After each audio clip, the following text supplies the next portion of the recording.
we are. We have some teams going into aerial combat on top, and it's a party! My goodness me, have you ever seen this before? I don't even know who should I start with right here. Well, it's like rainbows all over. And here we go. I can't even see, like, okay, I can see someone's like dropping over, and that's about it. But we have look here. Finally, we have visual onto RSG. He's gonna go and get some, well, some elimination points for himself, I guess. And it's just a party that's happening. I don't know when you're gonna call that platform. King of the platform, I guess. Well, King of the Skies, I would say, but right down low, we still have more action going on. It's PMPL MY from GENEXUS that will go in to punish the sole member of Bosskur, and he's just floating. Just punching him in there, and oh my word. That's a good way to start off the day. I guess that with more and more things happening, we have ALMGHTY just cycling around, trying to get something out of school. Okay, I can't, you know, I can't get enough of that. I gotta hear more of that. But talking about more, Adelu definitely wants more, and then one made to rule them all. I mean, Ade. Yeah, just did that. Secret. But wait a second. Team Secret had all four still alive? I thought that they were down to the last man, or at least 2 team members left, but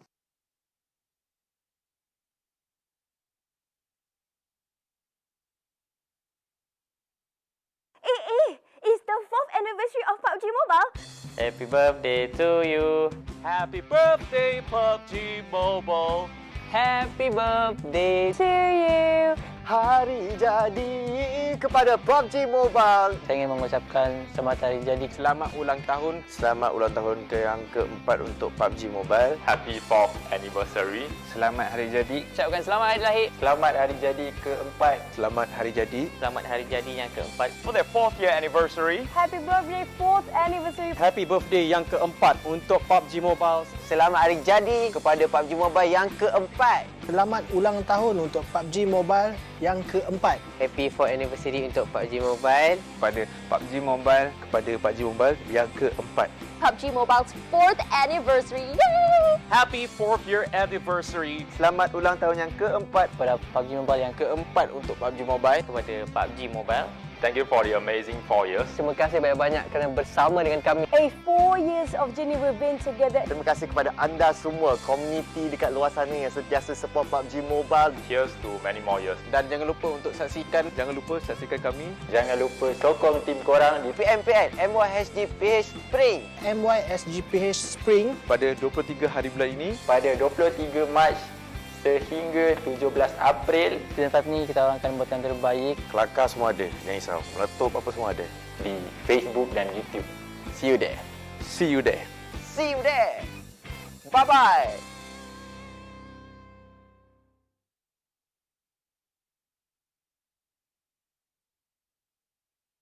One, two, three, 4, 5, 6, 7. 1, Mos, gemuk. 1, 2, 3, action. Macam tu. 3, 2, 1, action!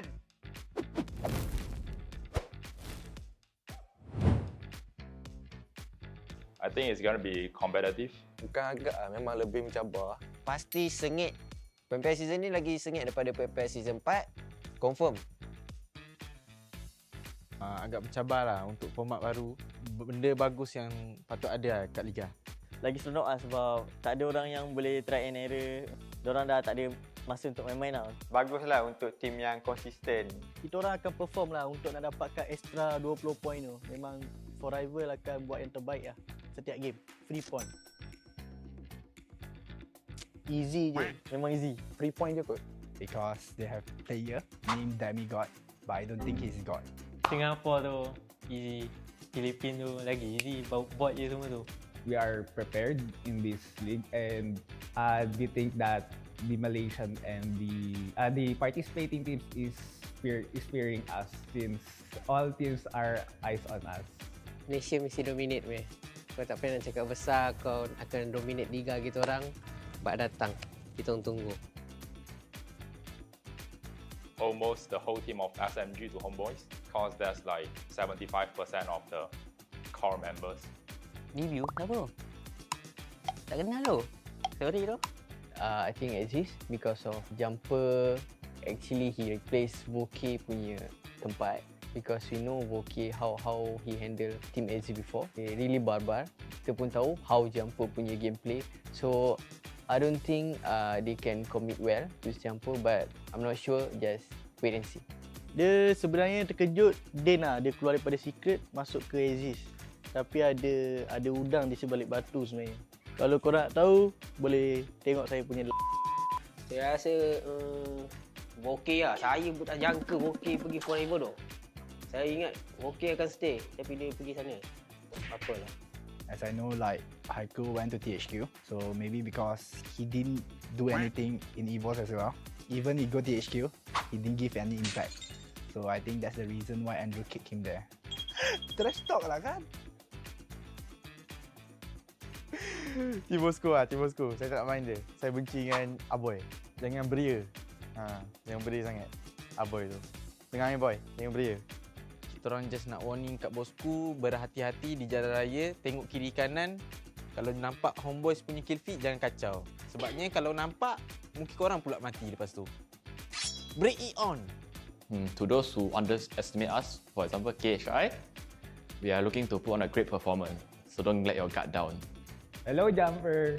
I hope that you prepare your team, and I hope you will beat us soon in La Cabrera. And hopefully, we will leave that area. Bye-bye. Forever. Sebab ada Voke. Sebab Voke tak suka kita pun tak suka dia. Kepada MAB, sebenarnya aku suka je semua orang. Sebab aku suka dapat bunuh-bunuh orang-orang yang senang-senang ni. Untuk challenge ni saya nak bagi dekat Boyka. Jangan yakin sangat sebab team dia tu setakat firepower je. Otak tak ada. Okey, pada EVOS Miao tu yang acah-acah harimau tu, kalau kita orang jumpa korang, memang kita orang buat bersate kucing.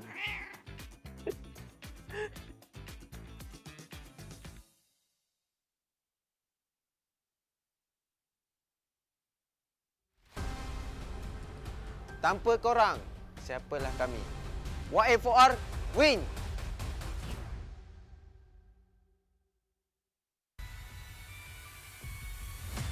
Realize. GG RSG.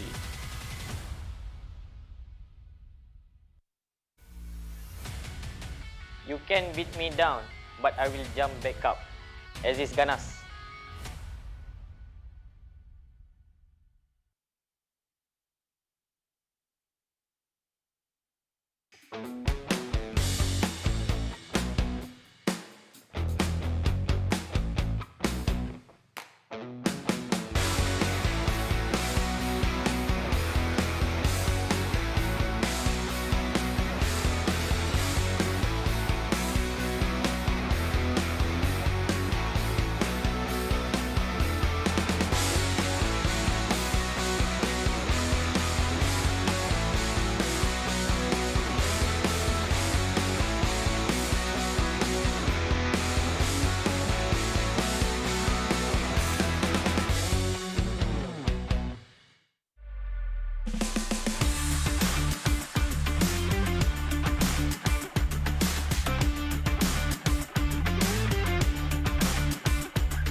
The 2022 PUBG Mobile Pro League MYSGPH Spring will include 18 competition days from March 23rd to April 17th, with a total prize pool of $150,000.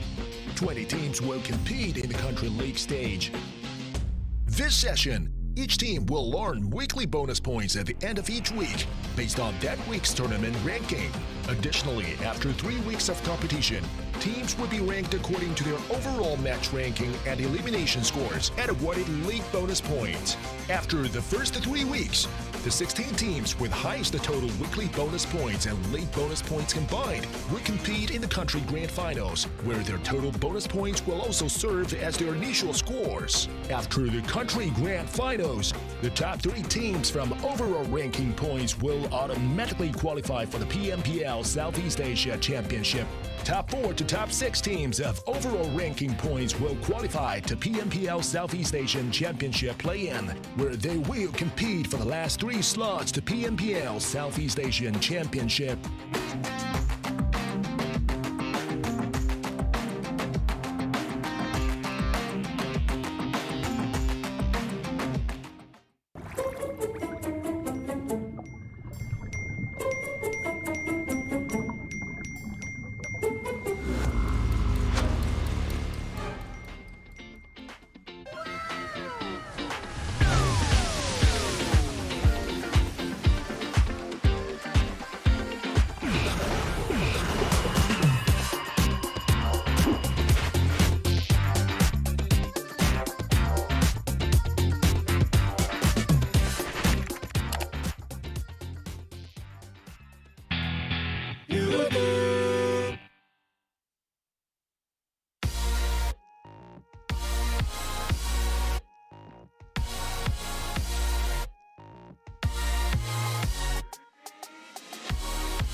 From ordinary to extraordinary, there's a long way to cross.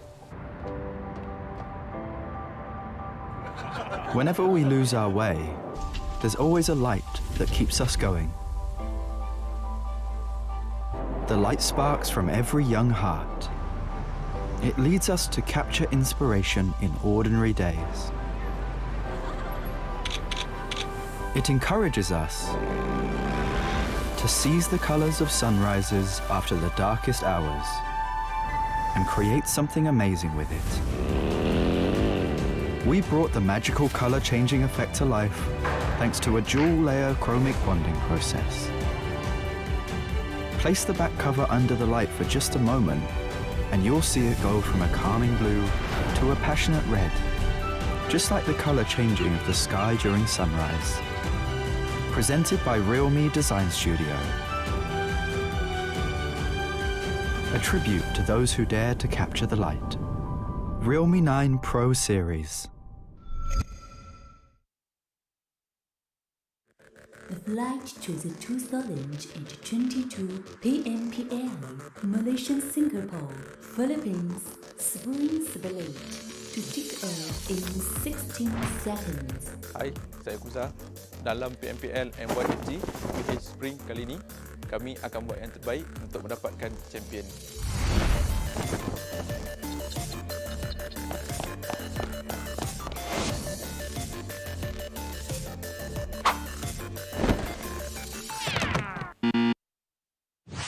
Stand up.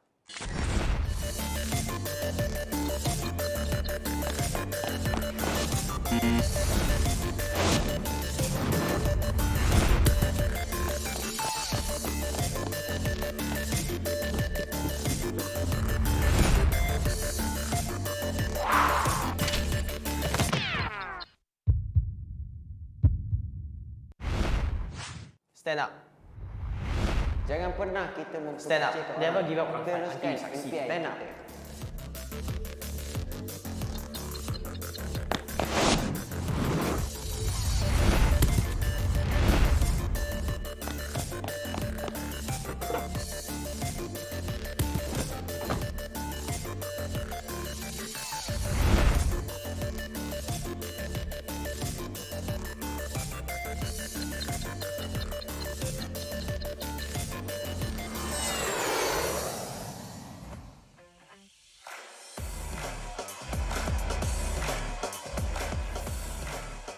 Ladies and gentlemen, welcome down over to day number 3 in this week number 1, of course, of this very, very momentous event. It is the first time since forever, actually not since forever, we've never actually had PH joining in onto the league until this very season. So welcome, my name is Keith, this is the 2022 PMPL MYSGPH Spring, brought to you by the big boys on top, PUBG Corporation, Tencent Games, Lightspeed, and Quantum Studios, okay? And as I mentioned before, we have never ever done this. 3 different countries within a single region or a single league, and now you have to battle it out to keep your spot and potentially send a representative forward into the C finals or the Southeast Asian version of this league, which is going to be tougher, undoubtedly so. But you know what they say, don't worry about it just yet, worry about what's happening right now. And talking about what is on now for PUBG Mobile, we've got a bunch, but of course, let's just wish PUBG Mobile a happy birthday first, because it is their 4th year anniversary. Go over onto their page, and in fact, if you're watching this live stream, which I really hope you are, you're already on their page anyway, right? Just drop them a DM, in fact, or spam down in the comment section below.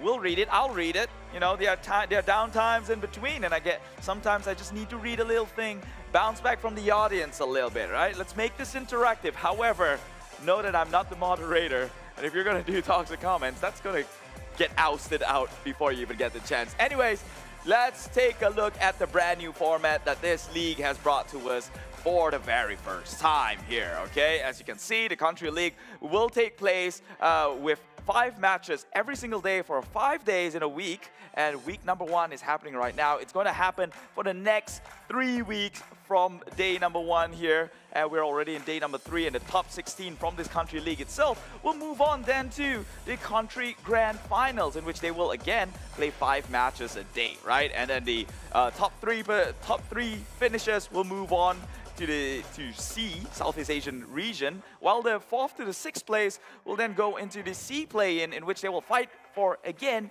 a chance to represent in the PMPL C Championship 2022. So a lot is at stakes here. Even the point system has been changed and different, which I will get into in just about a bit. But first, the in-game point system, which is totally different, right, stays the same, with the first place taking home 15 points for the chicken dinner. Winner, chicken dinner. But double chicken sounds good to me too. Second place brings home the 12 points. Third on 10. Fourth with 8. Fifth with 6 points of their own. Sixth place taking home 4 points. Seventh with 2. 8 to 12 with 1. 13 to 16. Unfortunately, you only get a good job. Let's try harder next time. And every kill brings you a single elimination point. So, to be the balanced team out there, we've seen time and time again, the chicken dinner with 11 kills seems to be the gold standards. However, we have people surpassing that, with the likes of RSG currently holding a record of 17 eliminations and a chicken dinner. Someone got in close, I believe that was Team Bosskur, but it was 16.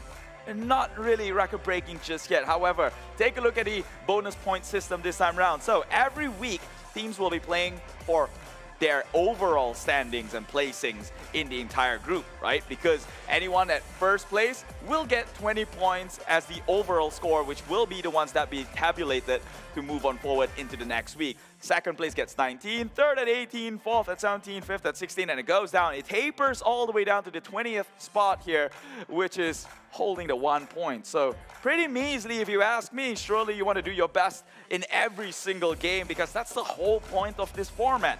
No longer do teams get the luxury to kick back, relax, and hopefully go on strong in a super weekend, because no super weekend don't exist anymore, right? Every game counts, and these are the participating teams we have in this league alone. In Group A, Geek Fam, R2K, Farang, Lejund, and Clutch Guerilla.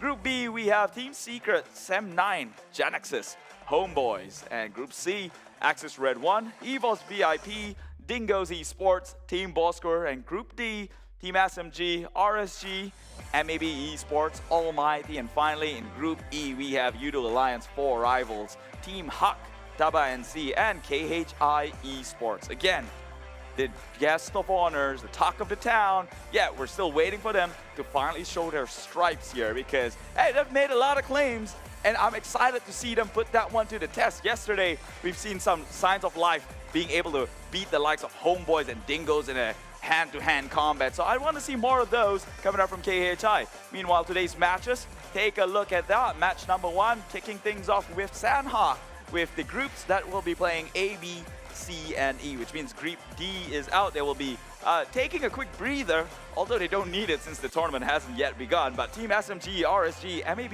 Esports, and ALMGHTY will be sitting this one out, right? And then it's going to go with the usual rotations, with Erangel coming in next, double Miramar, and end the day with Erangel. We have the weekly ranking so far, with Bosskur occupying the top slots here with the, I guess, the first team to actually manage to close themselves a double chicken dinner here within the league. Or I could be wrong, that team might very well reside in the second draft. But this is the ones that is on top, because they have been consistent even in matches where they do not come out on top. Second to that is Dingoz with the firepower that they have. And this is the second draft that we have been talking about. Here, still occupying down at the bottom on 20th and 19th spot is KHI Esports and MAB Esports. These two teams have been dancing among each other to not be the bottom fragger of the entire group. So they're trying their hardest. I could tell they have been stepping up. MAB, clearly a team who can take fight. However, maybe something about their approach that's a bit more passive, and when they do go on an aggressive front, they seem to get punished somehow. So hopefully it's a different story for them this time around. And that is the weekly rankings. Like I said, this is day number 3, which means we still have, even after today, 2 more days to play for these teams to catch up in the ranks and finally lock themselves in some points as for the overall finish in week number 1. So that is a long time coming. It's a 15-day grind, 15-game grind at this point, or maybe less because of, all teams are going to sit out one map eventually. But the point is, they do have time, although not much, but they can still close up the gap here. Points are not that far apart, and as you can see, you kind of have those bonus points based on the new format is accumulative throughout the week here. So it's going to be brought over onto the country finals, which they really, really want. So before we go on any further, in case you didn't already know, PUBG Mobile version 1.9 is out and has been released, introducing a brand new vibrant anniversary here with a lot of things to look out for. One of them, colorful bicycles. Yeah, as if trying to sneak in a bush wasn't the objective, right? You want to stand out and get shot in a battlefield, alongside with colorful spawn island, aerial battlefield, and some new camps, as well as classic mode improvements with the brand new bridge, which brings you brand new strategy and, well, changes the whole tactical approach with recall mechanics and other basic improvements as well to spice the game up a little bit. Hopefully to see this new bridge sometime in competitive sometime soon. Aftermath map has got new zip lines. You're gonna have to try that out to see if you can actually shoot while zip lining. Otherwise, it'll be quite a liability, don't you think? Upgraded cheer park, brand new look, competitive racing, and new firearms. Yeah, a lot to look out for this brand new version. And also, one of my favorite things that is coming up from PUBG Mobile, the brand new balloon mode, or don't turn into a balloon, like really. You know, I really don't question the people on top, but when you're thinking of a title, surely you didn't think a new mode called Don't Turn Into the Balloon. It's a bit long-winded, but hey, let's just call it the balloon mode for ease here, okay? Go check it out. It's one for their 4th year anniversary. It's a really, really fun map. I've seen it during this show match earlier on in day number 1. It's where, well, gamers get shot, but instead of going out too soon, your head inflates, filled with the ego of getting shots, and you just float up onto the air. When you're up on the air and, well, it's either your friend shoot you down to save yourself or leave you to die. I mean, all a man for himself. This is a battle royale after all. Obviously, talking about in-game, don't take this graphical context someplace else, right? So that was some of the offerings that they have over here. Now, we are going to get into our game 1 in just about a bit, but first, to continue my, I guess, that streak was broken. A talent prediction from yesterday, and now today I'm going to start things off with Dingoz Esports. Why? Because I've talked to the man yesterday. In case you missed that interview, go watch back the live session. Badman spoke to me, and I felt confidence coming from the dude, right? He's the dude who's led RSG to champions. You know, I think this might be his 2nd run because Dingoz looking very, very strong right now. So there really is no reason to doubt the man here. Badman is a man with a plan, and that is undoubtedly more dangerous than any firepower you can have, right?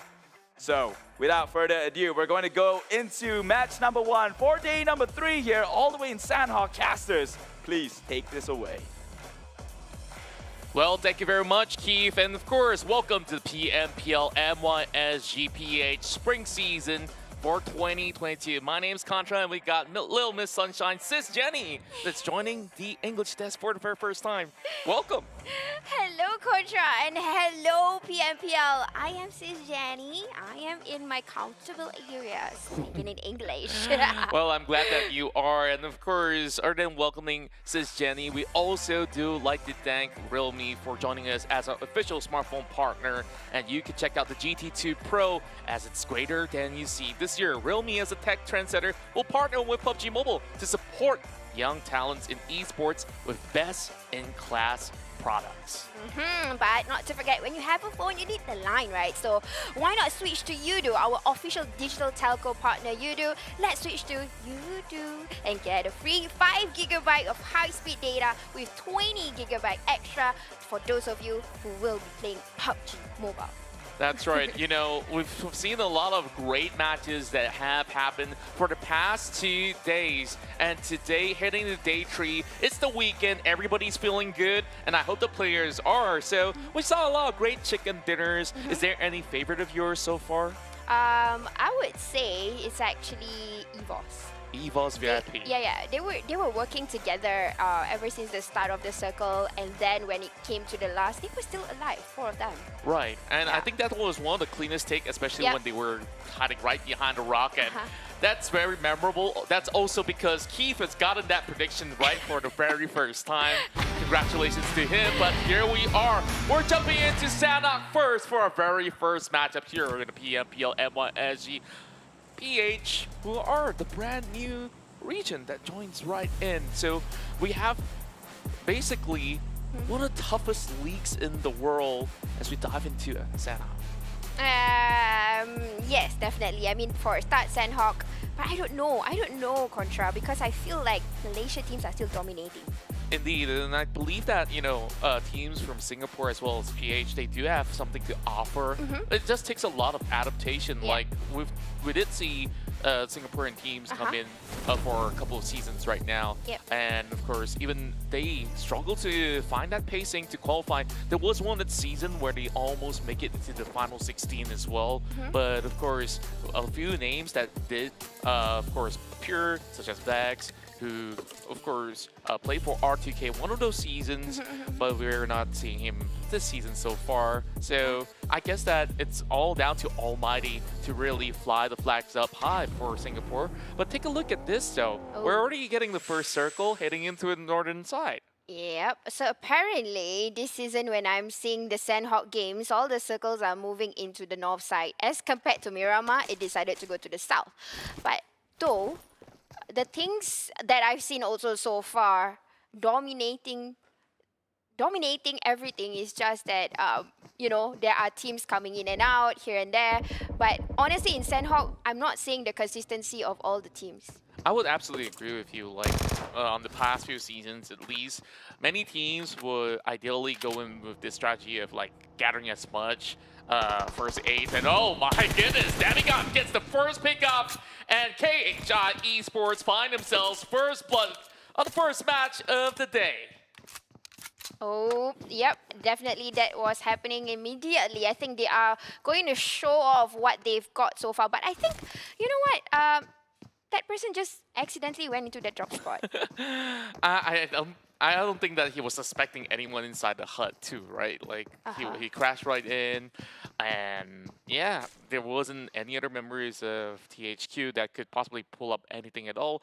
Heiko now has a lot of work to be done just to snuff them out, while we do have a situation right here in the form of, you know, Team Bosskur that will take on Dingoz, as they currently are respectively 2 points apart. But we saw the damage output from both sides.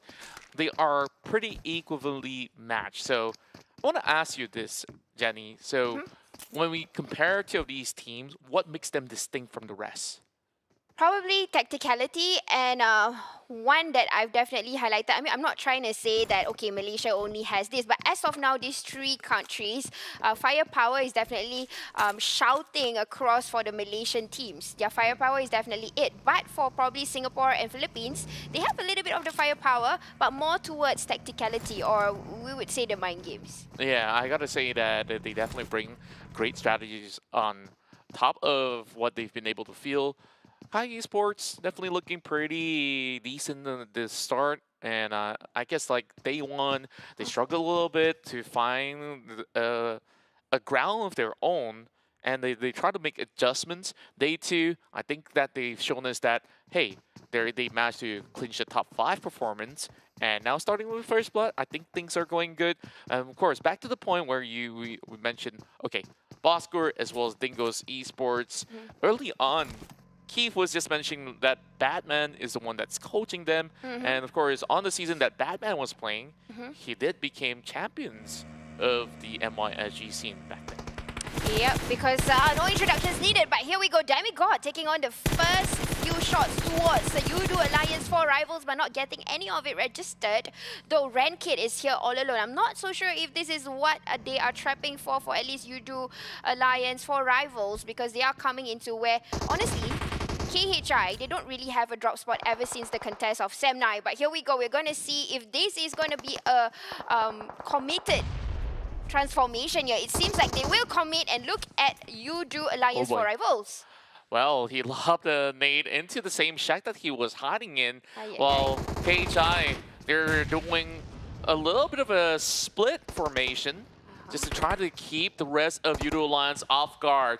While they move over back of the hill, they still did not spot up Apel as well as Appy. So this is still going to be pretty tricky, but Rankit, he's got a buggy to work with. He really wants to hop on board. Now they're going to go for a little bit of reposition. Apel's going to be pushing over, but they do spot them out. Yoodo Alliance, they will flush off the rest of KHI Esports. Some damage being done by Damaso, though, with the QBZ. But he's got to be on his toes. He's only got level 1 helmet, so one headshot could easily put him down.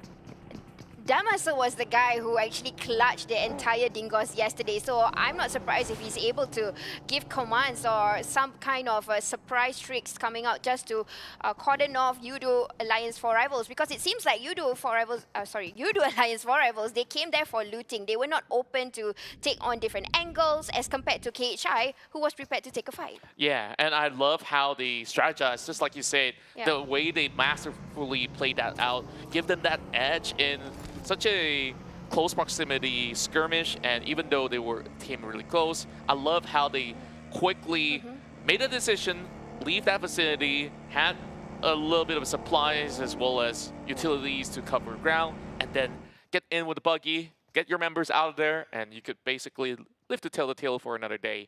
So no full commitments coming out as they're still in phase 1. Let's be honest here, fighting in phase 1 isn't going to be doing any good to most of these players out there, right? Yeah, but of course it's already the 3rd day, and I think a lot of these teams have re-strategized. If you remembered yesterday's games contra Sandhawk, it was faster in the sense of engagement. So after the 3rd circle, we've already seen teams going for one another, and I'm not surprised if this particular Sandhawk, it won't be a slow game, meaning teams will look for one another, especially teams in the pitch 2 onwards, because they need to catch up with a lot of points, and you know, especially the team that we're looking at, Farang Lejund. Certainly agree with that statement, and you know, all of these teams that maybe on the second page might feel a little bit overwhelmed at how they begun, but remember, the league is not a one-day journey. It's basically 3 full weeks until we get ourselves that qualification into the finals, so there's still ample time. Now, as much as Bosskur, they're about to break that triple-digit mark, imagine if anybody from, you know, 16 plays all the way to 20th. If they do get 2 chicken dinners, I think they will be solidly placed in the top 10. Yep, because the points not that far apart, because you can see points all the way onto your right-hand side. Bosskur is currently on 95, and you know, teams 7 and 8 can catch up, but Team Secret being contacted. Oh my god, look at Cage.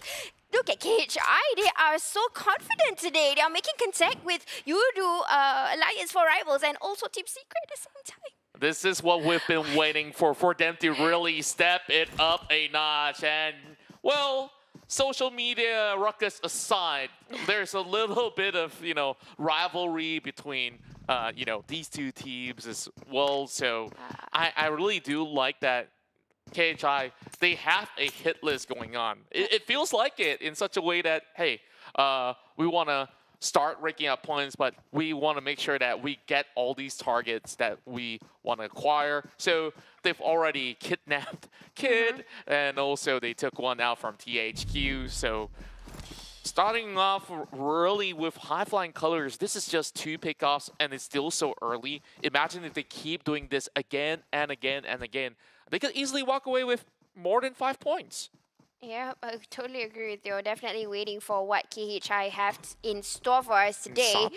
But Insomnis, are they coming out after getting first aids? I think they might have actually saw a few members of R2K, or perhaps not. They are still looting around. What I do see is that Insomnis only got 1 though, and he's wearing like level 1 vest.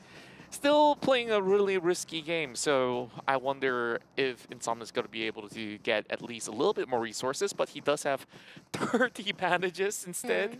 So perhaps it's going to be helping him tank only the first 2 phases of the zone. Anything more than that, he's going to hurt a lot. Definitely, but here we go. We are looking into Clutch Guerilla, another team that has to do a whole lot of catching up. Although this is their first season, but they did pretty well over in the SEA Games qualifiers. Very close to get to qualify and represent Malaysia at number 3. So this team is full of surprises. Actually, a whole lot of potential.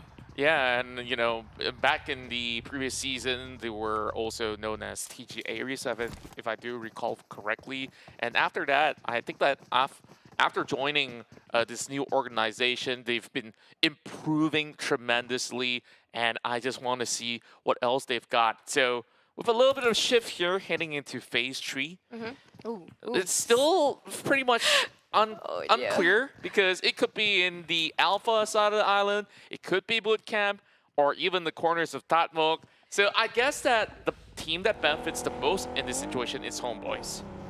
I don't like the circle, Contra. This is hard because it's coming in the middle, in the straits of 3 islands here. And this is very, very tricky. That's the reason why we have teams like Homebois guarding the shore. And God knows what is going to happen over in the crowd near Cow. We did see a cluster of teams over there. They are definitely going to spot one another, and things are going to go chaotic in a bit. Yeah, it's just a little bit of calm before the storm as we have a glimpse of Farang Legends. And this is the team that really impressed me in that past season, where they are also in the running to be crowned as champions of the league.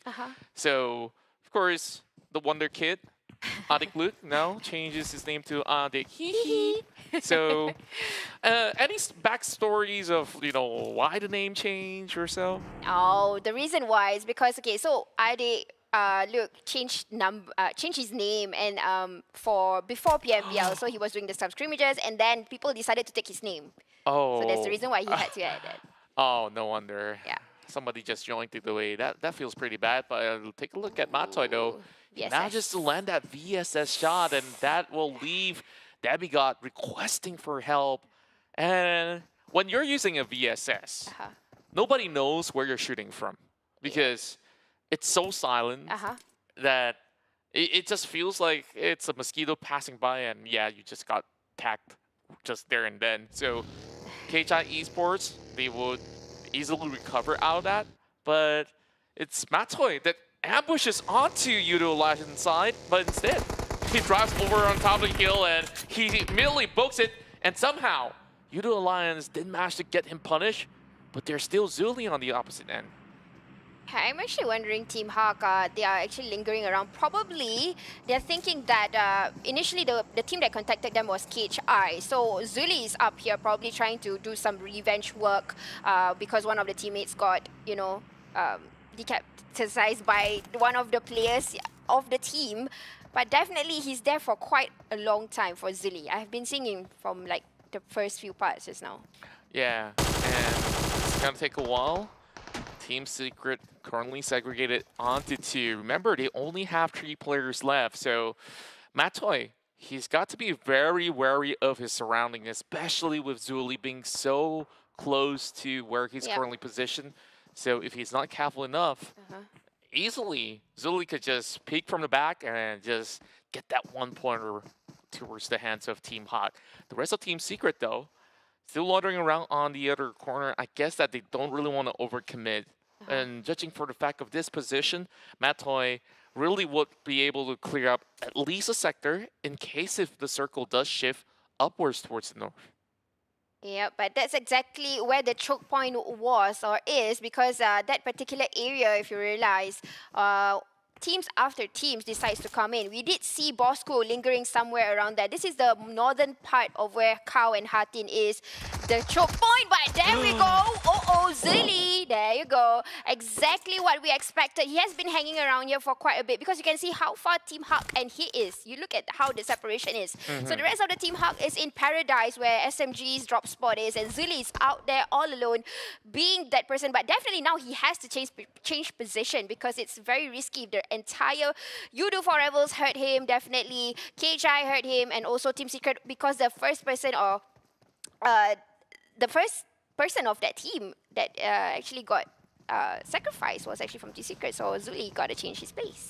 Well, I guess that he could still take a sweet time if he can hold out for his own. The rest of THQ, they could still send those 2 members to basically pin the rest of them down, because Yoodo Lions, they're currently stuck inside those corners. Sure, they do have slight areas to play around with the upcoming phase, while the rest of the teams are currently having a little bit more of a struggle here, especially for Dingoz, as well as EVOS VIP that's currently on the outskirts. While Team Secret knows that some of these areas are off limit after Mantle gets taken down, they're just going to rotate over on the north. Wow, Dingoz, they're getting ambushed by EVOS VIP, but they did manage to claim one of their own by taking down Insamis. Uh-oh, EVOS is in trouble somehow, but EVOS returning the fire with the powerful Mika and Razor assisting behind him, but coming in, Samzy is up here, going to get Dingoz. Dingoz will not get an easy kill as compared to yesterday. They are always getting, being behind the team and always getting the shots early. But here we go, last person, Razor with the sharpshooter Razor cut over on the head and go off Dingoz back to the lobby. That was beautiful work, especially from far range. He was inside the smoke. I don't understand how some of these players could possibly pull this one off. Random tags, and they are making magic happen. 4 points in. They traded out the captain just to get all 4. It's still an ace. And they will have to carry on their journey, and it's still going to be pretty far. Farang Legend is now needing to suppress Team Secret. Fredo's going to be pushing all the way from the low ground. But they do have Olio on the other corner as well. So Fredo, fully boosted. He does have great movement speed. And to my concern here, if he approached any further, Repo could easily seek him out. But he's got the grenade cooked up. He's going to go for the random lob and hope for the best. But no damage at all from Repo, but he definitely know the information coming. There is one player that is lingering around at the corners, but Fredo being super experienced already, he's ready with the grenade and tossing it over. Almost, but not yet. Information is being given here. But what I realized is that today, KHI literally just contacted 3 different teams. God. Oh, wow. I think that they're definitely having a really solid control all over the map. While Zigzag's finally making his debut here, going for the drop shots, will be able to seek out eye shots. And now that only leaves 1 player left standing for Team Secret. Fredo has to hold out. ALMGHTY has gotten a little bit of angle while Asper tries to continue his pursuit onwards towards Fredo. With this tag team duo, nothing could possibly go wrong. But Zigzag, he's also taking a little bit of damage over on the blue. He needs to quickly heal up before taking on Fredo. This is a very good tactic from Team Bosskur, because you know what? They are currently at #1. They are playing in the blue over in Sandhawk. So any KS or kill steal is possible, and it's really safe for them to get those points because they want to stay consistent on top. And this is quite a, I would say, a gamble that they're doing. But it's kind of smart, actually, Yeah, and I guess it's also pretty risky. And fortune always favors the bold. But with that shift of the circle, I guess we're taking all the fights to Latin. So the question here is, how are all these teams getting by? They need to quickly book it by the bridge. And I believe there's a few teams that's already across the corner that's going to be able to find one by knocking down Mika. Straight to the head he goes. And this is going to be the kings of Hatin to zone everybody out. So Axis Red 1 is in the pickle. Ooh, Semnai holding on to Hartin. Initially, yesterday they met ALMGHTY over here, and today Axis Red 1. So I'm not sure if it's going to be an equal battle. Definitely Axis is not going to make it easy for them. Do you know when they crash for good. So Semnai, they are guarding each counters. They definitely got information. There is a team that is looking at them, spraying at them, but looking into Jumper's IGL skills, I don't think it's going to be a easy fight for this one. Well, the only thing that's going good for them is that they also have a little bit more room to wiggle with. In case if the circle does not close into the city, they could also book their way out. We're going back to the replay where EVOS VIP have managed to shut down the entirety of Dingoz Esports. While we jump back into Adik Luke, he goes in for the tags inside of water. And it's always going to be pretty hard to land it underneath ground. Well, what am I even saying? Underwater. So that's the word that I've been looking for. He does get the tag onto Asper, confirms the kill, while Echo and the rest of R2K is sliding by the noses of GENEXUS, and he finds another Onyx Loom. It's a monster. Ah, look at that. Really getting they already got the information. They're going to get the kills. Like I said, this is one of the teams that needs the points. Farang Lejund is chasing after Bosskur, who is trying to playing it safe this time. But nope, you are being hunted by the Farang, who's going to do a comeback. Indeed they are, and I love how high-spirited they are in this matchup. He's going to be able to get one for a clutch Guerilla as well. redONE quickly goes proning, managing to dodge a few bullets out there, while Psycho's going to be right underneath the noses of redONE as well. Good damages, and he'll be able to land the final blow. And I believe that there's only 2 members left for Bosskur Esports for now. The Master's going to be able to get one more in form of Team Hawk, while there's going to be a little bit of exchange happening all over the island. This is what always happens here in Sanhok on Phase 4 onwards. Aye, but here we go. GENEXUS, also another team that is bubbling under, and they are gatekeeping 2 teams that could possibly enter there. Look at the R2K, bridge. CLC, bro, 2 teams there. But you know what? Look at that premium sweet spot that Geek fam has. Oh my goodness me. That's going to be pretty good, but what's even better? Axis redONE. You talked about this early on. Like, they can survive, and they will make it happen. Everybody's got to rush to that check, and I'm looking at the bridge right now. We got KHI Esports, we got Team Hawk, EVOS VIP, all struggling to get by. Samsy is knocked by the play zone, and names are starting to drop everywhere, while Axis Hey Noob is like, hey, I'm just chilling. I'm just going to be waiting here. Who's going to come? I don't know. But something is like somewhat triggered me because it's Hey Noob and it's not Kacang Susu. But it's okay because Kacang Susu should be outside doing the healing game, and Hey Noob will be inside just to get whatever healing elimination points that they can get in the middle, especially putting Hey Noob, the person who do a lot of miracle. But here we go, redONE trying to fish for some more kill points. And here is KHI trying to struggle to get into the zone. Super painful already, but I think Lejund is doing a comeback today. Indeed they are. While Helton's going to be able to swim right next to the rest of Bosskur members. They're like, hey, please, don't just sneak up on me like that. We got DBES on the hands of Bravo. He's not going to be able to pull any shots from this range, but they're going to be just waiting for the next phase to appear. KHI Esports, they did get 4 elimination points. Great improvement that we've seen for the team. But of course, this is a really tough circle for everybody out there. You see names keep appearing on your screen. Guerilla is the next on 11. While there's the King of the Hill battle between Geek Fam, Axis redONE, and Homebois. They're going to rush right to, and that's going to be Zayd, and will get dropped by Arm Pro. Bard still rushing forward. He does get another catch onto Geek Fam. It only leaves Snipes all alone up top, but that one tap coming in from ALMGHTY will send Homebois all the way back home. Oh dear God, that was very beautiful. And another team that gets into the lobby is Team Hawk. But bro, sweet spot no longer belongs to Geek Fam. It belongs to NC, even though they are not in the circle right now. But this is where they can farm the kills. This is amazing. This is good. And again, it's coming from NC, the team that always wins the zone.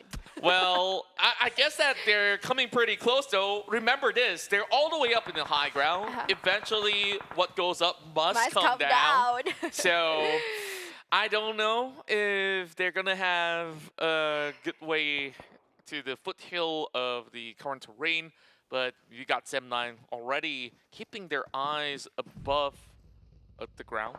Well, not really over the sky, but look at that. They do have the NSEA.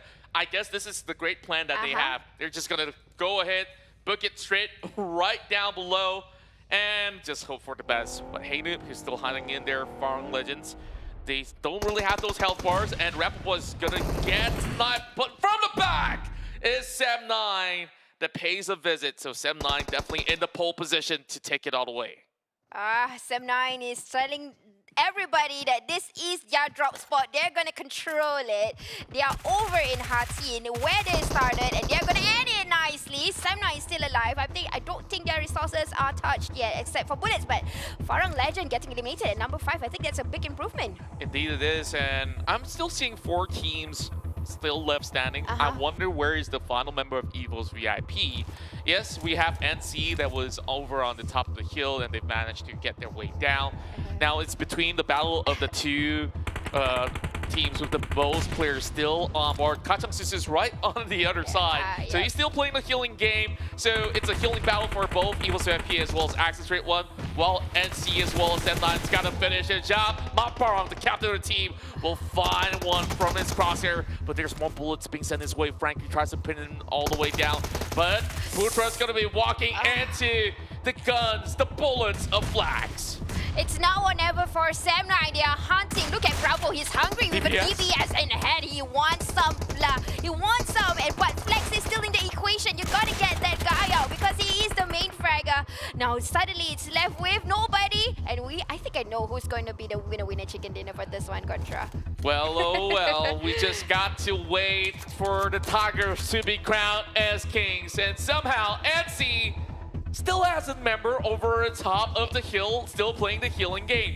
That also meant that EVOS VIP, before they finish off their packs, while GENEXUS is on the other side. So it's all about lasting the longest. And well, oh well, don't count me for that. So Sam9, they're just waiting and waiting till the dinner's served. Yep, this is the time for them to come back. You know, they have been talked about a little bit here and there, but this is what we meant by an OG team, Contra. Sam9, our heroes, our Malaysia heroes used to be, is back, and they are showing off their trigger fire, everything they're shooting off. They know exactly where the players are, and you know what, Kacang Shuzu, let's end the game. Come on, come on, come on. Well, bro, you've already done enough. This is the traditional medic that we have on the field from Axis Red 1. So after a long wait, I believe that all the fans out there that's been waiting for this moment, Sam9 finally getting into that podium finish. So it's been like, what, 2 days? And I guess first chicken dinner is where they're just going to be able to celebrate for the weekend. Yeah, this is an awakening call, not only for Sam9, but for also teams in the pitch too. This is an awakening call for them because I'm looking at this. I'm seeing a trend here, Contra. Farang Lejund did something miracle today. Sam9 did something also, and these teams are from pitch number 2. That's right. Well, whoa. I guess it's they're both on their mark to hit their way over to the first pager there, the final dance to celebrate Sam9's chicken dinner.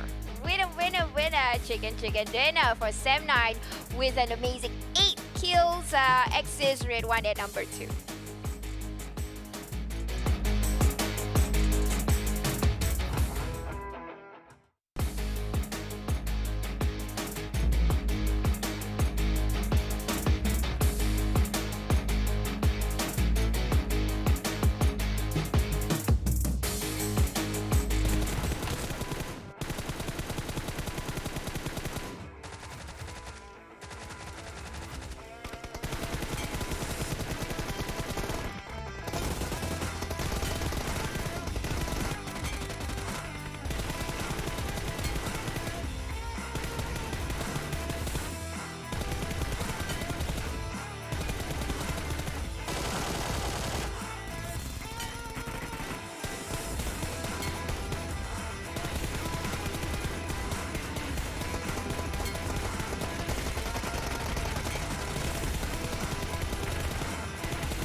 What a way to kick off day number 3 here with a win from Sam9. The Malaysian crowds, the Malaysian crowds, right now I can feel it, their aura. Very proud about this victory. Hear them roar. These Tigers, they're finally showing their stripes. And it's only the beginning of day number 3 here. Still many more games to be played, many more actions to be expected, and maybe a twist and turn of events.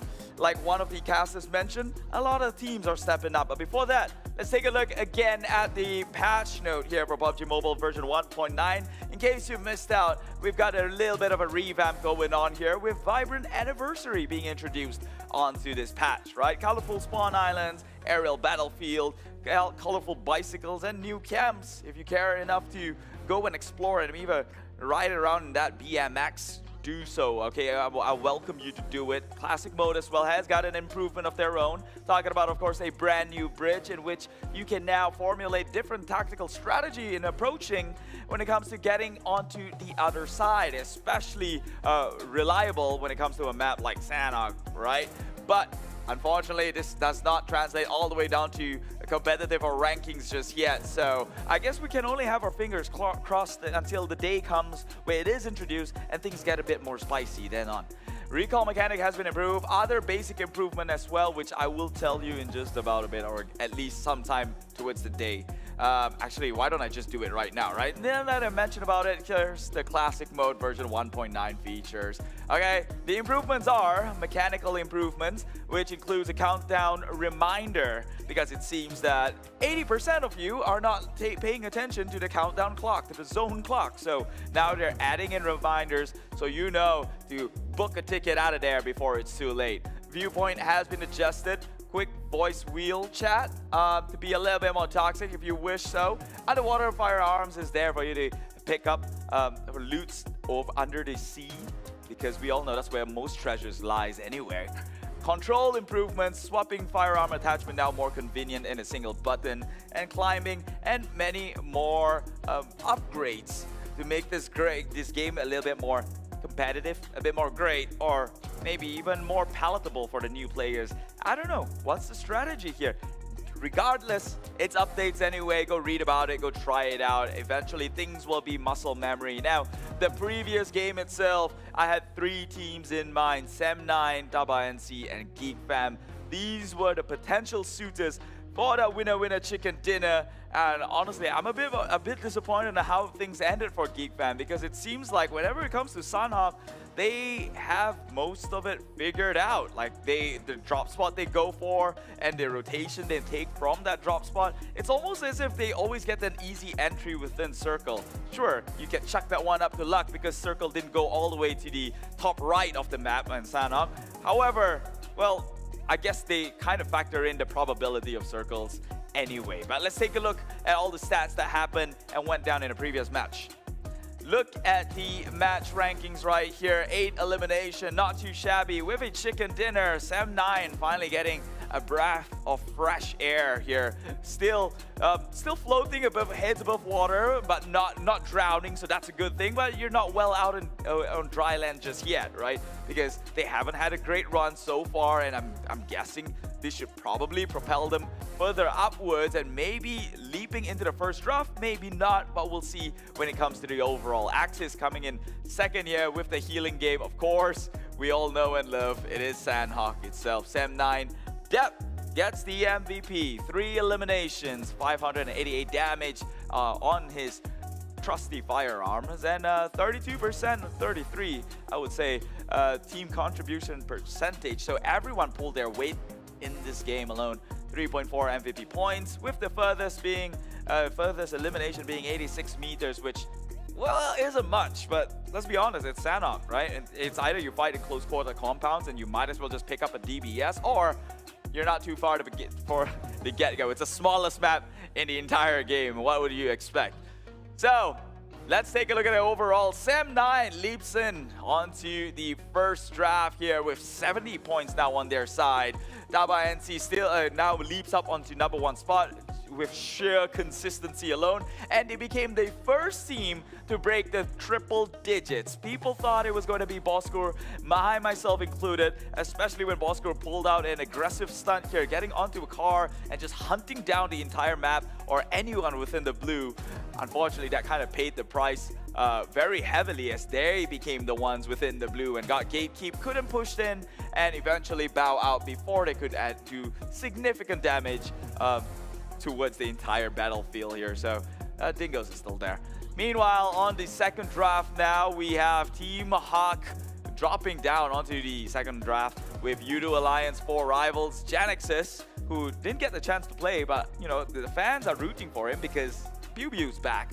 And RSG as well, despite the strong performance they did in day #1, not translating so well in the remaining parts of the days here. So I think consistency could be something they might want to get it checked. Farang, as one of the casters mentioned, have been a bit more standoffish here in day number 3, and here they are going up the ranks to number 16 and of the overalls. Is that enough? Can you be comfortable? Of course not, okay? As we mentioned, how the whole new format works, it depends on where you are at in the overall standings. That's the points that you will earn every single week, and that points translate towards the country finals, in which, however standings, wherever you end up in the overall, towards the end of the country league, that will be your bonus point moving into the country finals, which means you want to be at number 1. No negotiations, no exceptions. You have to be at number 1 to maximize the most number of points. Now, let's take a look at how Sem9, the Malaysian Pride Tigers, managed to get themselves that winner chicken dinner. So, for starters, they are the kings of Ha Tin, right? So they started their way already within location, which is eventually within circle, towards the later stages of the game. So you could argue that that is the luck that was coming in their side. I remember Geek fam going over in Ruins. They made the rotation towards the rocky hills here. Meanwhile, TABAH NC coming in from Camp Alpha. So they already, from the get-go, looking like they're more likely than not to get the chicken dinner. Axis got shot down by Sem9. Obvious choice here because Axis is running in from the open. Sem9 already taken over Ha Tin. That was the compound Axis was probably trying to occupy, and unfortunately they messed up. Same with Geek fam, who's got prime position with all the geographical terrains they can work around with. However, I don't know, maybe Sane was peeking a little bit too much. Homeboi's punished. Look at that. He had the high ground. He had hills to work around with, and he has eyes also towards the bridge. It was a crucial position. It was a crucial position in which, when he got knocked out, and then things just crumbled from there. This is why I was a bit upset, because it seems like, there you go, they were setting themselves up for a very, very possible winner chicken dinner there. It turned out in a full-on fight and engagement, which Homebois pushed all the way uphill, and turned out nearly won that battle, leaving only Snipes alone. They did get the entire team white, but obviously NC on the top end here from the mountains, they came from a huge advantage, which turned into a disadvantage as the circle closes towards flatlands, and they have to make it down. And obviously Sem9 coming in from a compound location, they had free reign towards the entire landfills here, just spraying them down. And well, congratulations Sem9 getting that winner chicken dinner, because now NC recognizing the steep hill to climb per se, going downwards, being in the open, it was a hard task to do, right? Like Sem9 had compound, and now you have to leave your comforts, your advantage, your high ground, and try to play in the flatland. So obviously they're leaving one guy back, because that was a plan to failure from the get-go. There was nothing much you could do, but they maximize it. They maximize it by playing the healing game. Unfortunately for them, Axis has got more in the inventory than they did, and Axis grabs number 2. Regardless, definitely one the Malaysian crowd can be happy about. Sem9, are they back? Are they no longer the kitty cat which the community memed them to be? And are they finally Tigers? We'll find out more in more games to play towards the rest of the day. 1 down, 4 more to go. But first, going into a quick break. My name is Keith. This is the 2022 PMPL MYSGPH Spring. I'll see you in just about a bit.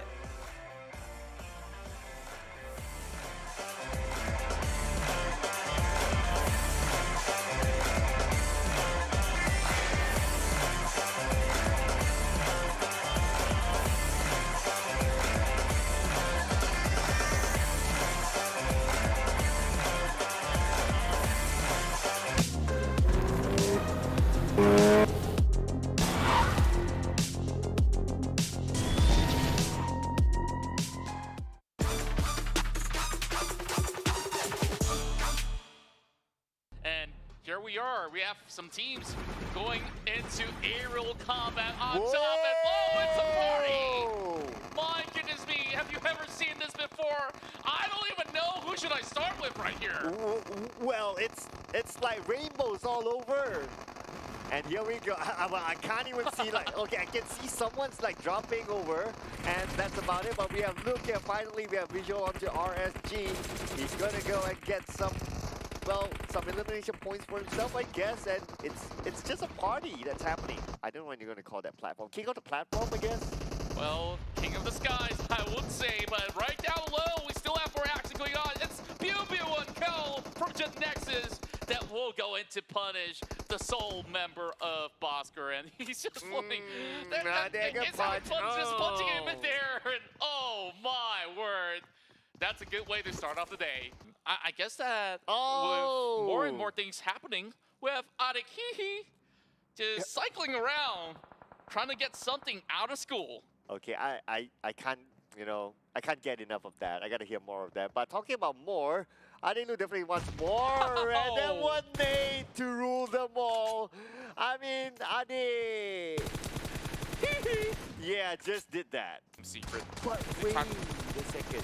Team Secret had all four still alive? I thought that they were down to the last man, or at least 2 team members left, but...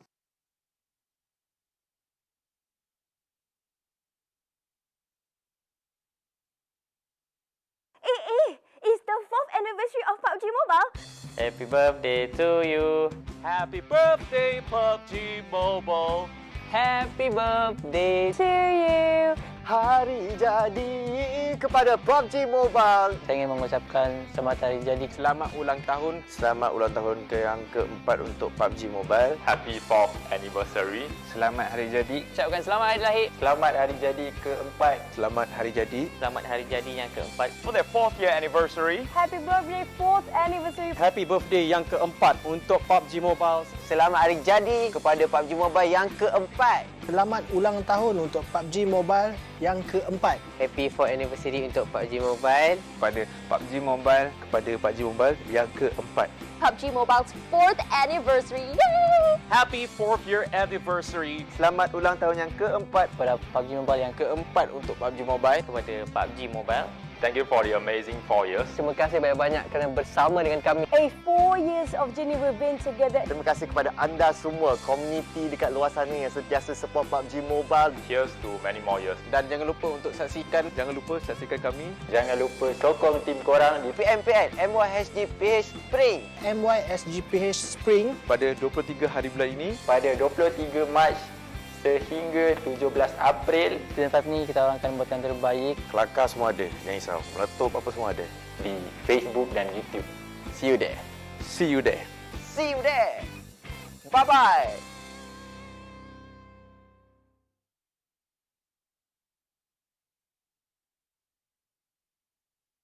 One, 2, 3, 4, 5, 6, 7. 1, Mos, gemuk. 1, 2, 3, action. Macam tu. 3, 2, 1, action!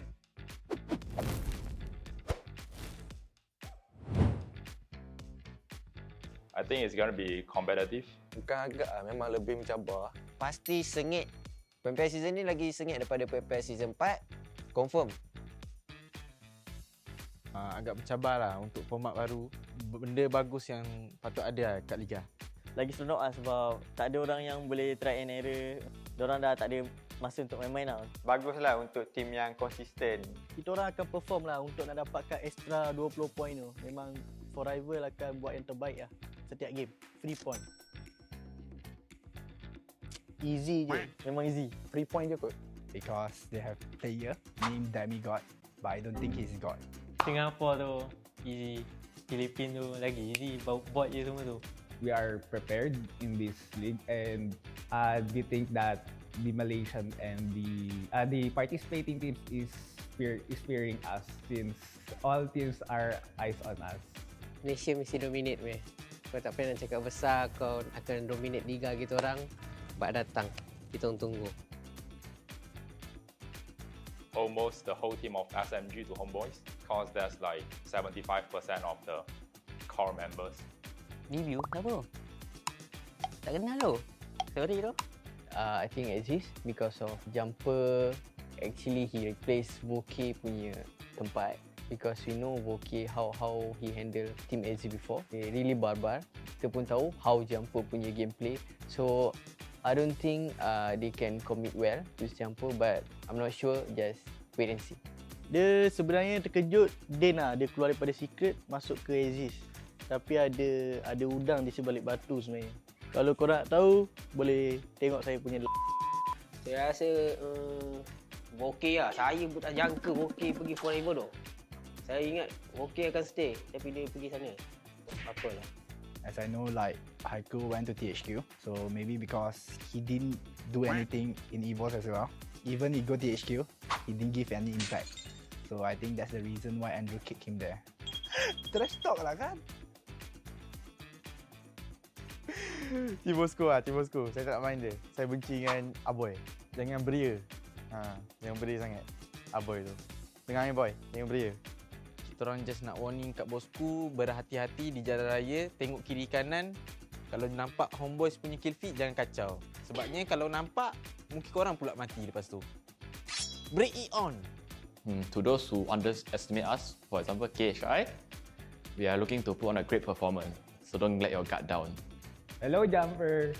I hope that you prepare your team, and I hope you will beat us soon in La Cabrera. And hopefully, you will leave that area. Bye-bye. Forever. Sebab ada Boki. Sebab Boki tak suka kita pun tak suka dia.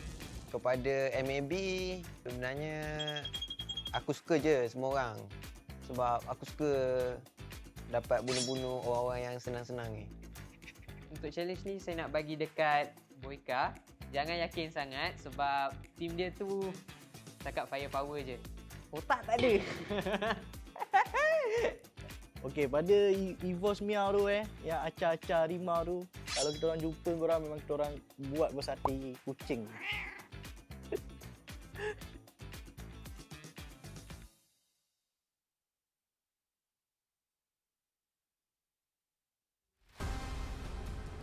Tanpa korang, siapalah kami?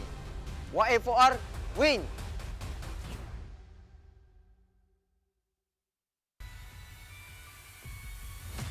Realize. GG RSG.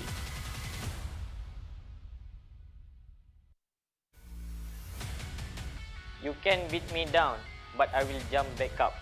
Aziz Ganas.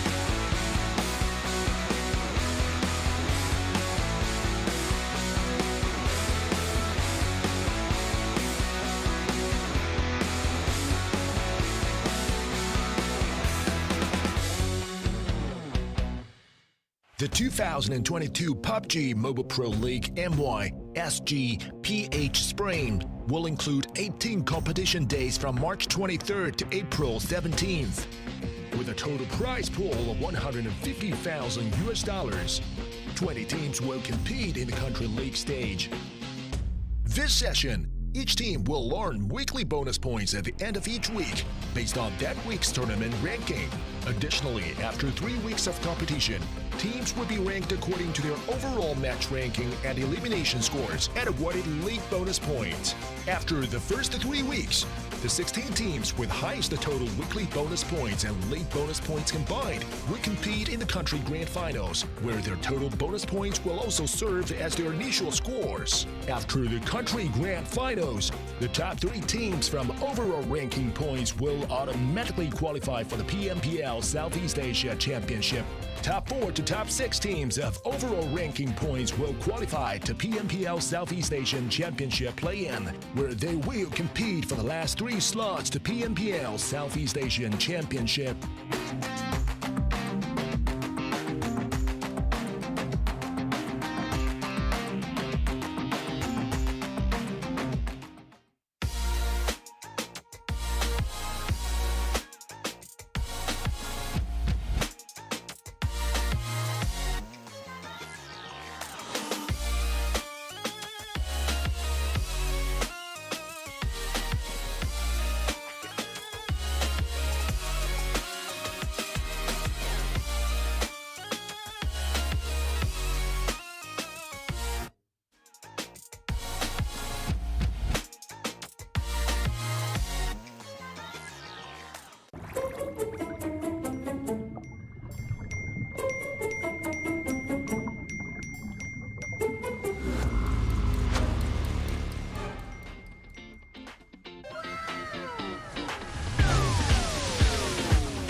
From ordinary to extraordinary, there's a long way to cross.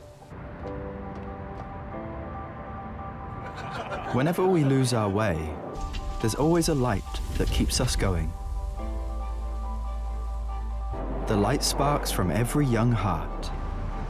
It leads us to capture inspiration in ordinary days.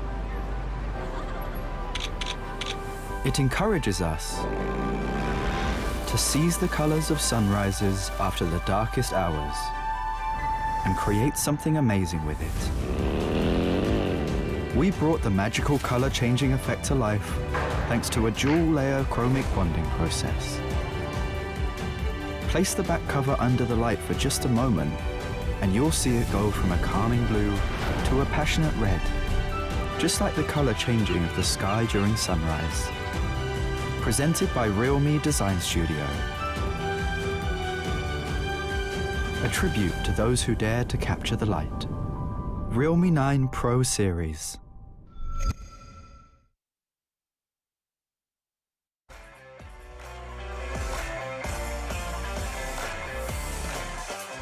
And just like that, we are back from a very quick break. We've had chickens for dinners. I hope you did as well. Like, no cap, man. We literally had chicken for dinner. Thank you to the crew here in this live event here at PUBG Mobile for the 2022 PMPL MYSGPH Spring. Brought to you by, of course, PUBG Corporation, Tencent Games, Lightspeed, and Quantum Studios. I'm your boy, or your host here, Keith, or Keith Alicio, whichever is easier on the tongue. Do follow us. Do follow me, do follow all the talents you see up on your screen when you do see them, and then go down in the comment below and drop us a message. But be wary of what you type because the moderators, those aren't us, and if it's not good for the eyes, it's going to go. I'm sorry, it's a non-negotiable.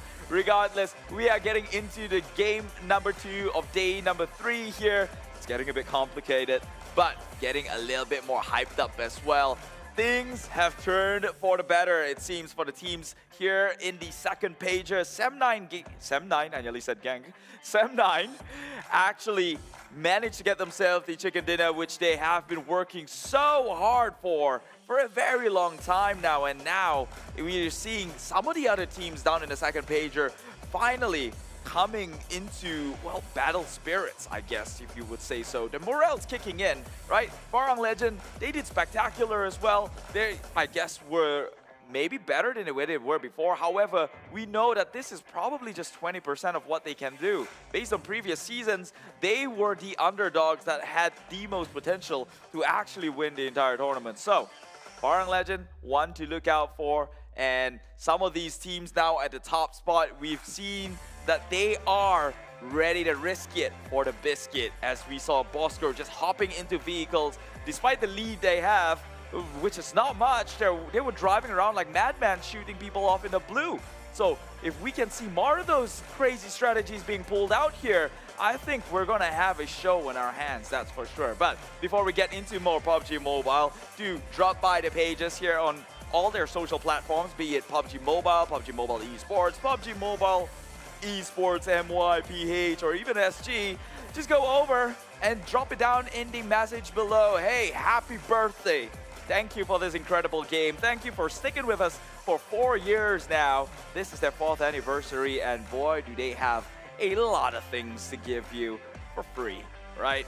I mean, if you missed out day number 1, there was a suit giveaway. Unfortunately, we didn't have it in day 2, most likely not in day 3 as well, but in the upcoming days, more likely than not, I don't know, you're gonna have to stick around to find out. Okay, those codes are unique of their own and they don't run forever. So whenever the day you do see it up on your screen, be sure to get a screenshot or immediately key it in, because it's not there every day, like I said, right? So giveaway happened in day 1. We're not gonna tell you when the next giveaway is because, frankly speaking, I don't know when the next giveaway is going to be. It's at random. Why? Because you have to watch every single day to find out if it's a day for giveaway, okay? And let me just tell you straight up, day 1's giveaway was pretty sick. It was a corn and a cob suit.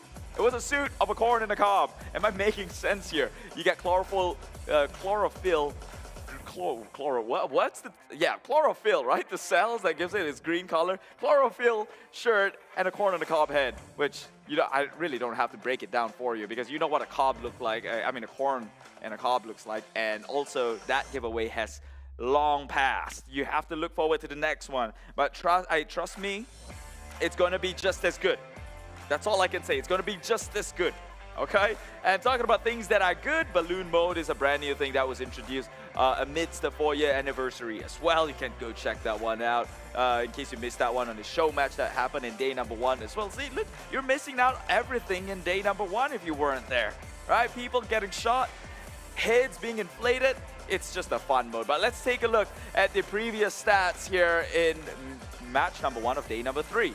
Okay, Sam9 himself towering above the rest here with 1,557 damage dished out from their firearm. However, despite the damage, only getting 8 kills. I say only as if it's such a low number. However, we know the gold standard is 11 with chicken dinner. So, Damrude comes in again with the, I guess, more honors upon his name for what he can do with a gun and a crosshair here as he takes the longest elimination distance at 301 meters in Sanhok, right?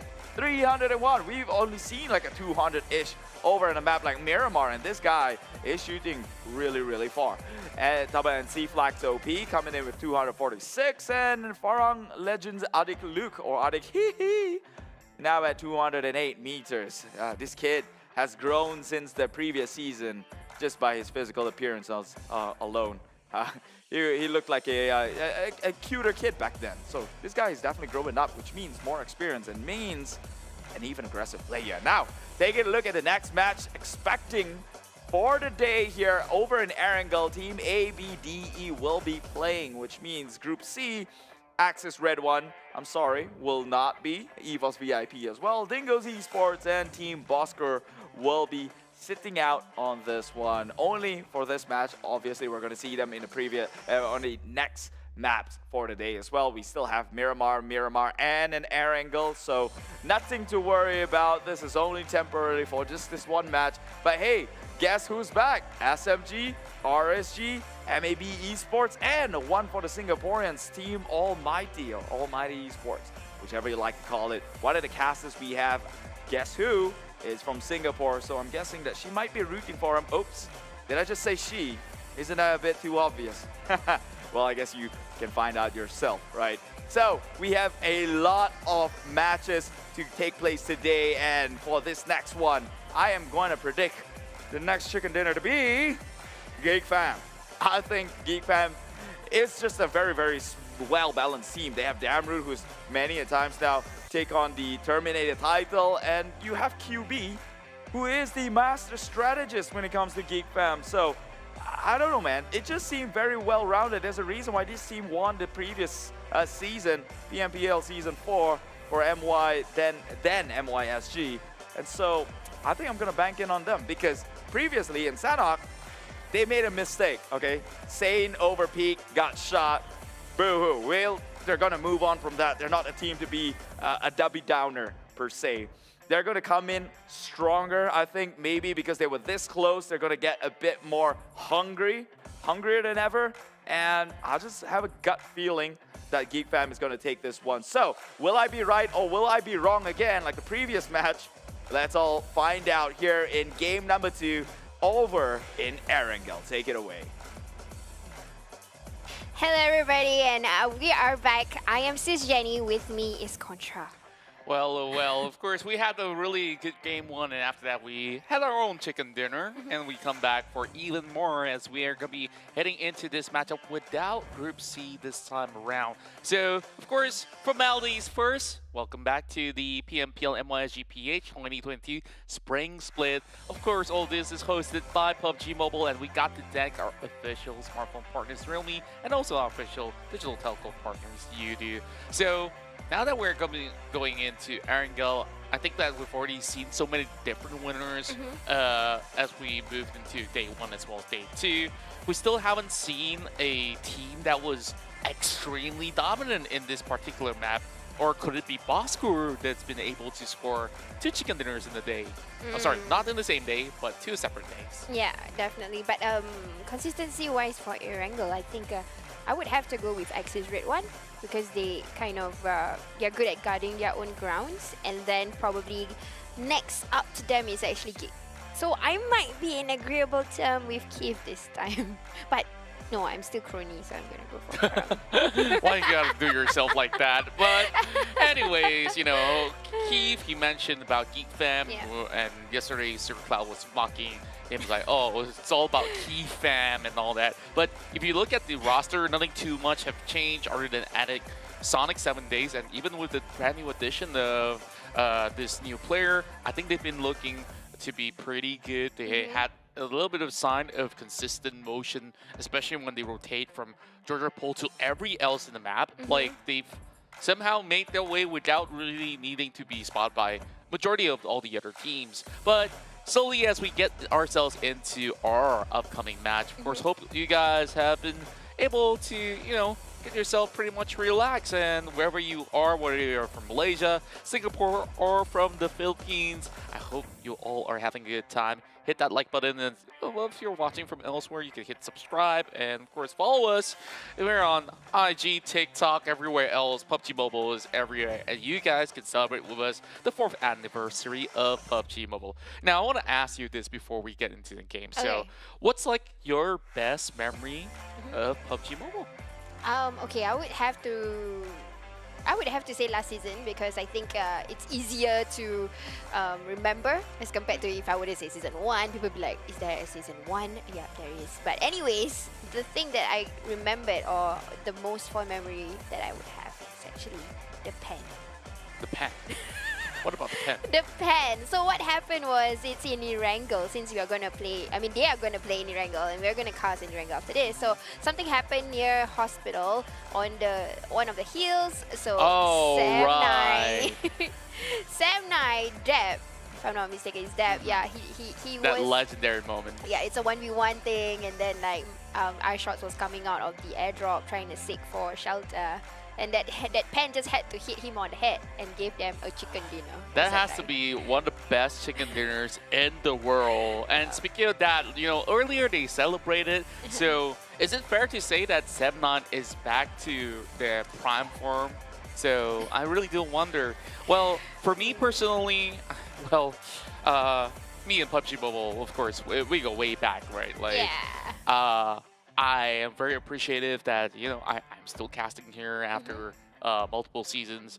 I guess some of the best memory was Star Challenge. I get to cast with Powerbang, and there were also moments where I met a lot of all these talents from the rest of Southeast Asia. Of course, I still love every moment with all of you guys as well, and of course, all of you there who's still supporting us here throughout every show that we put on. Now, of course, there's more memories to be made as we are getting ourselves ready for our first big map of the day. So, Erangel, I guess that we've seen some difficult terrains. Majority of the circle, if you do notice, is either pulling into the island or towards the area of Gatka. So, could this be a telltale sign to everybody out there that it's gonna be somewhat about the same, or I don't know, would it shave all the way up to the north? I guess in about a minute we're going to be finding it out. But I would say this year, the Tencent gods prefer to have it on the shorelines. Oh, yeah. I think they want to have like a beach mode, or, you know, like ready for holiday, because honestly, we are heading on towards endemic, right? You can travel anywhere you want. So in fact, just a quick update, over in Singapore, you can go maskless already for this 29th of March. That's pretty cool, if you ask me. I can like, show my pretty face. Like, a lot of times, like, we've been going out there and we're wearing masks, of course, for safety measure, which is great. But there's so many times that you might have possibly bumped into your friend by the street, but you don't even know. Yeah. that does happen. It's good if you don't like that person. Do you have a lot of enemies, if that's the case? I don't, but... There's just people that you might not like. I get it. You know what? Forget about the people you don't like, because we're going to jump into stuff that we do like here in Erangel. Yay! I love OG map. Where is the flight? Oh my god, the flight route seems like it's going to it's facing towards the east side instead. It seems like it's flying all the way up. Oh, wow. Yeah, I think that is pretty much fair enough. At least it goes all the way to the northern point. That also leaves a little bit more room for teams that if they still want to head to the western end, yeah, steal some vehicles in Rozak, School, Pachinki if you want to, or even the corners of Saverny, and then make your way to, say, Georgiapol Hospital. But this flight path definitely favors Axis Red One if they're still in the game. I can't really recall, but it's going to be NC that's going to be diving into the military base. So I assume that Axis Red One, they're taking a little break right now while Team Hack's going to be sharing the island. And everybody else, they just got to secure their own territory and hope for no lurkers to be in town. Yep, definitely. It seems like probably that's the reason why they decided to go down in that area, because there's no contest at all. But it seems like every team will take... You know what? One team that I am actually looking forward for, I mean, because we gotta be equal as casters, you see. But we do... I did see a big, huge progress from KHI. So shout out to all the Philippine fans. I think this is the day for you guys, because we did see mind games happening for KHI Esports, and I think they are going to take it strong this time. But you know what? Circle in Erangel seems to be fair as compared to the other two maps like Sandhawk and Miramar. They are, you know, like this particular season, Sandhawk tends to be over on the north, and then Miramar went to all the way south, but Erangel is still quite equal. It can go everywhere. Yeah, and I love a little bit of flexibility as well. As we take a look at Lexbot, I think this is one of the players that have impressed me. You know, NC is a team that I'm still trying to decipher what really makes them tick, but we are having both Darren as well as Damn Cutie. Damn, that's pretty rough. Oh, yikes. Okay, that was a little bit awkward. We saw them floating together at the same speed, and this is also currently what's happening. Mile, he did get himself an S12K over the top. Sane's gonna be able to drive away with SMG. So I guess that both teams have the exact same idea where they really want to go for those vehicles. And I guess both did get it, but there's casualties involved. Yep. Lucky Sane had a second thought on that. He nearly wanted to hit on to Anik, but you know, it could be in two situations right now. Because Sane, if he were to get Anik, that's going to be like a handicap situation for SMG, because you know how sharp Anik shots are. And he's one of the important players, I would say, in SMG. And then, you know, Sane decided to not hit him, so it's a win-win situation. Yeah, I guess they call it truce, especially when it's the early game. With the initial loot that you get, it's very RNG. If you do get some of the assault rifles, sure, that's going to be great.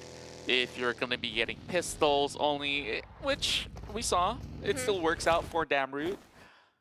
But it's very high probability that you're going to be able to whiff quite a number of bullets. Well, for pro players, I think they're pretty much used to it by now. But as we take a look into the containers, this ain't Georgiapol. It is all the way down in the southeastern end of North.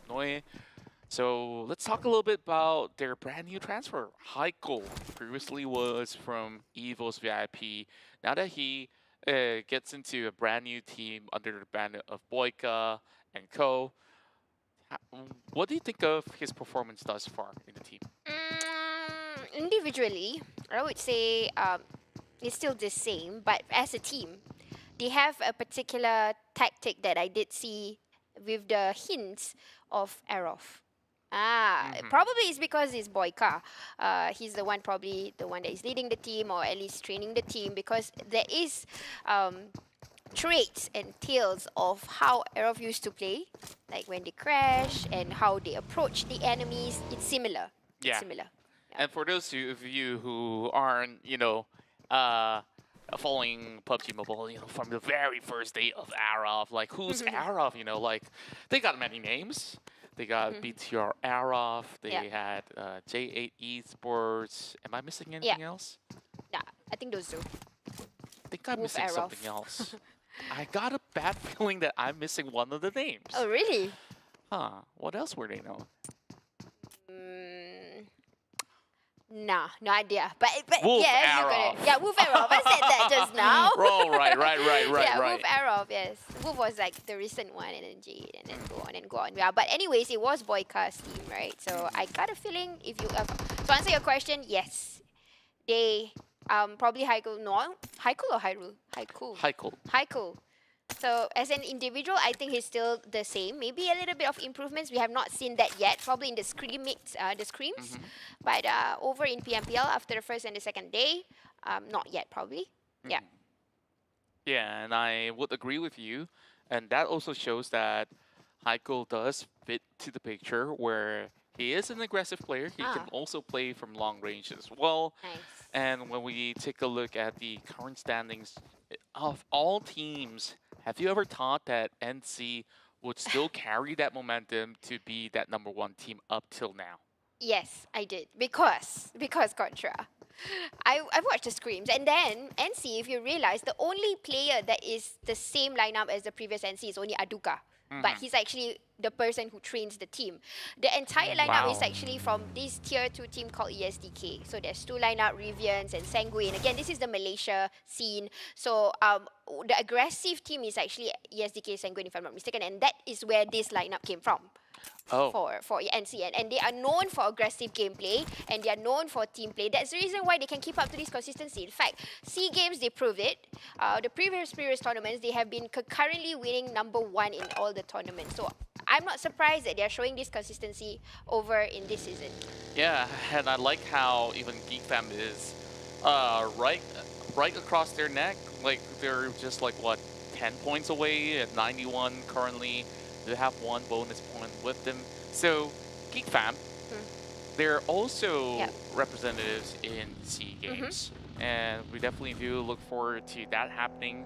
And just great to see esports growing bigger and bigger each year. So as we pull it back to the current context of the MYSGPH scene, another player that I was really excited about that was talking to Sir Cloud is Iron Pro joining Homebois and also merging with ex-players of SMG, where we have Bart, Trix, as well as, well, you can consider him like the new kid on the block, right? Yeah. So I guess that this team itself, they have shown signs of promises where they can actually yield great results. But we have yet seen big chicken dinners coming from them, but they have shown that, hey, they could still put up with consistency, currently having 75 points.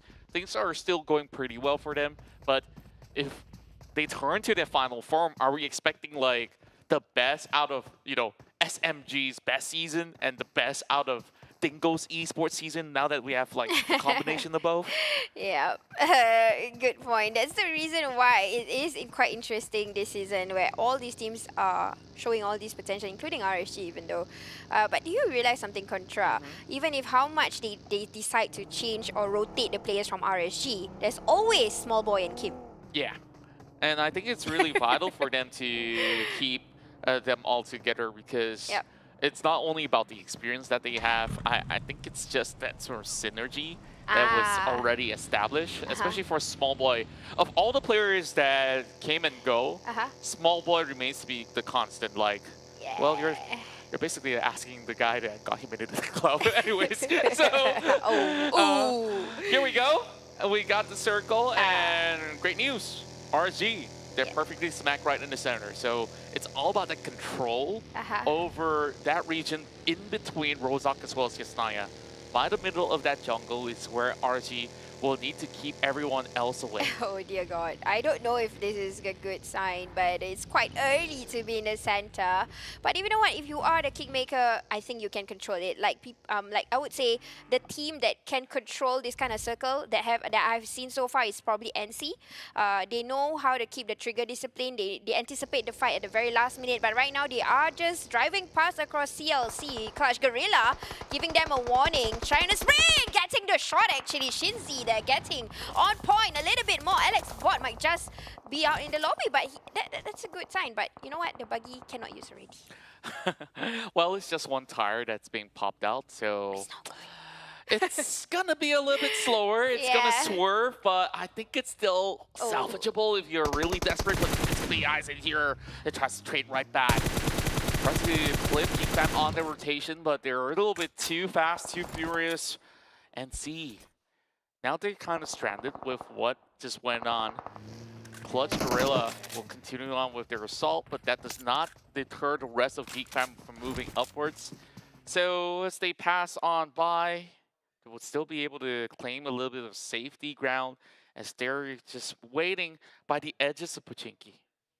Yep, apparently because that's exactly where the circle is in. But you know what? Teams are doing their rotation. We are just hearing sprays, no problem. It's just trigger fire. At the same time, kind of telling people that, hey, I'm here, so you gotta be somewhere else. And that's GENEXUS. This place apparently has been taken over by a few teams in and out. Initially, it was SMG, and then Homebois came over. And then now SMG is deciding to go back because, again, the place is controlled in that area opposite of Rozok. This place is honestly one of the OG kind of circles, but it's a hard circle to get a chicken dinner. It definitely is, where it's still a little bit of a struggle for you to not only secure a great ground where you could basically get covers from the terrain, or if you're going to be in a certain compound or building. Say, given for example, if a team currently resides in school and the circle shifts, or maybe there's other teams that's also in school, everyone's just going to be stuck right there, and the worst part about getting in is that it's harder to get out. Yep, I agree to you, Contra, totally. In fact, right now we're just probably seeing how teams are going to use the terrains of this place where there's hills, I would say, and I don't know, something tells me that if I were to stay on the shoreline, I might be safe. Shorelines again. Yeah, because it's in the middle of there's this one small lake in the center of Rozok. And everybody else is taking all these estates or places with buildings, and you know what, possible crashes would happen. So I want to stay alive a bit longer, but I don't know why the circle seems to tell me that it's going to go into where school is. I guess it's smack in the center, so no matter what, school would still be very close to where it needs to be. But quite the amount of teams have already predicted correctly. It's in between ruins as well as the city of Pochinki. So Clutch Guerilla is in a really good spot. Geek Fam directly by the church as well as the rest of the compound in there. So they will have to pull up a little bit of defense, but they're not all too worried because other players are around that Rozok region as well as school. So the great migration, when it does happen, I think that it's going to be Clutch that really has to be standing firm. So long as they don't really give way for the rest of the teams, they'll be able to get by safely. The hardest part about rotation for this kind of circle is actually in Erangel, it's fair that you have different places, compounds in fact, or buildings. But when it comes to this kind of circle, but okay, you know what? Let's talk about who's contacting who first. Yoodo Alliance for Rivals is currently face-to-face with NSEA, but also at the back, there was a team who was third-partying. But this is normal for Yoodo Alliance for Rivals to do like a barrier in the middle of nowhere. This is their strength, honestly. So yes, they are getting knockouts, but bro, I don't think it's that easy to bring them all down unless they are getting crashed right now with another team. Yeah, at least with the ditch that they do have, they'll be able to get a little bit more protection. Now he's getting shot and forced to retreat from the rooftops. So that's going to buy a little bit more time for Yoodo Alliance. And if you do notice, Loki's currently not playing. So Yoodo Alliance falls back to the usual standard for rival setup that they have all together. Now Jenny is the next one to fall apart with Almighty.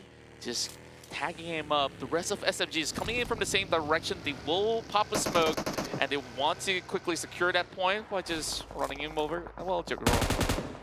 Well, maybe he hasn't drive for a long time. He didn't really need to utilize those bullets, huh?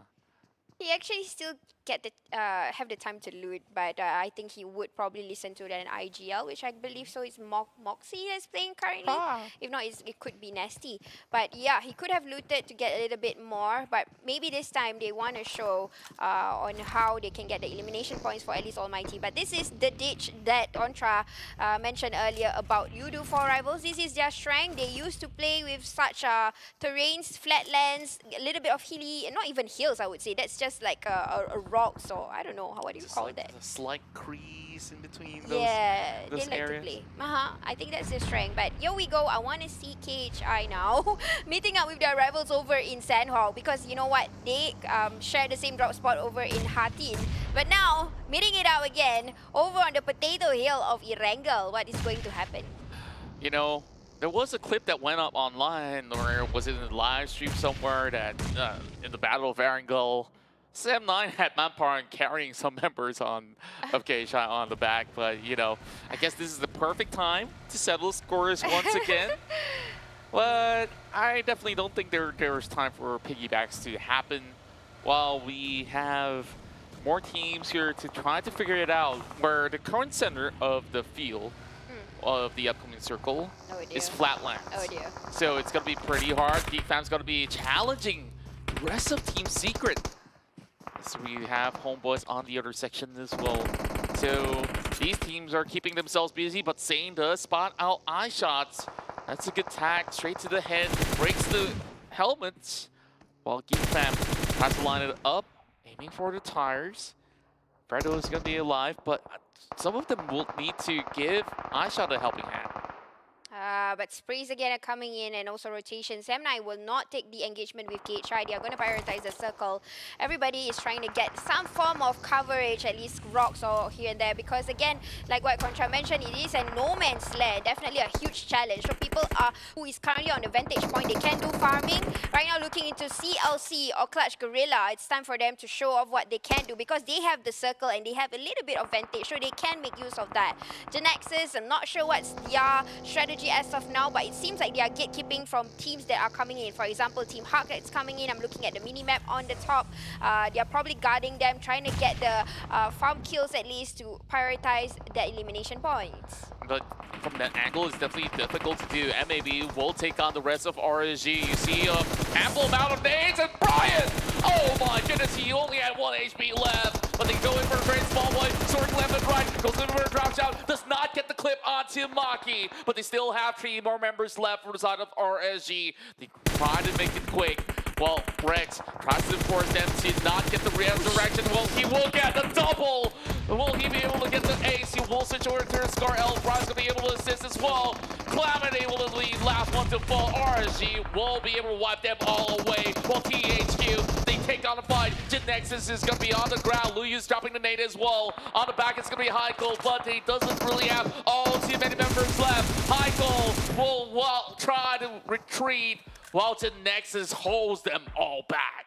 Oh dear, last person, Heiko's coming in a bit late there. He's just gonna come in. I don't think he will anticipate. He will just move on. No, he will, you know what? He's at the back. He's gonna try to do a revenge steal or whatever that he can do on Savage on this moment. But GENEXUS, after 3 elimination points, I think they are settled with that. KHI coming into the picture this time. They are going to go by the ledge, but you know what? Apple is coming in with the fire from the back. Yoodo Alliance for Rivals. This is the strength that we're talking about. Open places, no man's land. They are the kingmaker, I would say, but we're just going to see how it goes by this time. They're just going to get closer and closer, and we've got their grounds. Oh, it's just going to be storming right in. Has the UAZ that's tanky enough to soak in a little bit of a shot, but RSG, they're going to be squeezing through.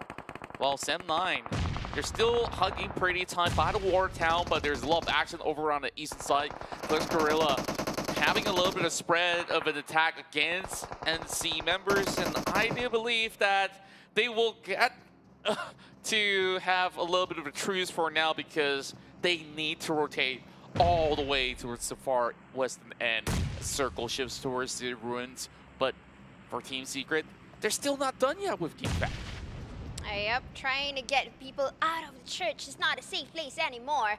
But you know, at the same time, you gotta prioritize the circle. And I've been looking into R2K. So Moss Goku, he reads the circle well this time. The R2K guys got the circle. But now we're gonna see how Team Secret will they? No, you know what? Geek Fam says, you know what? It's okay. I'll get out of the church and go into somewhere else that is quite safe. Because again, the circle is gonna be quite painful. It's already the 5th. Yeah, gotta get as much blessing as they could possibly get. ALMGHTY comes in with some pretty huge nades. That's gonna be RSG that will be out for the count. Being at number 15, well, KHI Esports has Demigod going down on the ground. GENEXUS now rushes towards Geek Fam. Well, they try to make an exit through Patiki, but they will try to form a stronghold out in the open, and GENEXUS will have Boo that will get shut down. Quick eagle eye gleam from QB. I think he's already secured that point, but he's still spraying right through. And ALMGHTY, he keeps getting numbers back to the team. Here we go. Another team that loves. This is again their strength point. Hills, mountains, Farang, Lejund. They know how to do it. But NC Flex, he waited in the house for quite long for Clutch Guerilla, and he went out with 1 kill, and then after that goes off to the lobby without getting that secure point, because like I said, the zone is already painful. The 5th circle is already in. Kill feeds are coming in. iShots is now on Homebois. Guys, this is an open no man's land. Every shot counts for any team. Shinzi is still guarding and anchoring onto KHI. Also at the same time, they are side by side like brothers and sisters. And you know what? They are brothers actually. This is Farang Lejund, and before this, Clutch Guerilla was called Farang Guerilla. True enough. Of course, a little bit of separation going on. And sometimes you may say blood is thicker than water, but chicken dinner is more important right here. Team Secret, Labredo running away, but there's going to be a little bit more commotion over the top side. While Death will be able to tag a few members out of Secret. El Clasico 4.0. Throughout the week, we've been seeing them getting those tit for tat. While it's going to be Yoodo Alliance here that will find the rest of our legends. While Rebel Boy being the last man standing will be taken out instead. So that's going to be your top 10 teams that's still left alive. Clutch Guerilla, on the other hand, they're just relying on smokes. I don't think they have vehicles left, but ALMGHTY, he will try to defend himself by the corner of the wall. Or should I just say it's just a little bit of stone. Appy has a lot of work to do. There's so many players out in the open field. But wait a minute, you know what? Here we go. We can see a few teams that is controlling, although they have a vantage point. A few teams are on the hillside, but it's just hard for them to control because teams from down under are just tapping onto one and they have no idea exactly where the shots are coming from exactly. That's the reason why Homebois is trying to cordon off the area or clear one by one. As of now, their attention goes to Team Secret, who is currently in the smoke, and it seems like it's hard to get them a little bit more. Matoy is just hiding underneath. Fredo is still alive, still trying to get Game Instinct, not coming in well for Iron Pro, not yet. Well, I think he tried well enough. He does get quite a number of tags, but Matoy managed to get himself healed up. But he might come in with a refrag. This nade looking pretty good. It might clear them all off. Trakes will soak in a little bit of damage, but they will have to reposition. That also pushes the rest of Homebois into the direction of ALMGHTY. Thank goodness they're on the rotation, but they do have one member getting crushed, and that's going to be Bard that will lose out. Homebois will have Trakes surviving that sort of target that just passed on through Yoodo line. Somehow they push all the way on foot and got 7 frags and still added. Homebois now takes on ALMGHTY.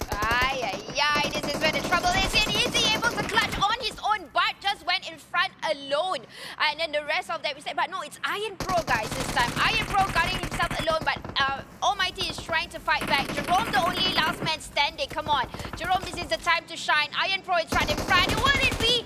No, he did it. Jerome is showing off his skill sets, but not yet. Now we're changing the window, trying to see to Yoodo Alliance 4 rivals again. Like I said, this is their strength. They are coming one by one, and they're doing it well, Contra. Indeed they are. Now it's all relying up to Tom to go in for that rescue, making it a 2 versus 2 between ALMGHTY as well as Homebois. Iron Pro could still be safe if they really want to, but they're going in for the rush instead. So he's splitting out, but with the M249 in hand, Jerome suppresses them, not giving them any leeway at all. Trakes gets knocked in again. They might just do it. This one versus one. Mono el mono. But it's going to go in. And Homebois is the one to take it into the top 2 position. Well, you might see that Homebois logo is still there. But hey, I guess I was wrong. Almighty were the one that did get taken down. But that definitely makes it all too easy for R2K. Oh my god. A whole lot of chaotic going on, but R2K, we're gonna be chicken dinner.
You know what they say, it pays to be patient, and R2K, boy did they win big in this one. That was game number 2, and R2K snagged a chicken dinner in a situation where nobody notices their presence, not even the observers watching them. They creep their way through and eventually come in with one heck of a nade. That's called being efficient, they say. Utilize as little as possible, but get the job done. This is the 2022 PMPL MYSGPH Spring. You're with me, Keith. I'm your host. It's all brought to you by PUBG Corporation, Tencent Games, and Lightspeed and Quantum Studios. So thank you very much. We've got a lot to talk about on how this thing happens, but first, the PUBG Mobile 1.9 patch note, in case you forget. We're bringing you a brand new vibrant anniversary, okay? It comes with a numerous amount of offerings, one of them being the colorful spawn island, in case the regular maps is seemingly dulling out the experience. Aerial battlefield as well, and colorful bicycle just to make things more interesting, and brand new camps for you to explore. Potentially a loot spot as well. I don't know, get over onto the game and find out. Also, the classic mode improvements brings you a new bridge in which there are now numerous ways to find tactics to get your way across, or at least compete on the bridge and ensure your survival. Or it could work the other way around, and teams can find out how they may solidify defense and chokeholds onto the bridge. Find out on the classic mode improvements alongside recall mechanics and other basic improvements. And, well, the upgraded cheer park, that's just a bonus here, competitive racing and all these good stuff. But this one is special. The new Royal Pass by PUBG Mobile via X Warframe. It's a partnership of a lifetime here, as the latest Royal Pass in collaboration with Warframe is already out since the 22nd of March, which means you gotta get onto your app and find out what it is really on the inside. But I can tell you straight up, what they really have on the line is some items for you to win and unlock, and some various outfits throughout the in-game events in PUBG Mobile. So think about it. Instead of making your characters look like everyone else, your characters get to roam the earth as aliens. I don't think it gets any cooler than that. So go over onto the PUBG Mobile app right now. Go get yourself the Royal Pass. Start your adventure today. You are already 3 days late from its release. And so Since Royal Pass is an event time only, you might want to be fast and nimble on your thumbs before it is all over. So, back to the game that we were in before. Man, that was one heck of a treat that we just saw. A lot of nail-biting moments, a lot of stepping up coming from the side of the Singaporean teams, really showing their strength here. I think Almighty, seeing as how they can pick up these fights, almost puts them at par with like the whole entire MY league here. So I think it's time to wake up and start addressing these issues, and that is that Singapore is also a very, very scary team. And we are seeing that. We've seen that a little bit yesterday, and then now today, it looks even more prevalent that they have what it takes to go up against the top dogs here. Now, take a look at the match rankings as R2K bags themselves that chicken dinner with 9 eliminations for themselves here. Although they look like they were being passive in the background, they did make their way through, I think with the members advantage as well. They managed to survive through it all against all odds and, well, claimed themselves this chicken dinner. So 9 kills onto their way with the 15 points. Homebois coming in second, and obviously Almighty, the best performance they've displayed here so far in the 2022 PMPL MYSGPH Spring. This is the MVP for the day, Zane from R2K. 6 elimination by this man alone, 964 damage, nearly hitting the 1K mark. But look at that team contribution. This guy needs a raise because he is doing what his other teammates failed to do, and he's carrying that weight 50% and more off the entire team alone. He is worth 2 people in his entire squad, just saying. 265 meters longest elimination distance with 3.6 MVP points going on his way.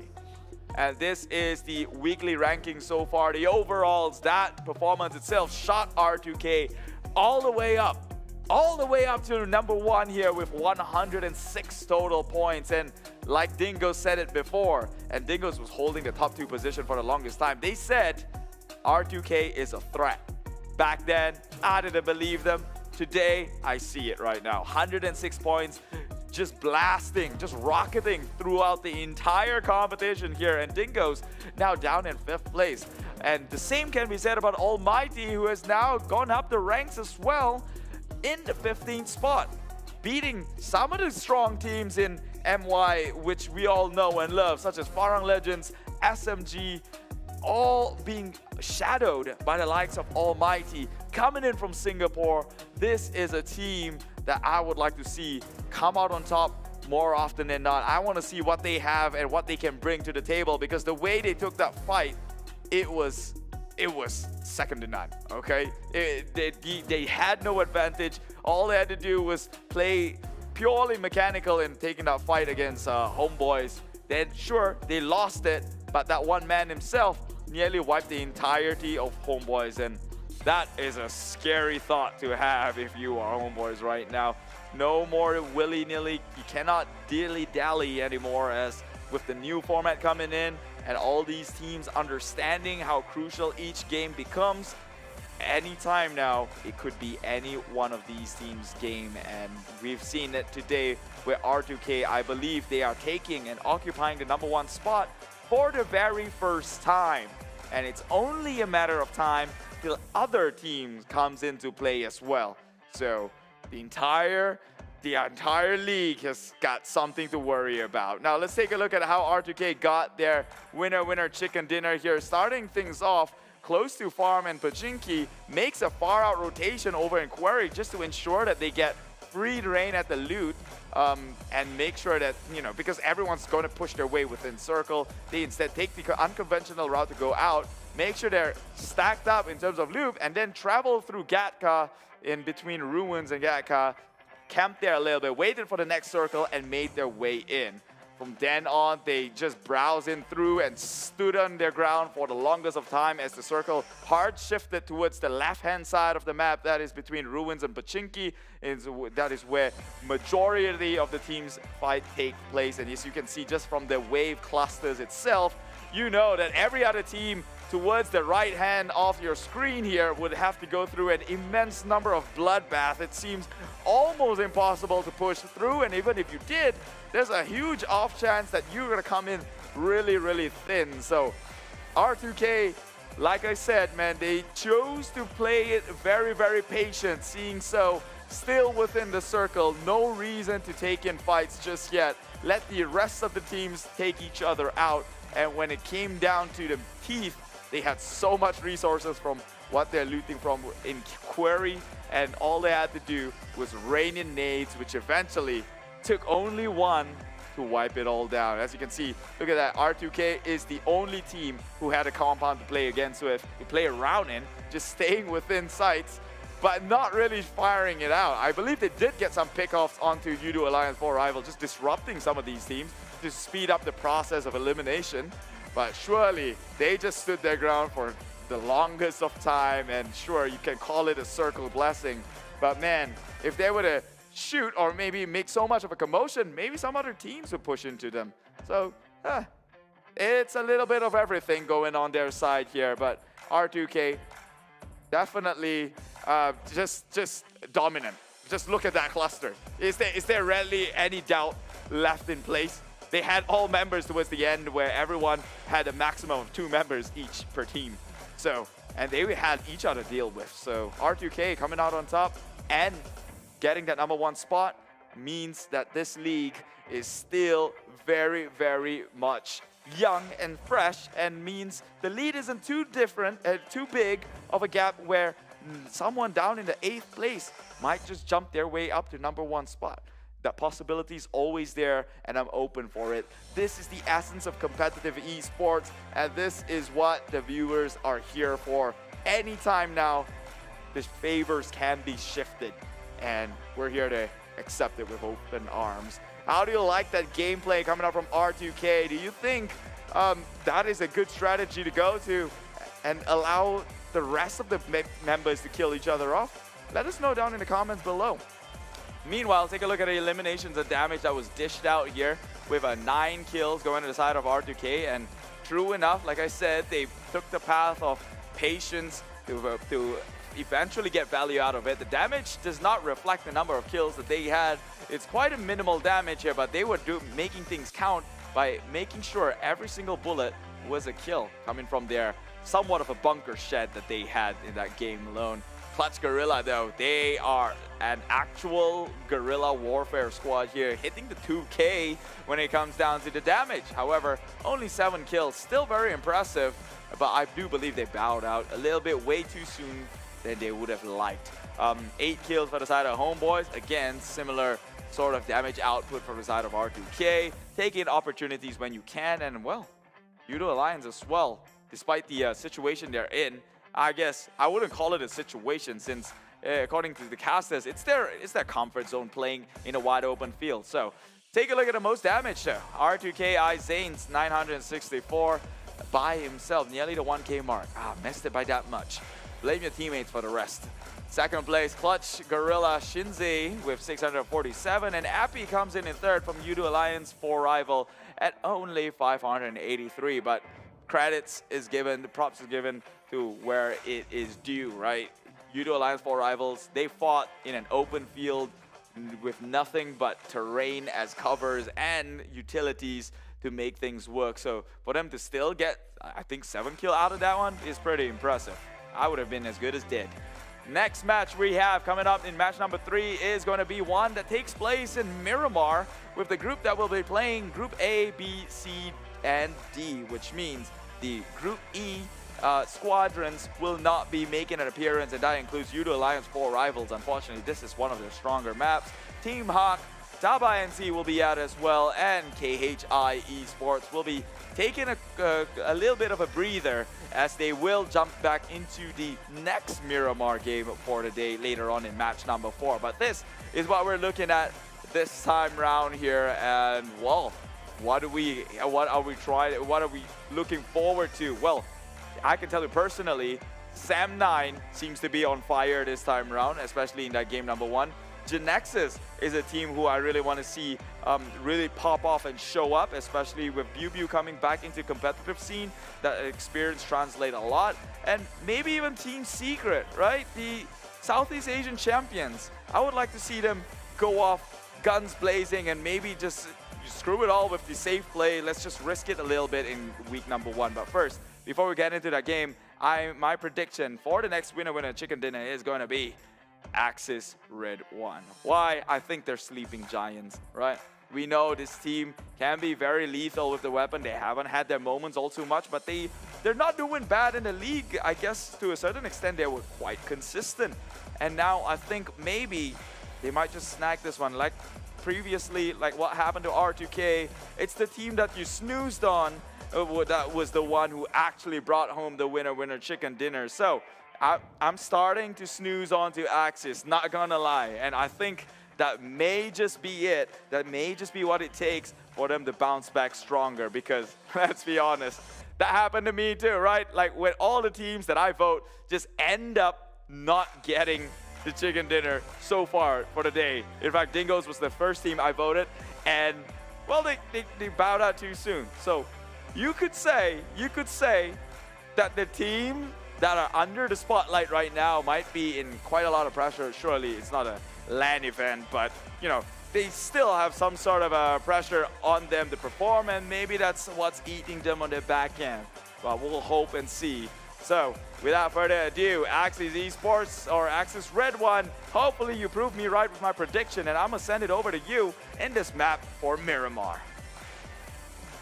All right, as we get ourselves back on track, we will now have Group C rejoining this time around. Of course, it's your casters here, Jenny on the block, as well as Contra here for the 2022 PUBG Mobile Pro League MYSGPH. So far, things are looking pretty good for all the teams out there. Teams, even from the second pager, are stepping up. And of course, the ones that always offer us all the goodness here is our official smartphone partners, Realme. Check out the GT2 Pro, as it is greater than you see. This year, Realme as tech trendsetter will partner with PUBG Mobile to support all the young talents here in esports with best-in-class products. After getting the phone, we need a line, and why not switch to Yoodo?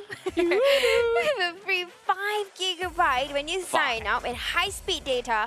Of course, on top of that, PUBG Mobile giving 20 GB extra when you sign with Yoodo. So go and scan on the QR code to find more about it. Yep, and if you're wondering, how do I get that SIM card if I'm just going to scan the QR code? Simple, download the app, they'll send it to your doorstep, so you don't have to worry about all the crowd in the mall and going into, you know, take some queue numbers. Nah, you don't need none of that. And what's best about Yoodo is that you can customize your mobile plan as well. Like, yeah, you want more data?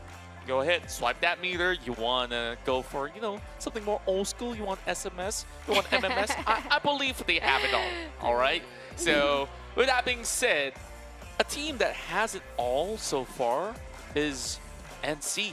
And they've been showing signs of consistency. I think that we've also seen some of all the other teams really going above and beyond. R2K got that chicken dinner, but you and I can kind of agree that they didn't really have to do as much work as compared to the rest, but I think chicken dinners are still chicken dinners regardless.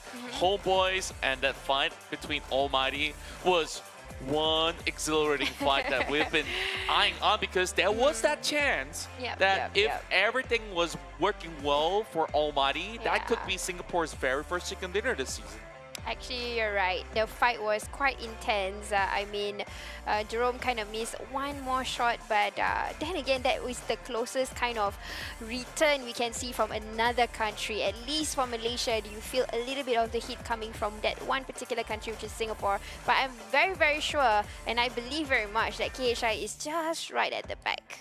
Yeah, and of course, we're still rallying in support. If you're from the PH, of course, cheer them on, show them all the love that you could possibly give. And, you know, no fighting in the chat. You know, sometimes there's just too much conversation. Who's better? Oh, there's not a single point where you could possibly, you know, tell others that, the other teams are not as good or so. You're yeah, gonna start a little bit of a tough banner out there, so do yourself a favor.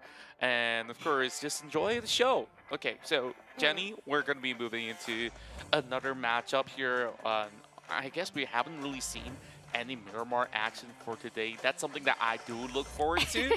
So I wonder, you know, like today, Friday, it's always going to be a pretty good day. And I think that, you know, all the players are in a really good form. Like, now is not too much about that trial and error process. I think that everybody wants to get to that 100% of the potential that they could possibly offer, which is why we're seeing so many different chicken dinner winners throughout 3 days. You're right, actually true. And I believe very much the coaches are doing a lot of homework, because we did see a lot of improvements in all these other teams that is, especially in the page 2. In fact, page 1 coach, I would say, not say coach, but the team itself, but you know, there's always some form of feedbacks from either the analysis of the team or even the coaches. They have been doing a good homework, because the teams that have been consistent, they are not showing the same kind of tacticality, honestly. Yeah, I would certainly agree. And sometimes, no matter how much paperwork you have behind it, the circle will shift the way that it wants to shift. And it's just a way of the game telling you, no, I'm just going to spoil your plans. And you just have to rely on clear instincts when it comes down to how you really want to play your part into securing that chicken dinner. So when we look into the past matchup, like we saw, Geek fam, they gave they initially had a really good checkpoint of them for themselves when they were loitering around Pachinki, and that's where they met up with Team Secret, right? The fight went on and on and on, and eventually they got depleted as well. So I guess that just giant teams like Secret, like Geek fam, they're still trying to get themselves back to the groove, and we are finally here for our first Miramar matchup here for day 3. Here we go. Can I do something crazy? Go ahead. Miramar! I love it. I don't know what that means, but I think that's a war cry from Sis Jenny. Because I don't know why, every time when it hits Miramar, it reminds me of Wild Wild West and Red Indians. You know, like back in the olden days, Red Indians will make these howling calls, and you know, they are all usually associated with deserts and all that. So I just wanted to do that. Yay! Well, I don't want players here to bump into hyenas or, you know, scarier things in Desert Dune. You know what I really want to see? More cactuses in Miramar.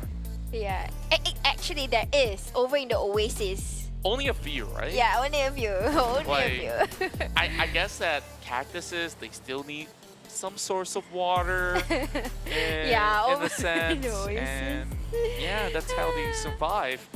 But Oasis, you know, I've been waiting for like seasons after seasons. I know, me too.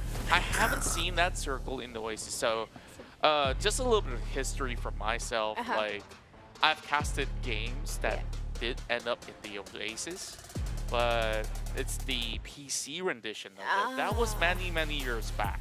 You know, like, of course, PUBG Mobile, I think that they're a little bit more forgiving, you know? Like, that uncharted territory includes high ground, and on the lower ground, it also includes water. But I guess that, hey, this is something that's still including a little bit of water by the edges, but I think that eventually it boils down to Los Leones, La Petita, and so forth.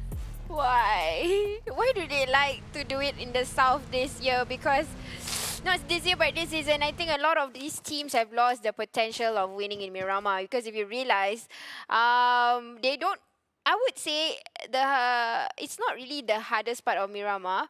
But okay, guys, if you do miss out on the Yoodo, please go and scan it now. You get free 20 gigabyte and then with plus 5. So there you go. But anyways, as I was saying, Miramar, the terrain gets harder as it goes downwards on the south side, honestly, because Miramar is all about height, about vantage points. And then when you get circles like this, places like Porto Parasio, Impala, they have really like a a train that is going downwards, and the downwards is extreme. It's like a slope, but they have like levels of different kind of slope. So a lot of these teams kind of like did not show their true potential as how it shows in scrims.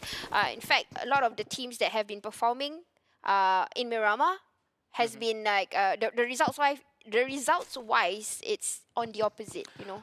Yeah, I do agree with you, though I may not be as actively as involved as compared to, you know, some of the other casters as well that are casting scrims all too often. But, you know, I do check in on the team from time to time. Like, something that we were used to for the past season is that Yoodo Alliance, they're masters of this terrain. So I really do wonder, like, what exactly is going on with the team.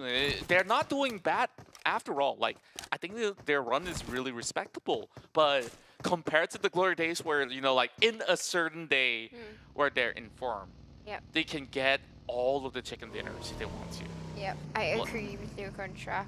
But this time around, we are seeing a consistency coming from, I would say, Bosskur and NC over in Miramar, especially because they can get a strong point of, I would say they will avoid the choke points, and they get to survive even longer when they get into the southern side. Of course, we have no idea exactly where the circle will be closing in. If it does goes back into the south side where it's close by to Los Higos, then it's a GG. It's the same kind of results. Los Higos. Oh, man. That's one place that no player really wants to play at. I know, because, right? like, it's really difficult. Like, you do have, like, bridges and stuff. Like, well, I got to recall how it even looks like because we rarely get that circle. But as we move into Hacienda del Petron. Ooh, okay. Like that. So, fun fact, this is one easy way for you to get that golden Mirado packed inside a garage. And everybody will know you are from Hacienda. It's like, oh, it's the Hacienda boys, right? Yeah, and it's EVOS. Yeah, so I think it's very fitting that, you know, that logo is kind of like gold and white somewhat. Someone can argue with me that it's a little bit bronze-ish in color. Yeah, go ahead. You can talk all about it. But as we talk about that, Mika being the addition to the team, he's been showing some really good signs of promises, especially for the fact that he's only 16 years old. And, like, imagine what this kid can do in the matter of, like, 2 other seasons that will come in the future.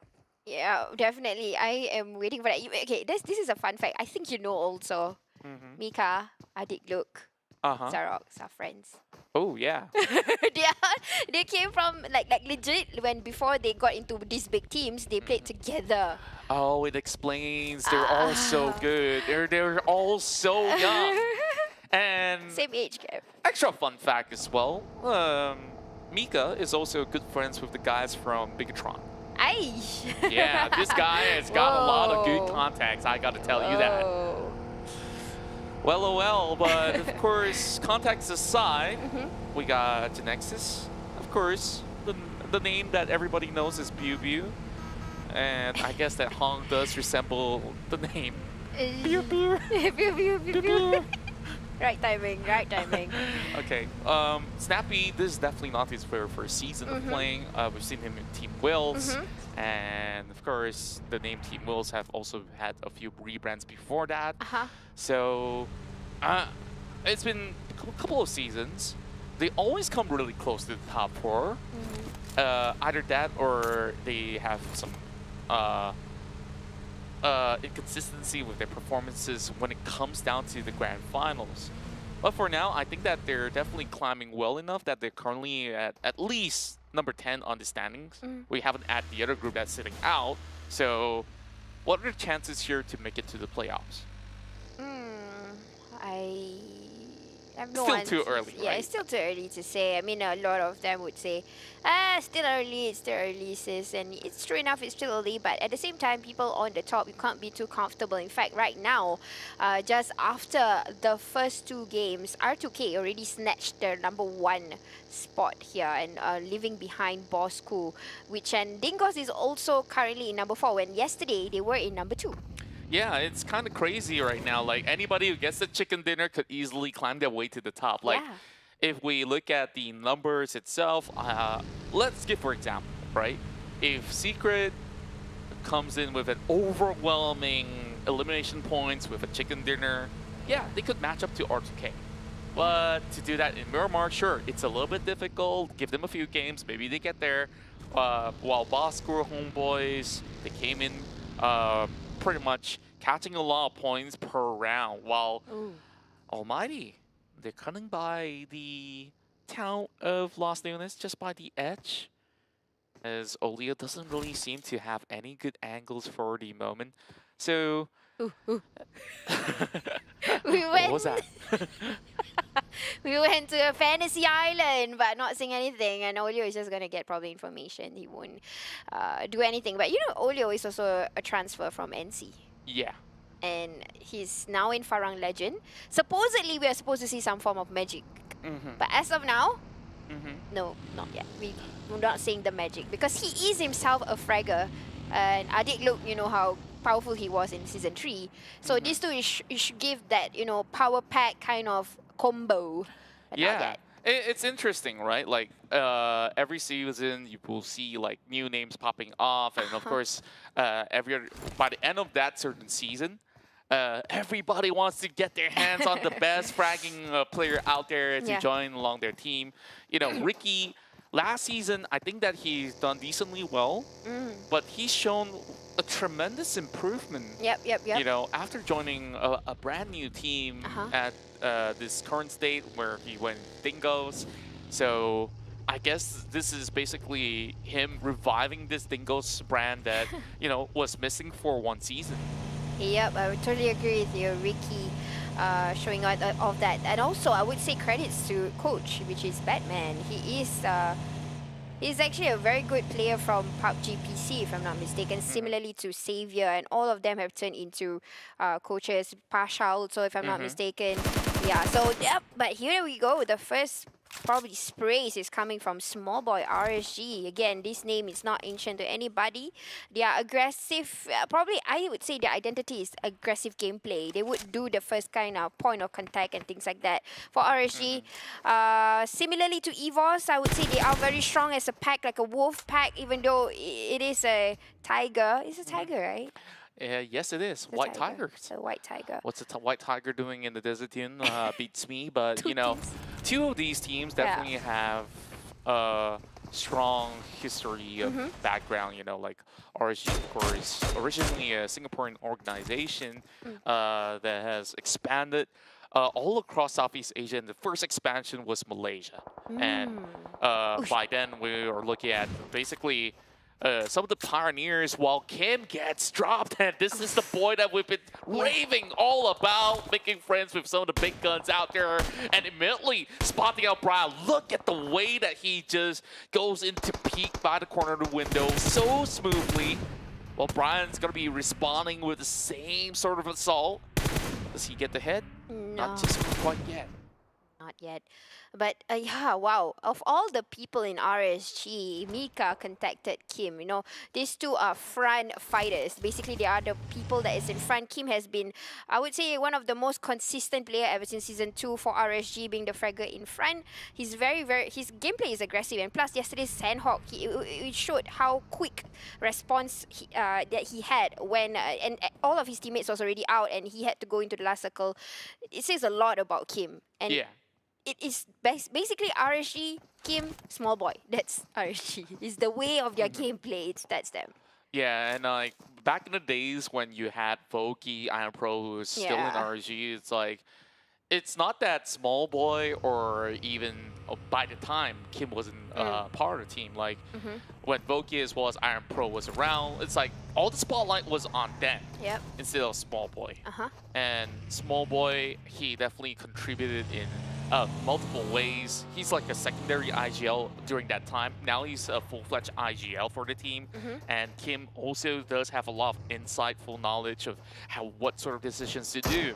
While he is a master of long range, which is why RSG gets a lot of respect in Miramar rounds, where when they take Minas Generalis, it shows you that, hey, I'm going to control this whole sector between Picado, Graveyard, St. Martin, Junkyard, wherever you want to be. We're always going to be around.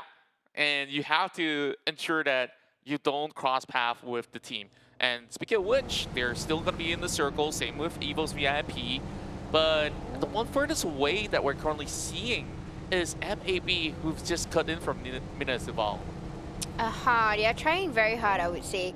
MAB, bring it on. That's their tagline. But apparently, they got to bring it up to themselves. They got to perform better this time. They have not been looking the best for this season, at least. But I know these boys, they can bring a miracle into the game. Last season, they were known as Bexam, but this is the same players who showed a lot of miracles. But it's just that they are under a different organization, which is a more feisty organization, I would say, because with the tag called Bring It On. But we want to see them bringing something into us. But Iron Pro got protected by EVOS. Again, we just spoke about RSG and there, but that's the first blood. And Razor. Wow, Razor. You know, of all the players of EVOS VIP, you know, on his very debut season, he was like one of the most underrated players out there. And he steps it up a notch, and there was a point where he's basically matching the numbers that Examzy was offering, where everywhere you go, he's just going to be there. Afro as well as Zigzag. They're going to be turning corners, but they're going to be turning into EVOS VIP as well as RSG. Each one of the teams get a piece of the pie, so I guess that's pretty much even. But as for, he'll be having those shots being fired at him, and it's going to be RSG that claims those points. Yeah, RSG EVOS taking turns on to taking the team that just cut across, which is Team Bosskur. I think they are making quite unsturdy decisions today, at least for the map of Sandhawk, and then not really Wrangle. We didn't really see much of them, but definitely not being themselves today for the Bosskur. And I guess the main problem about taking decisions here in Miramar is that it's such a vast map that no matter where you rotate, there's going to be a little bit of a hiccup here and there. And therefore, the only best way for you to do so is to use multiple vehicles to convoy and sometimes just hope for the best, right? Like, if you drop one player, that's okay. But if you drop two, you're in big trouble. And I guess that's what Bosskur is currently going through. While after losing 2 members, they say, okay, if you're going to take my players down, I'm going to give you a little bit of challenge. I'm going to claim some of yours too. Yep, definitely that.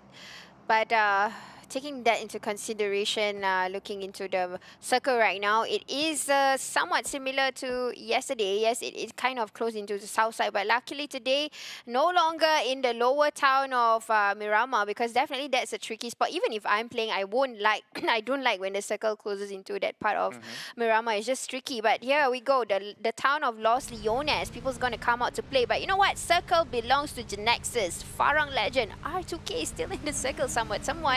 AMAB just joining the party, might just make the first few contacts with R2K, but deciding to see into Axis Red 1 Mika Ope getting some shots, but not getting anything. But maybe he just got himself information that there is a team right in front. Yeah, Micah, he's got those level 3 gears. Pretty happy about that. I guess he's got a lot in his back pocket.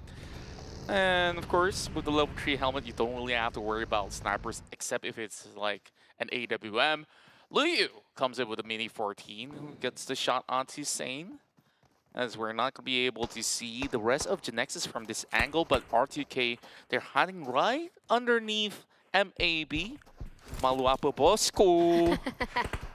Well, they haven't got those points though, and of course they are in the position where they're very desperate to get anything going for them. Yep, but we can hear sprays going on. That's definitely Calamity attacking Kachang Susu that is trying to get into the zone. But this is the time where MAB showing off the skills. John, Trosham actually delivered some shots, and this is quite a great distance. It's just that they need to get that knockout. They need to get that at least 1 or 2, because such a beautiful space jumper coming in as an IGL. Even though his team is currently being under attack, he is still going on to get information or at least a knockout or 2 from other teams that is in the point of attack. Probably this is a choke point this time. Yeah, and Hayden's going to be able to bring another point back towards Axis Red 1, while Jumper has already been taken out as well. RSG after that shift of the circle, now they are placed in the awkward position, stuck in between a 2-2 flank position of Team Secret. Now Matas gonna be rushing in. Grenade lands perfectly on top of Small Boy. Not much time for resuscitation. RSG, they're gonna be booking their way out of here. They're gonna leave this place off to be, while Rex tries to battle out with his ex-teammates. Matas gonna be able to shoot down Ryan, while Rex could only do so much. Kim still hiding behind that palm tree, but I don't know, there's not going to be too much damage behind, while Matoy is doing everything all by himself. But they do get the revives on. Small Boy now pushes forward. He does get the damage throughout. Small Boy once again being knocked out. Matoy outside the blue as well. Tries to chicken it all, and Team Secret gets shut down by RSG. Ooh, that was a very good comeback by Matoy. We could see his CQC. He managed to block a little bit of the bullets that was coming into him, but unfortunately, too much firepower for him to handle, and he goes back down to the lobby. That was a beautiful one, I would say. It would make it to the highlight cuts. But now we're shifting gears into Sam9, who's approaching into Geek Fam. Again, this is something that we want to see. Similar kind of traits over these two teams. Who is more patient, I would say, in this particular gameplay that we're looking at. Geek Fam, we know their trigger discipline is 100%. Getting shots over from R2K's direction. QB seeking for, oh god, don't hit me because I got another team from the back. Where is Miracle and everyone else? They are already in front, QB being the last person behind. Not at a good timing, probably as of now. The circle is about to close into the 5th. And where would it go? Whoa. Well, it's definitely great going for ALMGHTY so far. 2 games in a row, and a team like EVOS VIP will start unleashing all of their prowess on top of some players, which I couldn't really see from the PLV, but we still have Dingoz Esports now stuck behind that section. ALMGHTY, they try to challenge them in order to get themselves into that position. They break that vehicle, but it doesn't really matter. Dingoz does have that circle, and it's all down to ALMGHTY. How does this play out? EVOS VIP, they will eventually lurk in. So ALMGHTY, they have to come prepared or else they will falter. ALMGHTY, somehow, they will have this very strong connection with SMG. Still seeing them meeting up over in Sandhawk, Erangel, and now in Miramar. Somehow the rotations are similar to one another. Probably they are like revenge with one another. As you know, as of now, probably that's the first thing they would think of. If they were to see this live feed, they'd be like, again SMG. But apparently that's the fate for these two teams. Now looking into how the rotation is being made by GENEXUS, coming in like how Biu would cut across. They are simply just coming into inside, not caring anything about anyone. Literally like how PEL teams would play. Now crashing into Farang Lejund. I love that reference right there, and this time GENEXUS snuck on by. They will launch an assault onto the rest of Farang Lejund, but they're also caught next to Clutch Guerilla. This time Sam9 didn't get any points at all. They fell off on the 12th placement while they're getting tags up above. It's Bosskur that gets depleted as he arrives into a situation where his vehicle just exploded. Jimmy definitely on the perfect watch, while Farang might be able to steal some points away from Clutch Guerilla if they come in time. The two blood brothers are about to fight, and I feel like they are going to do a push here. We can see from the minimap, one person from Clutch Guerilla has already got themselves super close, and that's Adib, the IGL at least, coming close to where Farang Lejund and also GENEXUS is, but close behind. Geek on foot, trying to get into that same area to where the entire choke point is at, but Samzy is just guarding off from the side here, looking as into the 5th party probably. My oh my, look at this angle for Samzy. Oh my goodness, he does get the pick onto his Shinzi. And that is 10 elimination points for EVOS VIP. They're doing the same thing once again, this time right behind the shack instead of a rock, while Jimmy, he can only hide behind that broken Murano while this captain is calling in for help, while Geek Fan tries to push it. Geek Fan will be depleted as well. 10 more teams left. ALMGHTY gets all these jobs done. Showing up this time, but no, Helton got shot. Biu says it's not over, boys. I'm still alive from GENEXUS. Olio is down at the same time. Now this is going to be a little bit of troubling for Farang Lejund. R2K is going to come in. They are going to push it into Farang Lejund. Adi, what are you going to do with Repo Boy? Well, all that they could possibly do is just to wait things out. As R2K, they're also flushing right in. If they don't finish the work against the Nexus, it's going to get harder from here on. More smokes being set up by Luyu. PUBG also soaking a little bit of damage from that grenade. Luyu's still going to be A-okay, but he will get tagged nonetheless. Funky coming in from behind. Clutch Guerilla still keeping them at bay. PUBG is going to need a miracle to get out of this place. Oh my god, the push is coming in. I'm feeling the heat here. R2K got to choose on which side they want to go, and it seems like they are going to ditch off a Farang Lejund. They're going to go and prioritize, leaving Aizain behind, getting the buggy, just going to go on top of the vantage point as of now. Now, Farang, you can continue and concentrate on GENEXUS if that's possible. Repo, just 1v1. One more person left of GENEXUS, and back to the lobby. And there we go. Farang Legends finally pulled through. It wasn't really a clean cut of defense while they're still Clutch, who wants to move right in. Save goes to Almighty. What Samsey is doing here is just to push all of them back. Samsey's going to be down. Health is going to be holding the Tigers back. And the next one on the chopping block is going to be Razor. This is just helter-skelter under the sun. Everyone's going into war. And all the bullets are flying everywhere across the map. EVOS VIP, though they did get those 10 frags, they're out of the game. Ooh, look at this fight this time. Dingoz versus Jenny and Mael. But Farang Lejund getting that dominating points, closing into that place. R2K, it's still not over. They have already gotten that place. Now they are going to dominate and push into Dingoz. But don't worry, they can't really just go on things straight because there is still SMG in that building. They got to clear one by one.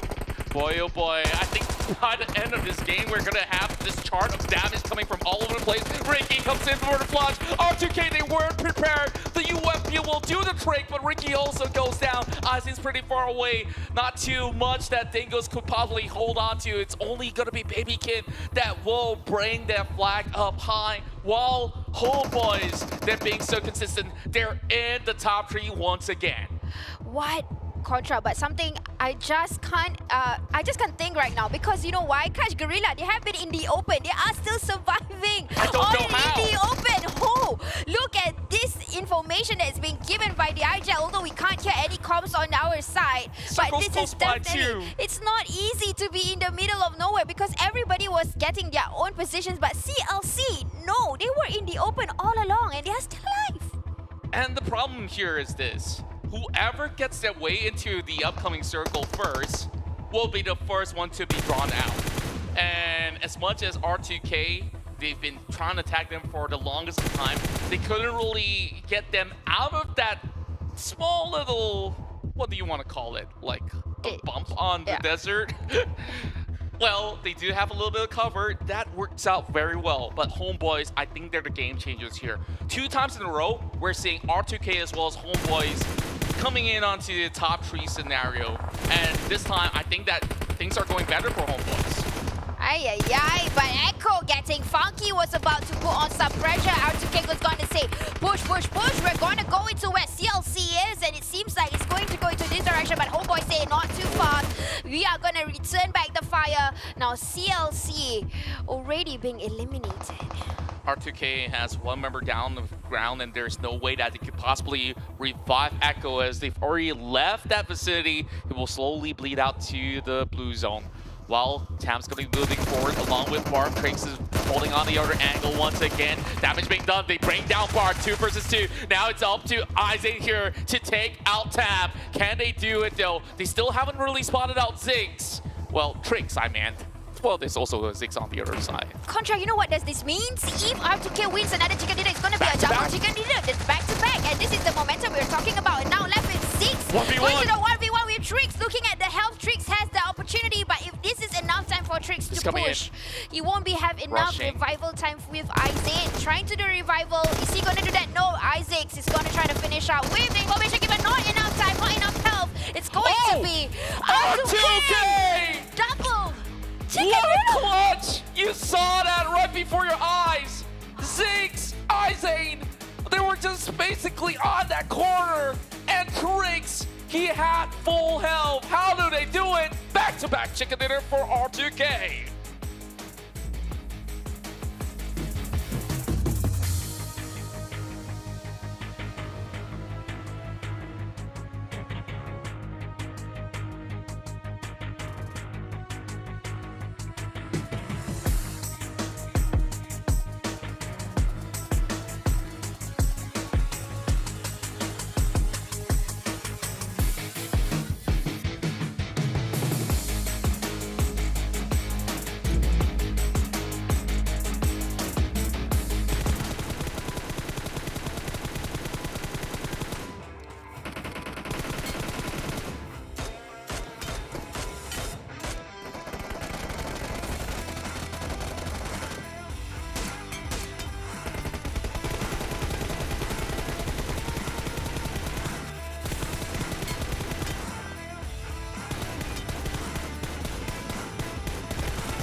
talking about deja vu. You cannot write these any better than it was before. It is a repeat chicken dinner by R2K for the first time within the league here in the 2022 PMPL MYSGPH Spring. My God, was that a treat to watch. Action, music, I guess, to your ears when it comes to the ratatas.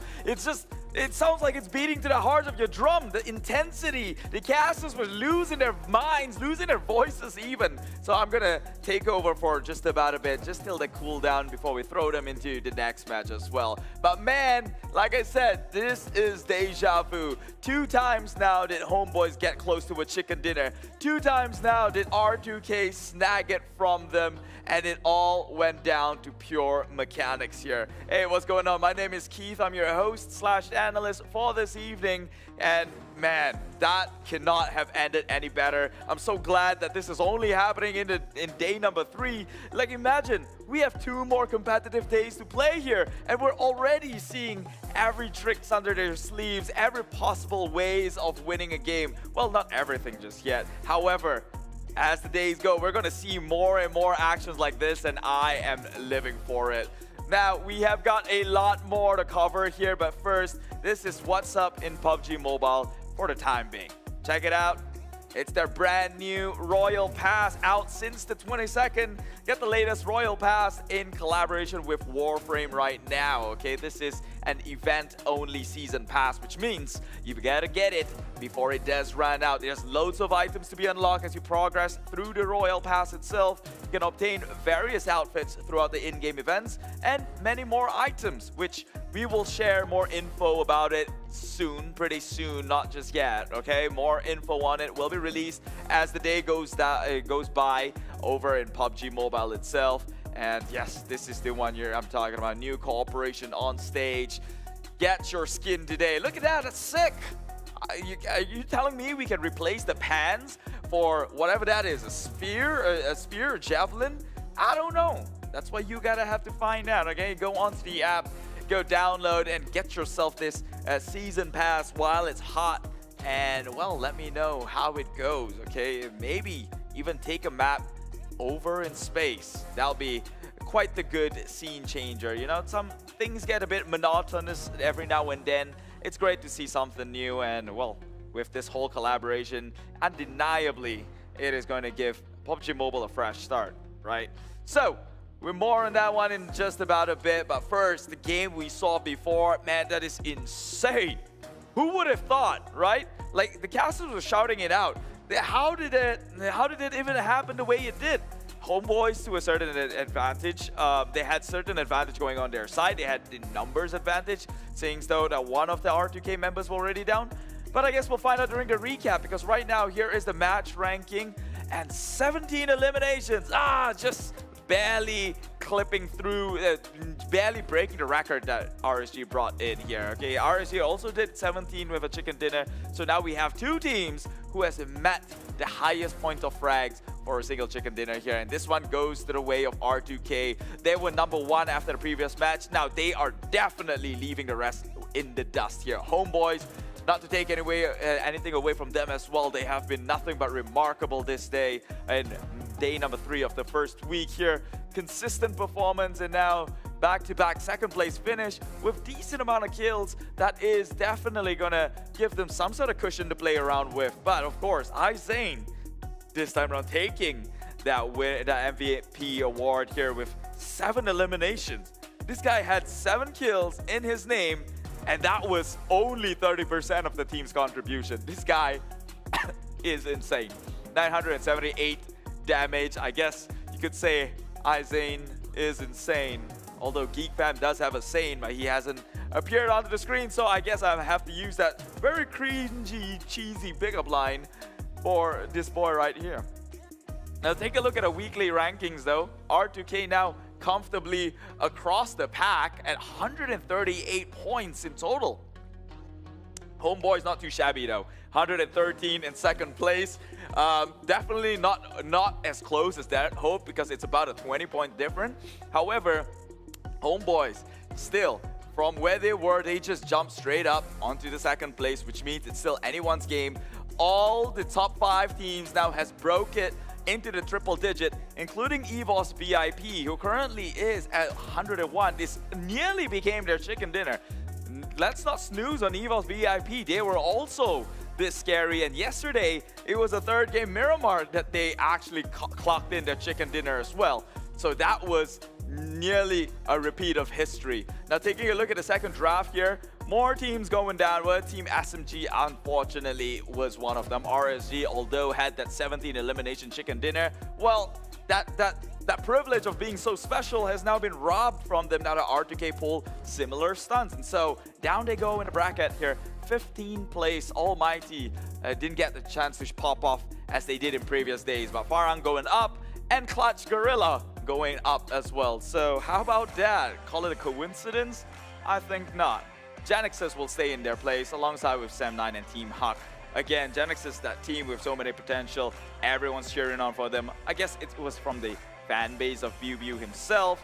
Well, maybe that social pressure is finally eating up on them. You gotta go down to the comment and maybe cheer them up a little bit, you know, not too much pressure on them. Don't get too hard on, because, you know, this is a return from BuBu after all, right? It's not like he has been playing internationally in Korea for the longest of time. He's coming back into the scene. It's gonna take some time to warm up, and now with the new teammates in his roster, yeah, you're gonna have to fix the chemistry issue.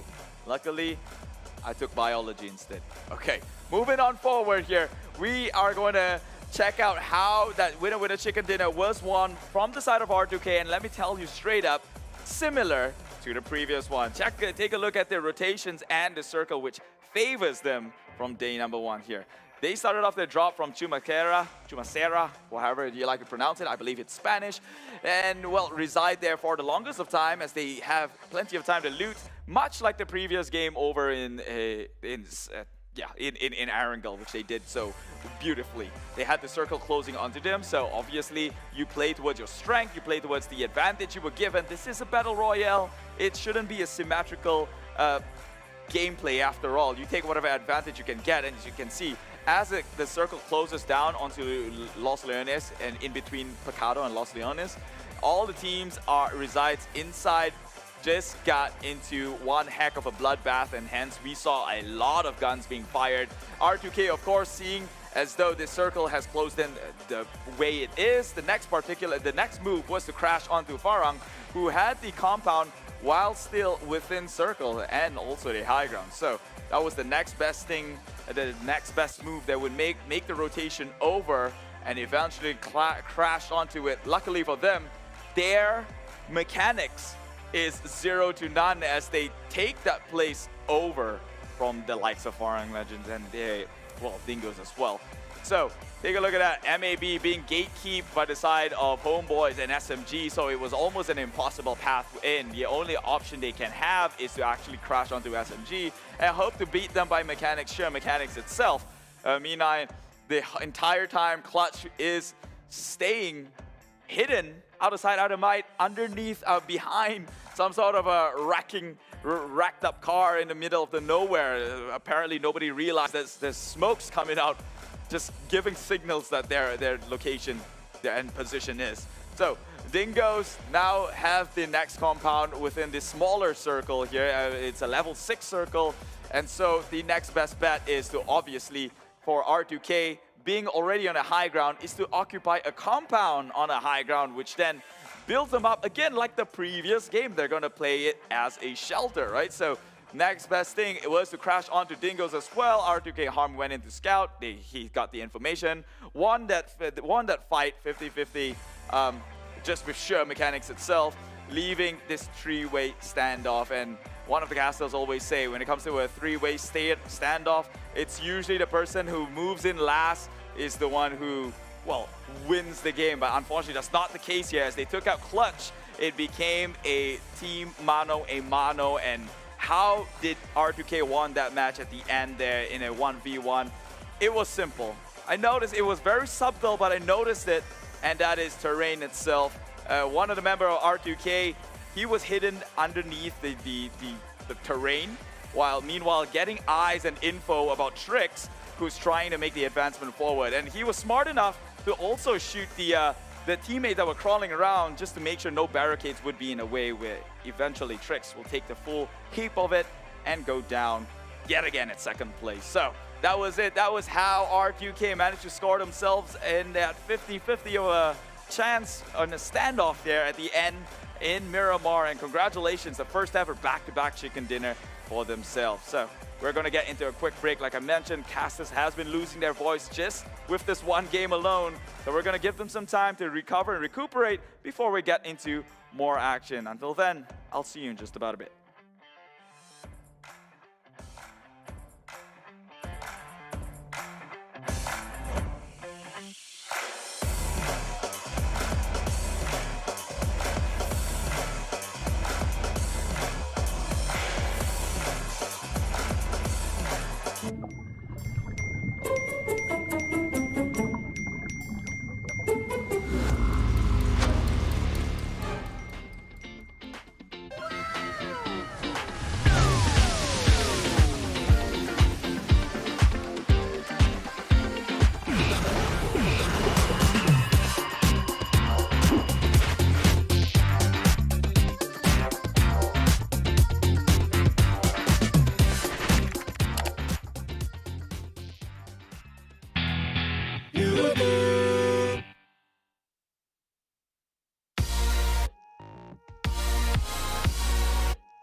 You can beat me down, but I will jump back up.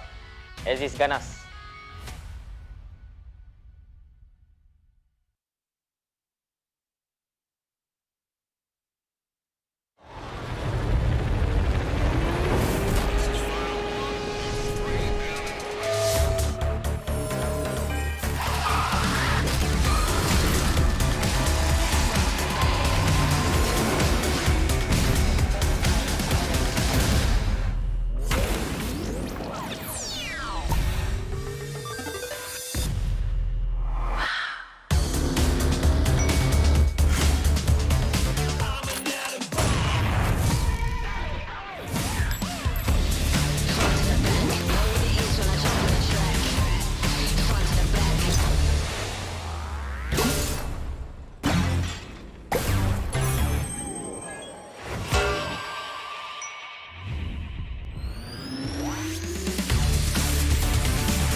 From ordinary to extraordinary, there's a long way to cross.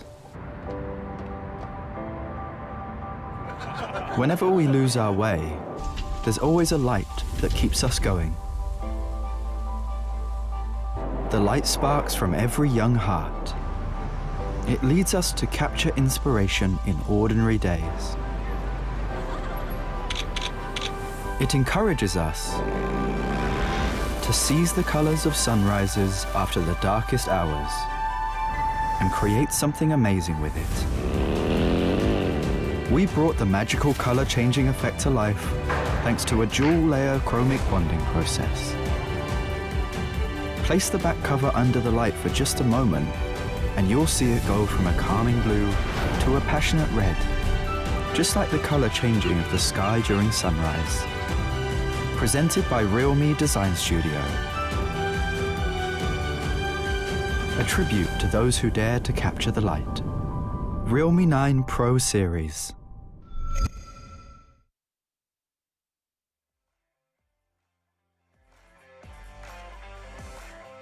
Have popped their lozenges and ready their throats for the upcoming game here, because why?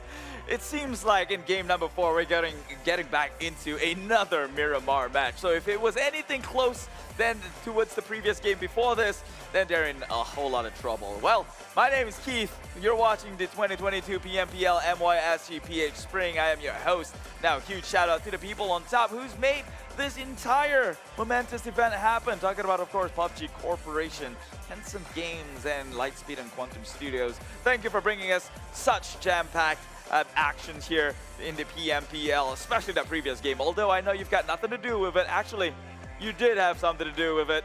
With the Circle Gods. You are the Circle Gods. And so go over to any PUBG Mobile page and wish them a happy birthday, because it seems like although it is their 4th year anniversary, we're the ones getting the treat. You see how selfish this is, right? So time to pay back your dues. Go over and wish them a good health, prosperity, longevity, whatever it is you guys say during happy birthdays.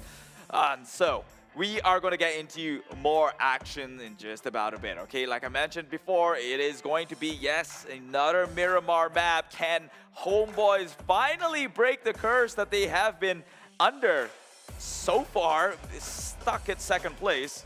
And will R2K once again just takes over the entire tournament today, all day, the league or the maps, and get themselves another chicken dinner? So, speaking of them, this is Izane. Again, 978. That is the damage he's dished out today. Clutch Guerilla came in close though. Mr. Funky with the monkey, 939. Not too bad. Razor coming in from EVOS VIP, 827. And you can see, Clutch Guerilla, they are doing so much, but I think most of their kills just gets taken away by some other predators within the scene here. So, well, maybe they have to start looking into maybe confirming the kills that they dished out here. Meanwhile, taking a look at the most eliminations, again, it has to be one from R2K, surefire power. This team is one to look out for. This is why Dingoz themselves fear the likes of R2K. They said if they could have if they could avoid a team in this entire league for the rest of the league, it was going to be R2K, and we finally see the full wrath why. EVOS VIP Razor comes in at 2nd place with 5 eliminations, only tying it out with Zix with 5 kills as well. So that is pretty worrying, seeing as though that the most elimination, 2 of them in the top 3, goes to the side of one team. Very heavy-sided. Now, talking about match number 4, this is going to be, yes, another Miramar match, hence why casters need their break as they lozenge up before the L action here. B, C, D, E will be playing. That means Group A will be bowing out for a bit, and that is Geek Fam, who hasn't had quite of a good game just yet. R2K, well, fortunately, will be sitting out, so that's enough chicken dinner for them for now, at least until we go into match number 5 later on today. Farang, Lejund, and Clutch Guerilla as well. So this, just based on today's performance itself, it's Group A being sitting out is going to open so much opportunities for the rest of the group here to come in with their own chicken dinner. Maybe even 1-2 Homebois, finally, right? But I guess we can only wait and see, and, well, hope the best for the rest of them, because, hey, as much as I want to see a team do really well and dominate within the league, I'd like to see a fair challenge here, because I root for no one. I root for entertainment here, and I want to see more actions like we did in the previous matchup. So whoever that person's gonna be, you gotta earn that spot, you gotta earn that chicken dinner, because let's be honest, it tastes better when you work for it nevertheless anyway. So who do I think is gonna get the winner chicken dinner this time round? It is going to be the ones who always skip my eyes towards the 4th game of every day, Team Bosskur. They've done that in previous round with Ainoyuki clutching a chicken dinner. They did it recently again. I think there was a game yesterday that Team Bosskur has showed up big time. And so I think one game in the entire day would eventually go to Team Bosskur. I just got a gut feeling. Then again, my gut feeling has always been wrong, and I'm on a 0% win rate right now in terms of my prediction for the entire day. So not the best, not feeling the luckiest person right here. Although I am in a pretty sweet studio casting for the official 2022 PMPL MYSGPH Spring. Really, I could be lucky in some aspects, just not with the prediction. So I will let that pass, okay? Count my blessings as it comes. And who do you think is going to be the winner chicken dinner this time round? Let us know down in the comment below. It is a Miramar map, and well, without further ado, over the sunny sand dunes. Take them away, casters. Take them away. I'll take you away. Welcome back to 2022 PMPL MYSGPH Spring. With me is Jenny, and on my left side, I will call him Daddy, which is Contra. Well, I guess that I do have a dad bod. I don't mind that. But of course, this is the 2022 PMPL MYSG Spring Country League, and you know, I'm really thankful that we got a great bunch of people on the BM segment, as well as also on the PH side. Of course, we're not forgetting about you guys out there who's currently tuning in. So make sure, of course, show a whole lot of love to not only the talents, the players, but to PUBG Mobile, because it's their 4th anniversary birthday. You'll be playing with a whole lot of friends, keeping each other connected, and of course, we would want you to, of course, send them some of all that love.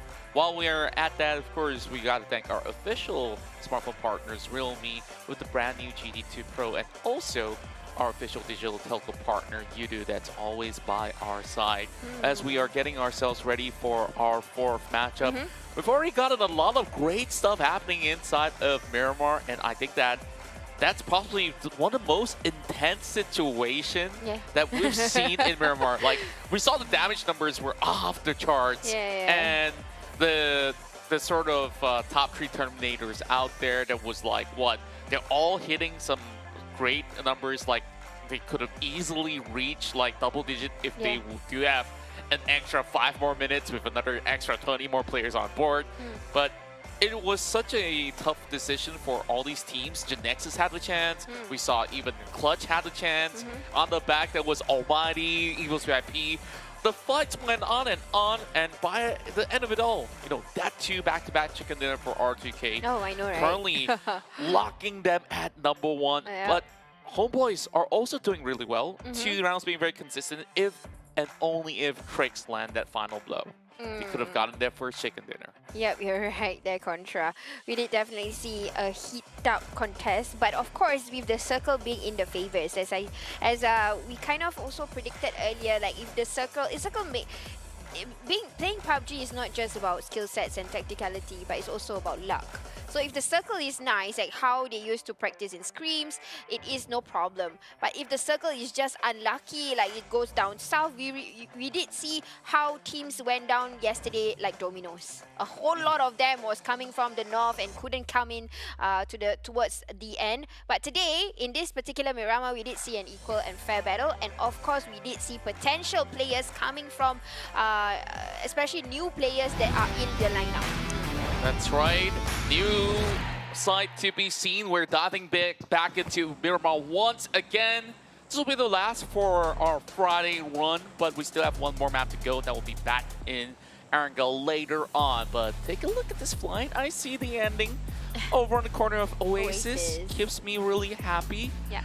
It could also be Los Higos, like you said, but that's going to be a little bit of the starting point from prison all the way into its north end. So does that also mean that a lot of these teams that usually drops into like Impala, Puerto Paraiso is going to have a tough time, because this is a flight path that doesn't favor those teams like Homebois or even SMG? Yep, I agree with you, Huntra. Then again, I really hope that the circle will not go into the south. I'm so bored of getting in the south. I really want it to go on towards the north at least. Or even the center would be okay. But then again, Flight Path seems to be quite okay. No, I don't think there's any teams that would drop into Oasis at all. Maybe La Corberia. But other than that, it's all about the rotation. Yeah, I guess that nobody here looks back in anger, so I just hear them say. You get the reference, I guess, that, yeah, some generational song. If you're too young for it, we understand. Yeah. But this is where SMG, instead of dropping to Porto Paraiso, they're going to be moving into the areas where Almighty is currently at. Or you could say it's the other way around. Okay, so this is going to be trouble for Almighty. It's only Jerome that's all alone over the top side. Yeah. Everyone else from Almighty is over on the bottom. So it's either he sits still, but he's already unleashed the shot. So he's basically telling every other SMG players to just bring on a challenge. Ooh. And he will get it. Ooh! Ooh, that was only like 4 bullets, 3 bullets. What? But the rest of the other SMGs are angry and want to bring down Jerome. Come on, this is the time. Almighty, come back to them. Come back to this player. He needs help. Oh my goodness. Do they know? No. Oh, one more shot! Whoa! Think that too, but from the back, he didn't really check his corners. The rest of Almighty, are they here yet? 2 points in, though. I think that Jerome definitely had a great moment out there. But if only we could get more of that. But the rest of Almighty is already here. That was some sick play. Okay, he opened it up with a mini 14. You said it yourself. Yeah. 4 bullets, tap, tap, tap, tap. You got the first player.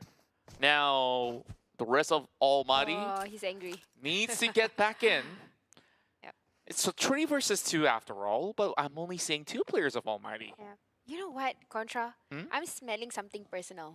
What's I told that? you that ever since in Sandhawk, Erangel, and also in Miramar, these two teams keep clashing, like as though it's their rotation are similar. And now, SMG, if I'm not mistaken, they drop into where Almighty is. They're gonna settle it this time.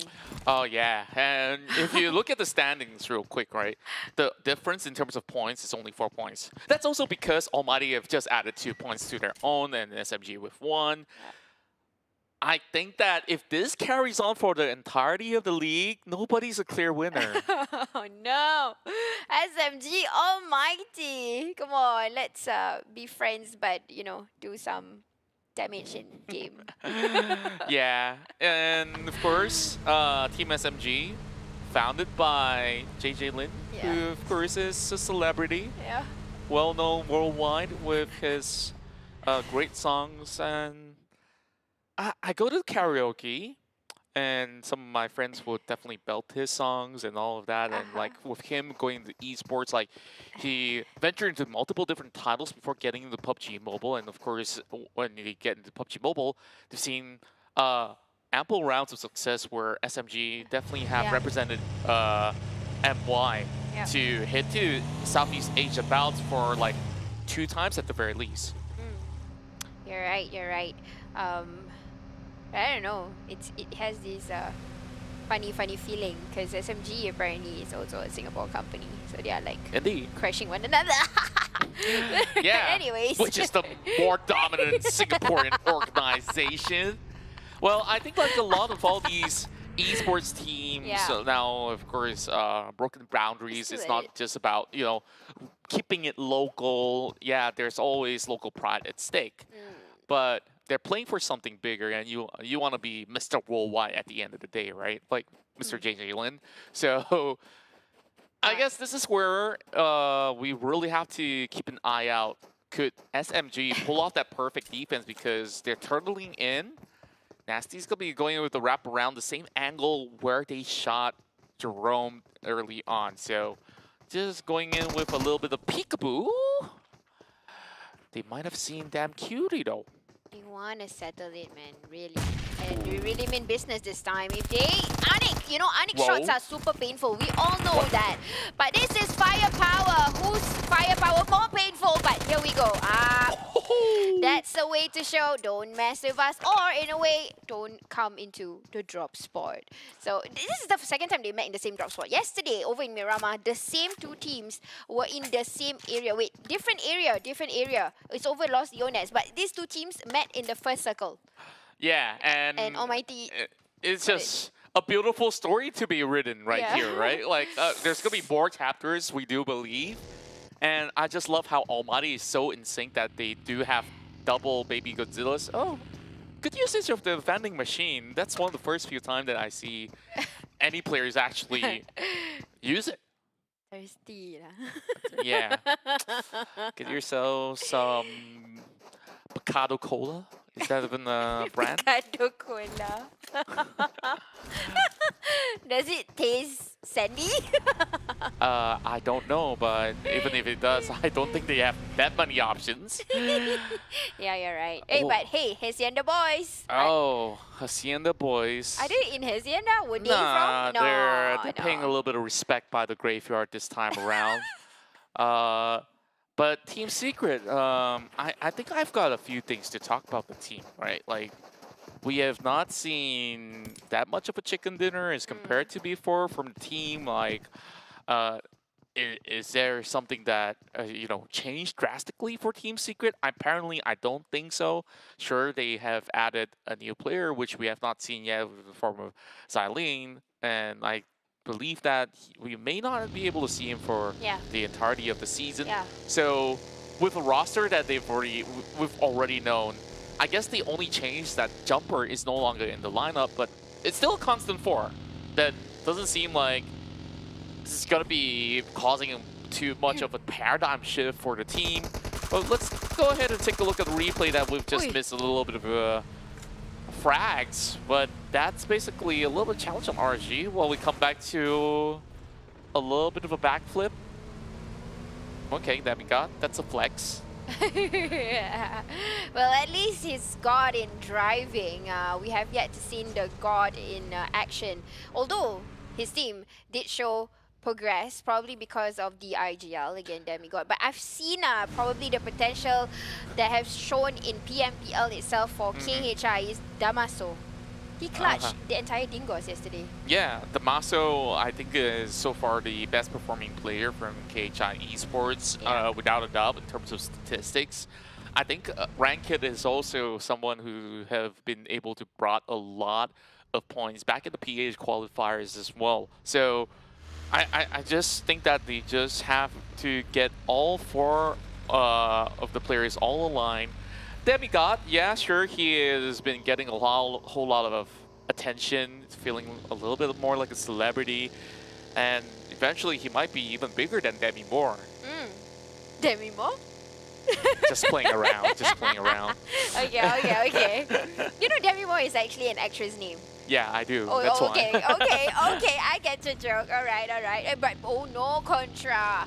I'm seeing the circle again on the southern side. Yeah, Oh. and perfectly on the southeast, just like all of us are from Southeast Asia. Yay! So it's gonna be in Los Leones. Okay, at least I'm excited for this because there's a possibility that this will end up directly in the city of Los Leones, which means long drawn-out fights. Very tactical action within the city where you have like possibly areas which is 5 stories high and above. So everybody has to be able to always stay alert throughout the entirety of the game. But if it does move outskirts of Los Leones, it will be quite troublesome for teams to basically land a perfect spot. And I wonder how this one's going to be turning out to. Team Secret tries to launch a little bit more of aggression. It's only going to be Matoy alone while the rest of Dingoz wraps him around. He's going to be dancing it up, and he does get the tag. Quickly goes in for that one corner in. Ricky's going to be able to trade right back. I think he's trying to stop the rest of Team Secret from moving in. Quickly, Kit gets down on the ground. Fredo does get the knock onto Ricky, providing enough cover fire. Kit is still alive. Ate wants to secure the point, but with Kit out in the open, it's going to be making it easier for Dingoz. Uh-oh, now we're left with Fredo and Matoy. The probably the OGs of the OGs. They are going to take down on the new birds from Ate and Baby Kim. It's 2v2 situation. Is it going to be the OG or the new birds? Will frag this one out. Again, you can see the amount of patience that Toy has. He is still able to fight even though his his teammates have already gone down. This is the kind of experience we are seeing from an IGL, from a Toy. He does not shiver or shake upon towards anything that is about to happen. He is still calm. He knows what he has to do. He's gonna take one by one. It's gonna be a possible clutch. Would it be? No, but from the side, Ate, mind games with that kind of angles.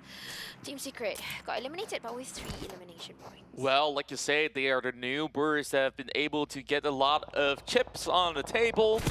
And Matoy, he definitely was patient waiting by the staircase. He got the angles right, but suddenly he was a little bit more aggressive. He didn't really need to push downwards to secure the points. All he has to do is just to maybe climb upwards, hold on, trying to get a little bit more information with the other player that's wrapping around. So I guess that he still did a really decent job, especially on technically a 1 versus 1 by the end of it. So Dingoz gets to walk away with at least one player still alive, while Team Secret is currently on that downward spiral, which I guess we were on that same train of thought before. Like, what's really going on with the team? Like, I felt that Matoy is making a lot of rash decisions. And okay, Almighty, you got to take a chill pill out there, while Dab is the one that will be a little bit feisty on the open fields. I mean, who wouldn't be if you're going to be out under the sun for a whole long time? But Sem9, they kind of place themselves there anyways. Yeah. So they're just going to go in for those long exchange. Take a look at that. KHI Esports also on the other end of La Bandita. On the other end of the Bandita. I wanted to just add on to this fun fact. There is also a 16-year-old boy that is playing in Almighty, and he is nasty. Still schooling, actually, so it's a schooling day. Wow. Anyways, KHI will put on their targets on towards Axis Red One. Actually, this is the fight that I want to see, because initially, when they crashed onto Erangel yesterday, Axis Red One managed to clutch the entire KHI. So this is the time where they can repay the revenge, if it's possible for KHI to do that. Yeah, and take a look at that. What I've asked for, I couldn't be more happy than this. Urban warfare, finally inside of Miramar. We're gonna have everybody inside of the city, while we have MAB who's moving towards the south. Take a look at that. 2 care packages available if MAB does bump onto it, while KHI, they're going in for those grenade exchange upon Axis Red One. This is the team that they have been eyeing out for. The battles inside of La Cabrera will now be brought into La Bandita instead. Again, this is the kind of hills that I would say quite tricky. If it would be nice if there is a team right inside La Bandita, but it seems like Axis Red One would want to call it off also. Everybody just wants to get into the circle. But maybe this is the kind of rotation that they have been doing since yesterday, coming from outskirts, from the southern side. And this is how, in a way, they can keep that momentum. Today, we did see that happening for maybe at least. They were in the top 5 initially for Miramar itself. So it could be the same kind of deja vu for maybe if they were to keep that consistency. Now, following right behind of Axis Red One is still KHI, who is not going to take off the target because what they want is revenge. That's true. Well, revenge is definitely sweet if they do accomplish their mission. They still have other things to worry about, because like it or not, everyone else other than their own teammates are enemies within the fields of PUBG Mobile. So you can't just basically target just one team, right? Like I think, like, you know, all that online banner, it definitely kind of worked out for KHI, where like, yeah, you spark a little bit of fire onto the gas that's on the patrol station, and you just basically want to watch the whole world burn. And I think that, you know, it's still a great marketing plan in general, where, you know, whether you like them or you despise some of all these words that's being thrown out, it's still all right. All in all, this year playing some magnificent games, and I guess that the last phase, there wasn't really too much action teams are just basically waiting. They're already in position inside the city. Some opted to be on the outskirts. Axis redONE, they're still on the outside, and they are already getting tagged. Sem9 as well as KHI, they're going to go into a certain engagement as well as they take the high ground, but the circle will go deeper and deeper into the regions of Los Leones. So RSG, NSEA, GENEXUS, they're going to be inside. Jumper gets the tag. I couldn't really see which player of Sem9 was taken down, but quickly they will go in for the revives, but the blue zone's already here, so Axis redONE, as much as they did the damage, they will have to eventually leave. So Jumper, sure, he was from Sem9, was like, I'm sorry, brother, but I have to do it. Oh, that's a long story back when you're talking about Jumper and being in Sem9. It just got me into nostalgic mode at one point in time. But then again, it's all about who can get the target first. But this time, I would say this Miramar is a little bit slower than before. Everybody's probably a little bit tired. It's the 4th game and it's the 3rd day. Or probably they're playing a little bit more passive, knowing that it's Los Leones as one of the final few circles, because this kind of circles is usually very, very, very, very hard. Yes, we have open fields getting hard. I mean, it's hard because you don't get the cover, but you know information. But for circles that closes into buildings, bro. Yeah, there's just too much for them to handle, and you can already hear bullets flying from every corner of the map, while you don't really know where exactly they're going to be hiding. It's because there's just too many walls, too many bricks and stones, and that's going to be one big nade that drops upon Tam. Thank goodness they do survive. Bosskur now only 2 points shy to chase upon EVOS VIP, while BB is going to be having that perfect bird's eye view upon Team Hack, who's just arrived inside of the warehouse, while Mika is going to be looking on the other side. Mount Barn is going to be taken down by Appy instead. So GENEXUS, they're going to be putting in a little bit of work, and they spot out that Bio with the point. Whoa, that was like a giveaway, Sem9. Ay, ay, ay. But Bio is kind of nice that he has this sweet spot. He gets to see even Team Hawk earlier, full body was even shown off. But then again, this is the kind of region we are looking for. Even if you have a place that is as safe, open inverted commas, as where Bio is, you are not as safe, because the bullets that will land onto you, 99% would go into the head, especially if you're going on towards one of the vantage points. Because of the target hit, it will go straight into the helmet. That's the reason why Bio did not just stay put and just aim the shot straight away. He just keeps on pick and shoot, because it's really hard to say and to stay there for long and not getting detected at all. Agreed. Like, you always got to be on the move so that you could basically dance off if anybody has the attention onto you. So yeah, I guess that's what showmanship is like, right? Like, if they're gonna be watching, put on the show. So on the back, we saw previously Sem9 was stalking onto the White Tigers instead. EVOS VIP, if they're not careful enough, they will be assassinated, while Ranked is also having a little bit of a stalker from above.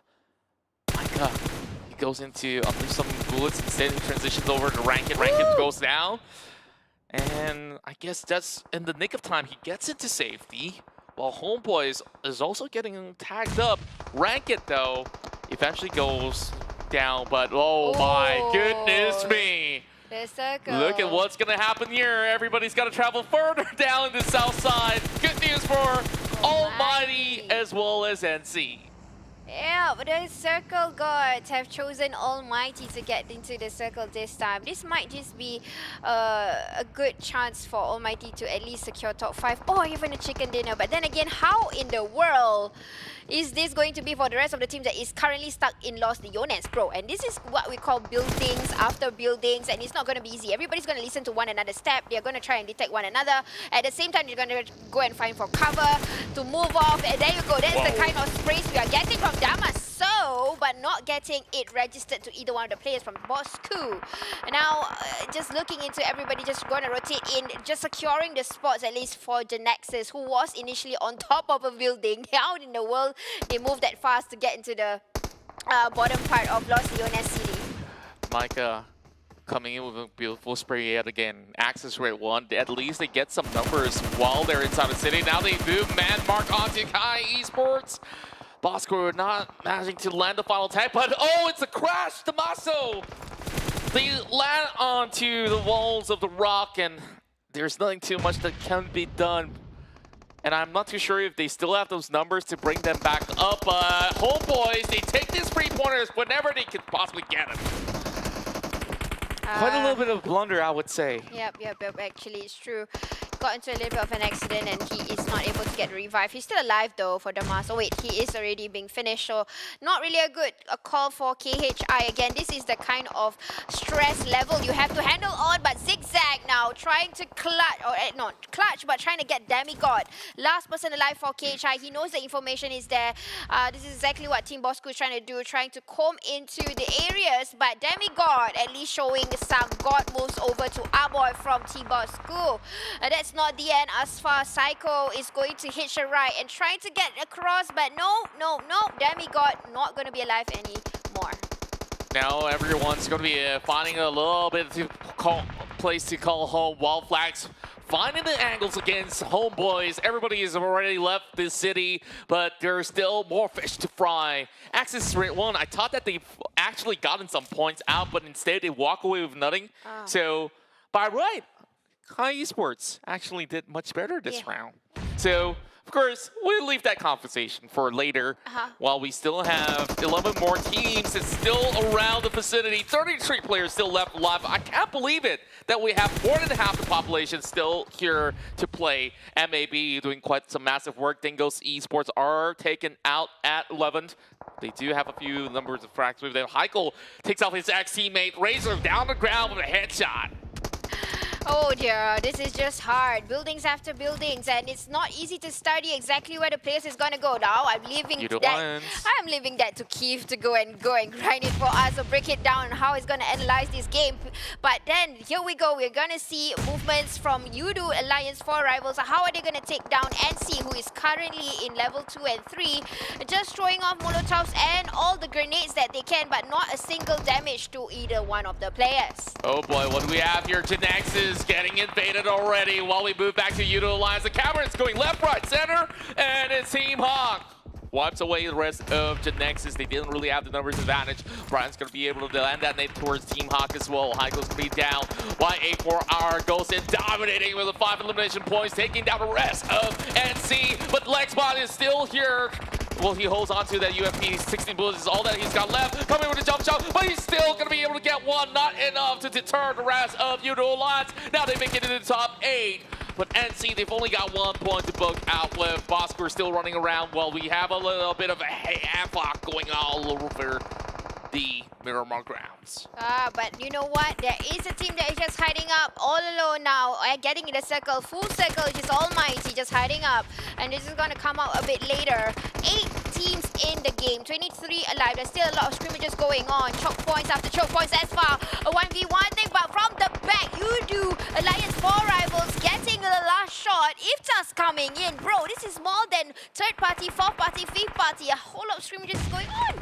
Well, it's all about getting yourselves into safety at this point onwards. Doesn't matter how many fights goes on. EVOS VIP, they do have members being shut down by the rest of Yoodo Alliance while they make their way through into the top 6 position. Now, Psycho is in trouble as well. Yoodo Alliance, this is one of the better performances that we've seen so far. They've already got like, what, 10 frags in this round itself. Cracking a little bit of grenade, should be able to eventually seek out Psycho eventually.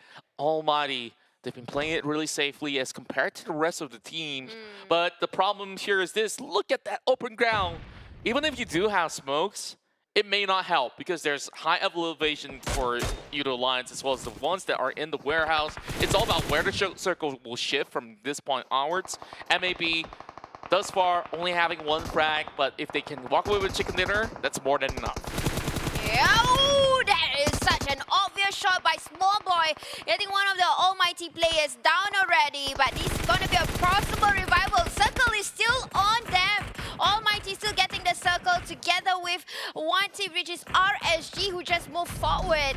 And the rest of the team, especially Yoodo Alliance 4 Rivals, they are trying to squeeze in and going to crash into Rex. Hello, Rex. I have arrived. 2 of the players, but 2 of them got knocked at the same time. But no, Apple is saying, no, it's not going to be the end for me. They know what they're doing. They have a tacticality here. The strategy that is being used by Yoodo Alliance 4 Rivals, they're trying to dominate.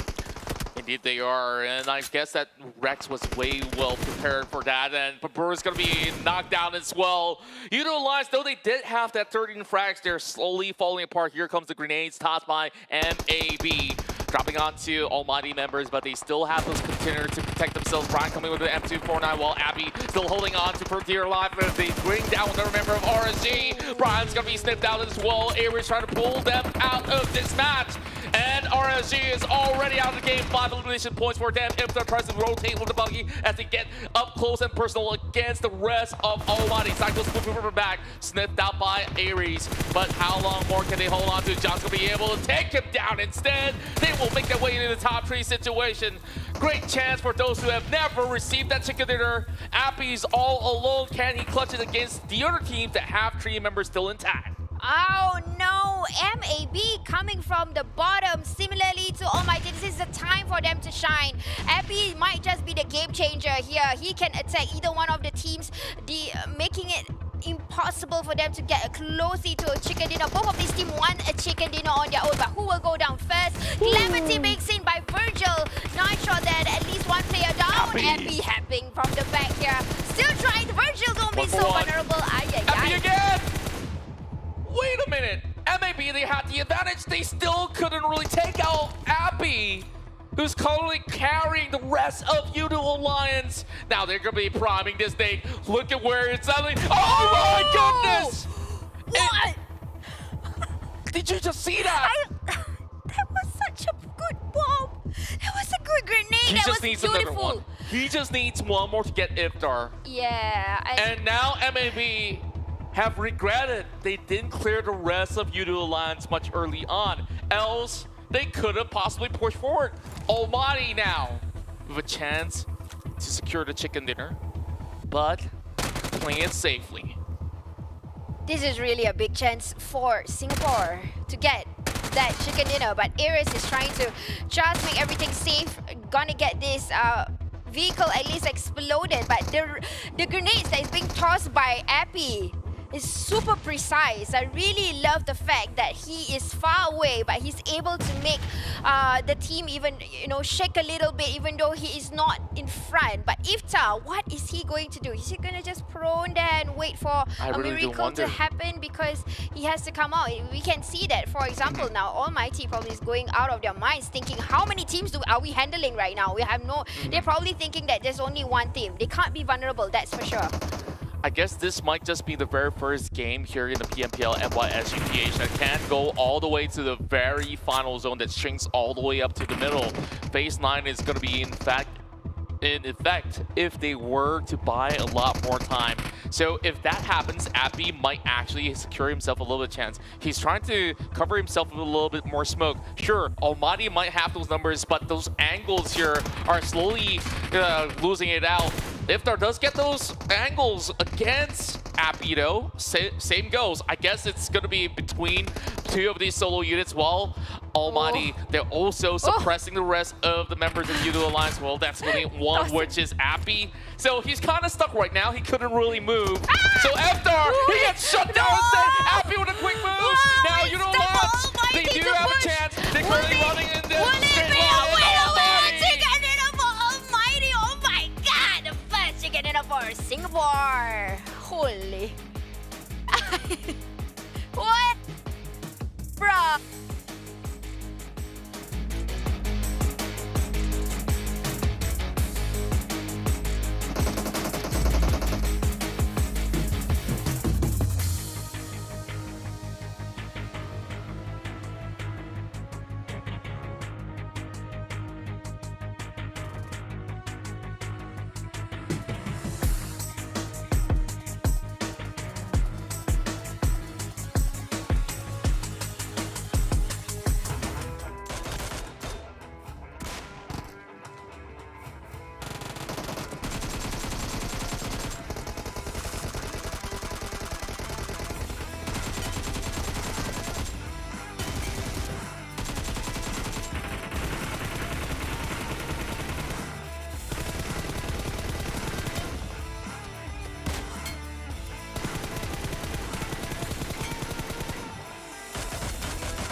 As the saying goes, there is a first time for everything, and today we celebrate the first ever winner chicken dinner for the side of Singapore under the banner ALMGHTY. Congratulations, man. That was an intense event. Although people would argue that Yoodo Alliance 4 rivals gave the chicken dinner, paved the way for them to claim it, but hey, it's a battle royale after all. You snooze, you lose. We'll take it, they say, as they claim one for Singapore. Finally, pushing their way up onto the chart, perhaps no longer in the second draft, but we'll see when the ranking comes out. But first, huge shout out for PUBG Mobile's brand new collaboration, the PUBG Mobile X Warframe, okay, in which you may obtain various outfits throughout the in-game events in PUBG Mobile, which honestly, they're kind of teasing it a little bit with us because they said more info will be shared soon. So you kind of have to go over the socials and look at PUBG Mobile and follow the page because more updates on this collaboration will then be revealed as they go by. But also, one thing that you gotta know, the brand new Classic Mode 1.9 that has been introduced. What are the improvements here? One of them is mechanical improvements, which means countdown timers are now in place so you don't miss the tempo when it comes to your rotations around the map. Viewpoint has been adjusted and quick voice wheel chat. So now you can be even more annoying when it comes to trying to tick your teammates off, right? Underwater firearm pickups is now available, as well as swap firearms attachment now on a single button, one touch system. Really convenient stuff. Climbing as well has been improved, so I guess you know, you don't get bugged out or get clipped on from the walls or some sort like that. Erangel now brings in with new bridge and new ways to actually play around these chokeholds, and of course the recall mechanics for the unranked only, unfortunately, and supply shop for your item adjustments. So those are some of the new things that you can look forward to in PUBG Mobile. But man, that Warframe thing though, come on man, hey, stop teasing us, PUBG Mobile. Just give us the scope. You know, you want us to get the pass, you kind of have to tell us the full details besides the fact that you can win exclusive, remarkable, cool, aesthetic looking skins, right? Sure, I mean, that itself already sounds like much of a catch, right? I mean, if there is one thing that people, or at least gamers like you and I, would spend our cold hard money on, it's in-game aesthetics. Be honest, you know? The most popular outfit in PUBG Mobile was probably the chicken one that everyone wore for a very long time. Why? Because it looked ridiculous and you stand out, and well, everyone's trying to one-up another in some way, shape or form, and no one's trying to be subtle. That's just not how peacocking works, right? So, we're gonna get into the whole game statistics in just about a bit, but first, a huge shout out to PUBG Mobile. If you have the time, come on. You probably do. What's the time now? Probably close to 10? You have time. Go over to the Facebook page right now, find on their socials.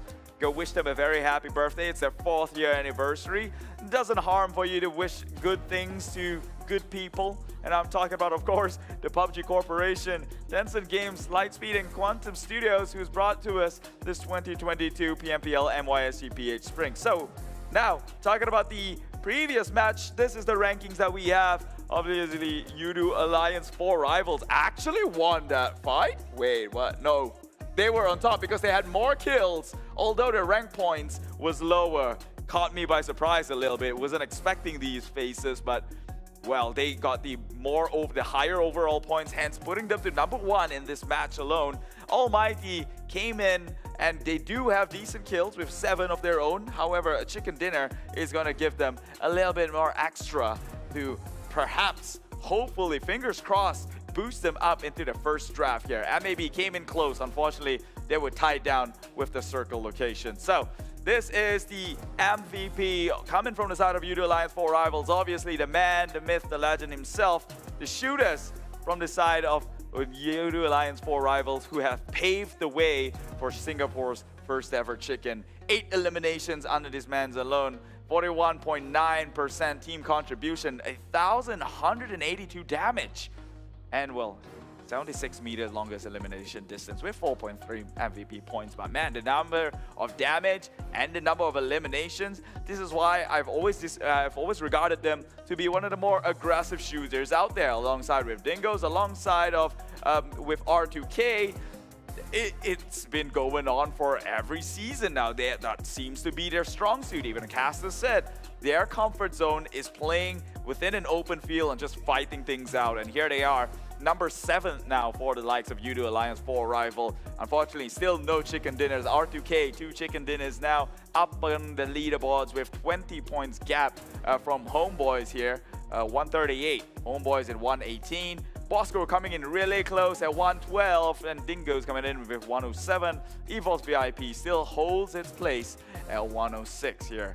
Everyone from the top 7 has all breached the triple digit. How many more will join in on the ranks? I guess we'll find out. And well, there we go. Almighty now 13. Okay, sure, not above just yet. Right next to Sam9, who also had their chicken today, but this only means that they are one step closer towards making their way up to the top. Remember, it is a 5-day competitive match for the entire week, right? We are only at day number 3, and this is only the 4th match out of the 5th out of the 5 that we will be playing today.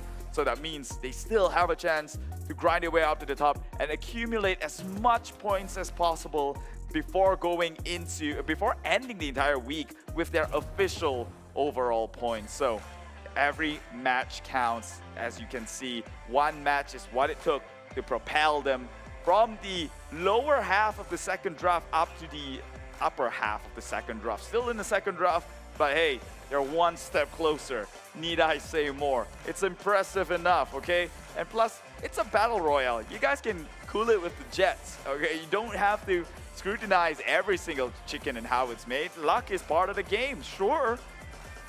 Let me tell you, they've done... Check it out. You know what? I'm not going to speak any further. Just check out the recap itself.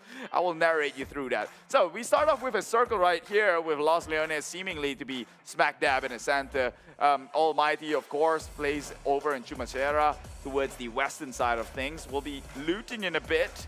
And well, their rotation really isn't really too extravagant. They just made their way within circle, find the closest compound they can, hold the area as long as possible, and just by the god of the winds, every other teams were just put in a sticky situation here. As you see, when the circle finally closed downwards, everyone had to make the approach towards their area, and it was a straight path in for Almighty, not having anyone within their ways to gatekeep. Meanwhile, everyone else, they had to battle battles of their own. MAB, actually this should be painful.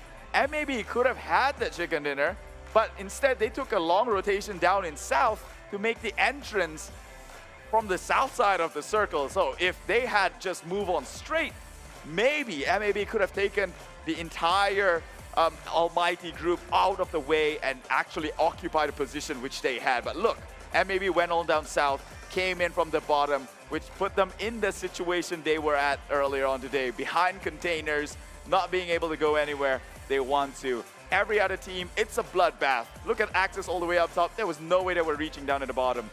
Yoodo Alliance 4 rivals, they've had their path here. Obviously, they did pretty well. They had the path of most resistance, seeing as though that the urban jungle was pretty much a dead zone with everyone fighting each other, just shooting it down.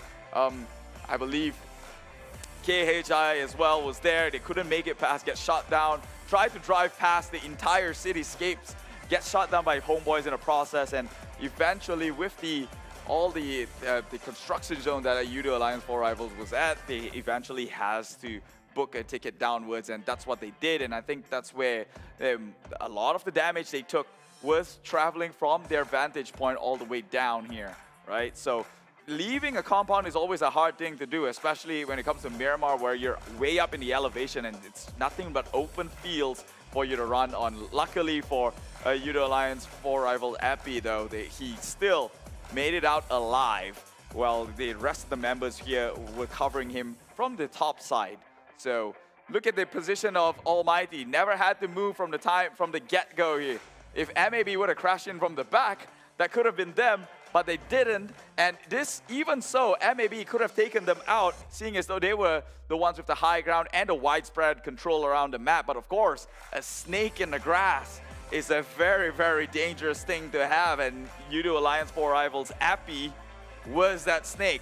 cleaned up the entirety, or at least majority of the remaining members of MAB Esports, alleviating that pressure from the side, and then it just became that it came down towards the waiting game. Eventually, when the circle pressures in, well, they get cornered up in whatever containers they were in, and well, Happy cleaned up the job. It was just a 4v1 at the end of the day, or 4v3. I do remember one of the Almighty members getting taken out. So, was it a given chicken dinner? Probably so. But hey, in their defense, Yoodo Alliance 4 Rivals was looking out for themselves. They wanted the points too. So that's why they shot down the entire squad of MAB when they saw the chance. Almighty was behind containers. It was impossible to do so. Otherwise, I swear, they would have taken a dig at them too. So it's all fair in loves and war, and congratulations Singapore getting themselves their first ever chicken dinner, and Yoodo Alliance coming out on top despite not having the chicken, but ensure points and objectives accomplished itself. So it's something remarkable to look out for these guys. And I've been rooting for them, but unfortunately no chicken dinner. It turns out they don't even need one. So that is it for that match there. What do you think about the chicken dinner? Do you think it was a well-deserving one? Do you think it's not impressive? Let us know down in the comment, okay? We'll take the comments, however, be as kind as you can as possible, because I am not the moderator. I am not the one moderating the entire chat, and if it is far too harsh, then you won't see it, and that's a waste of 5 seconds of your life. Anyways, we're going to get into the last game of the day in just about a bit, but first, a quick break from us before we jump into the last Erangel of day number 3. For now, I'll see you in about 3 minutes. Bye-bye.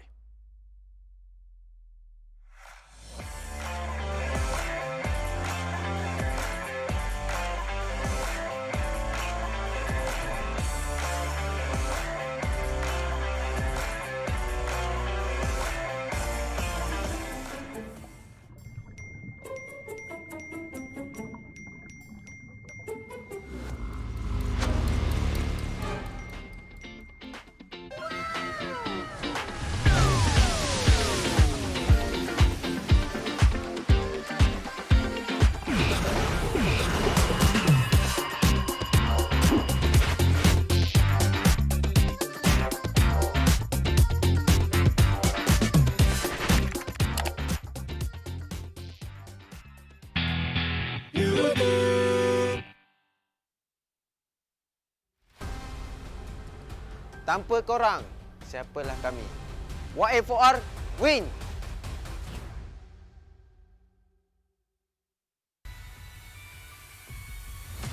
Realize. GG RSG.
From ordinary to extraordinary, there's a long way to cross.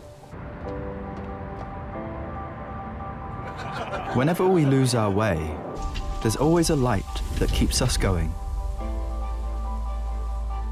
The light sparks from every young heart.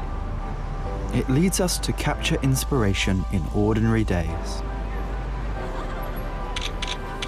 It encourages us to seize the colors of sunrises after the darkest hours and create something amazing with it. We brought the magical color changing effect to life thanks to a dual layer chromic bonding process. Place the back cover under the light for just a moment and you'll see it go from a calming blue to a passionate red, just like the color changing of the sky during sunrise. Presented by Realme Design Studio. A tribute to those who dare to capture the light. Realme 9 Pro Series.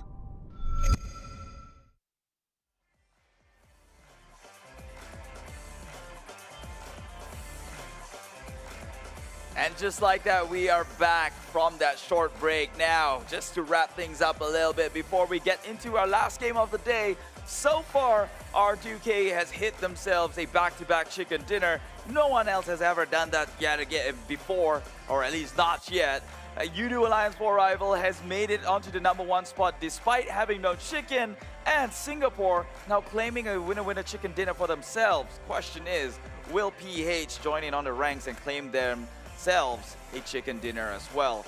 People are getting hungry, but first, let's take a look at what happened in the previous match and how much damage was outputted from the match alone, at least from the side of Yoodo Alliance 4 rivals, as ALMGHTY now comes in with the 3-digit mark, 1,182 in a single player. This guy is insane when it comes to his shot here, although he's not named Sane. That one goes to Geek fam. Second is only Riff, which is also a member from his crew, at 719, and RSG Brian comes in with the 660. Man, when you see two badges back to back like that, you know you have to kind of be worried. With the most throwable use coming out from ALMGHTY, shying a bit further from Damn Ass here at 1 grenade more. So I guess that's 15 throwables used from his end. Damn Ass has got 14 from Team Hawk, and TABAH NC Laxpot coming in 9 of his own. So not too shabby. You've got ALMGHTY all across the board, rightfully so. He did kind of a lot of the heavy lifting, seeing as though that they did get 16 elimination, I think, if I saw it correctly, and he did 8 of them. So props is given where props is due. Meanwhile, this is the last game for the day, and talking about Erangel, of course, the most balanced of all matches, as fans would have argued and say, and well, some of the competitive scene as well. ACDE now will be playing, which means B will be stepping out. That is your favorite Team Secret, who hasn't got a lot going on for them today. Same with Sem9 gang, Sem9 besides the earlier chicken dinner which they had. GENEXUS, unfortunately, it's like all star-studded teams it seems, and Homebois stepping out from Erangel. So this match, we are away with the crowd pleasers, but we are not lacking when it comes to the teams that are performing, at least for the day itself. Final game of the day, final points to be earned. As for the ones in Group B, they will hold their chances until tomorrow comes. But before we get into that game, I want to predict my winners. And that's going to be TABAH NC, who is supposed to be on fire. But unfortunately, I mean, they have been pretty consistent. I'm not going to lie. I'm pretty happy about what they pulled out here. However, I know they've got more in the tank, because we all know TABAH NC, they're crazy. They seem to be one of those teams who really understands the map when it comes down to the teeth of it. And they, countless of times now, they end up in a three-way standoff with R2K and the rest. So I'm looking forward to it, man. Maybe this is their game, seeing as though that, well, Team Secret, Sem9, GENEXUS and Homebois wouldn't be playing. Although I would like to say that they were a threat, but not really, not today. Not today. Everyone has ups and downs. It's all part and parcel of the competitive play. So we'll see if my prediction will come true, or will I be Mr. Zero, no hero, wrong again. It all falls down to this last game of the day. So without further ado, please take me away to Erangel and please prove me wrong.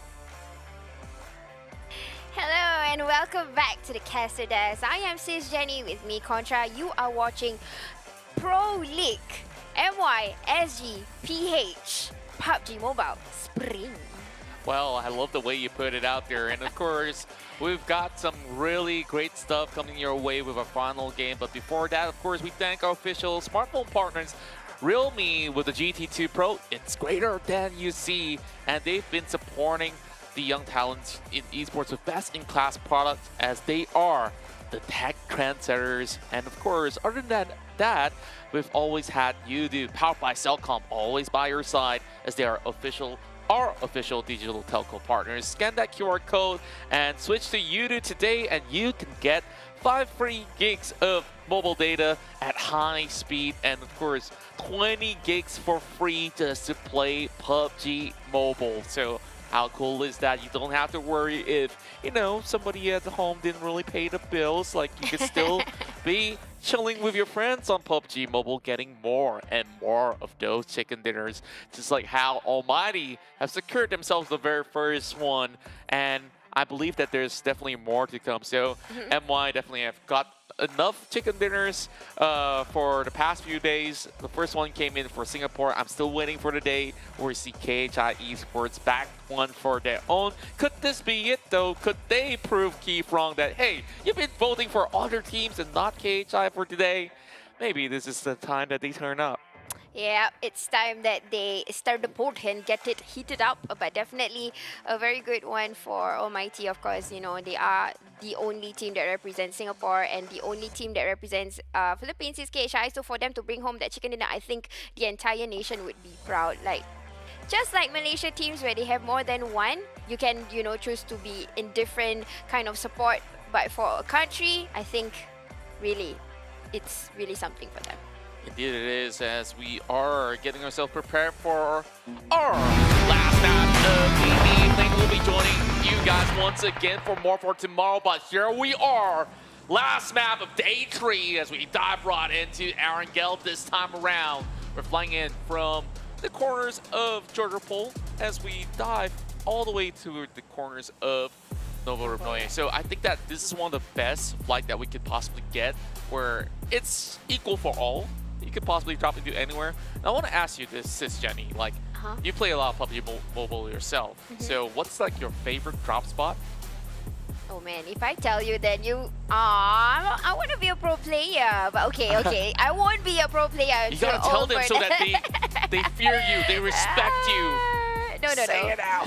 It's because when I play, I usually take the IGL role. And when I take the IGL role, I will give chicken dinner, like legit back to back. I played with a few of course not the Malaysian players, Singapore players. So where I would drop, honestly, looting is important. So places like Nilta, nearby farm is preferably where I would go, even Quarry would be a choice. Why? Because one is I wouldn't want to take like the first point of contact. Like, you know, when you go down, you have to go into the battlegrounds. But for me, importantly is to keep 4 of our men alive, and then after that do rotations, and after that mid-game, then we can take contests. It's similarly on how some of these teams would play, like R2K, Farang Lejund, even EVOS. But actually EVOS is different because they choose to be in a drop spot where it's center of everybody. So that itself says a lot about the team, you know, identity. That's true, and I love that when you mention them, they do get the center of the phase 1 itself, and this might just be the first time that the circle of Erangel actually moves towards the northern end. While I usually when I do play PUBG Mobile or like even back in the days when I started off with PC first, which is how I got into PUBG Mobile eventually, like I like places like Georgiapol because it's a little bit of a diversity of like terrains, and if you want more loots, you go up to the north. You want to quickly get it out of containers, get those vehicles, and travel your way down into the open fields. You could do so as well. And of course, who doesn't really like a little bit of battle inside of Pochinki where you fight with all the other pub teams out there? But of course, there's so many variations. Every single township that we have here inside of the map will offer benefits as well as some pros, some cons to go alongside with it. But my favorite town is actually Rozak, other than Chernobyl. It's because it's likely near the center. You can cut over north, you can go to the south. I like the double M4 setup. I like how you're so enthusiastic about it because M4, you could put it auto, you could put it like single tap, and like you could basically use the secondary one as like a single tap with a 6x scope, and the other one for you to spray, or you want to put it like 2 times, red dot, whatever you want. I think that works out if you can't find yourself with the MR. Yep, you're right about that. Definitely respects from me to Contra, because he has been playing PUBG Mobile, at least the knowledge of PUBG Mobile, it's ever since PUBG Mobile started. So you guys need to take some tips, man. Get from this man, Dada. I'm still not as great of a shot as any of these players out there. Oh, look at that. You got the gyro sensitivity. This is the settings that you guys could actually go for. Go ahead, screenshot this, copy it, because Appy definitely put on quite a show-stopping performance on that previous round. He got himself like, what, 1,000 over damage on that last round. And I guess that we just basically have to learn from the pros. That's where I also, of course, start to get better and better to the game, but I'm still nowhere close to them. So, yeah, Milta, let's talk about one of your favorite places here where RSG have resided since like the past season, or even the season before where they were crowned as champions. Yeah. So why Milta? Yeah. Why Milta?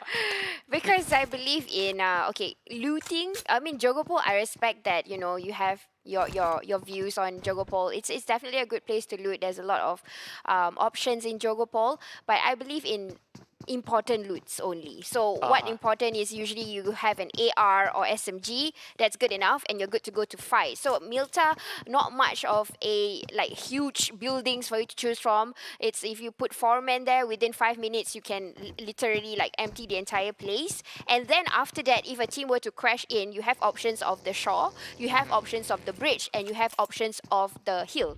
So it's like a tactical kind of mind games for me. If I were to take on fights, I would go for the terrains to go and spread out so that you can make the engagement even later, and then you can expect third parties coming from a different approach. So that's probably my thinking on why I chose certain places. Wow, I love the way that you think, because like when it really sounded like, you know, you and your squad basically are the aggressive type of squad. Like, I'm ready to fight. I'm ready to pick anybody across this bridge, anybody who wants to be here paying a toll by the corner of that Milta section.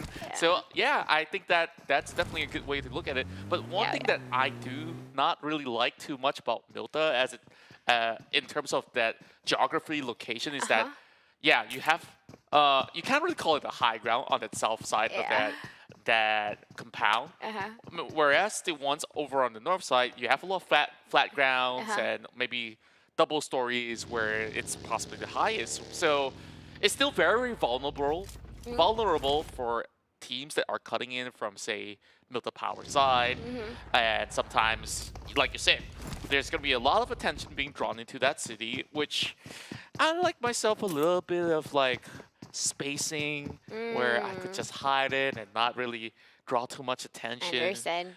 So yeah, I'm that guy that sneaks into the late game. Sneaky Contra. But I like sneakies also, because people who like Geek Fam, probably they chose similar to the kind of place that you would choose. They probably think of even though they have places like a Jogopol, they can stay there for long. But if you realize, after like within 5 minutes, they are usually out and about. So Geek Fam usually, I think the way they play is like they are going for the high grounds after that, and they are also sneaky actually. But they don't stay in Jogopol. They will sneak around to get information, and then they will anticipate the fight a bit later. Is that how you play it, Contra? I believe that is quite the way that I would actually attempt things, where the benefit of playing around Georgiapol is that you have a lot of other open areas as well, because the next town is very far away.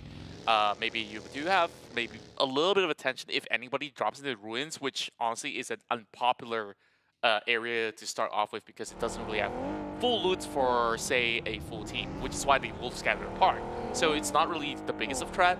And if you want to move upwards into the shooting range area, you will have first dibs other than the guys from Severny. And Severny usually will take much longer because it's still considered as a big city with different sections to play as well. So I guess it's no matter how anyone wants to play it, there's ample types of strategies that you could involve when it comes down to playing PUBG Mobile your own way. Just like how RSG, like they also come in with that early rotation. So usually what you want to do if you're going to be starting around that middle section is that you want to clear the farm areas as well, go up to the shelter section, and then slowly take over that control towards mid, and then you will have a lot of clearance, which is what they've managed to accomplish, which is why they're slowly pushing in towards that Rozok Yasnaya sector. Yeah, totally agree with that. And that is at least a little bit tips and tricks from both of us, I guess. Yeah, both of us, you know, pro players. JD. But no, okay, so here we go. This is where the circle is. If it's similar to the first circle, again, we're not going to see any bridge circle just yet. Even though the bridge has a new update, I'm not sure if you guys have already played the classic mode, but the bridge has expanded.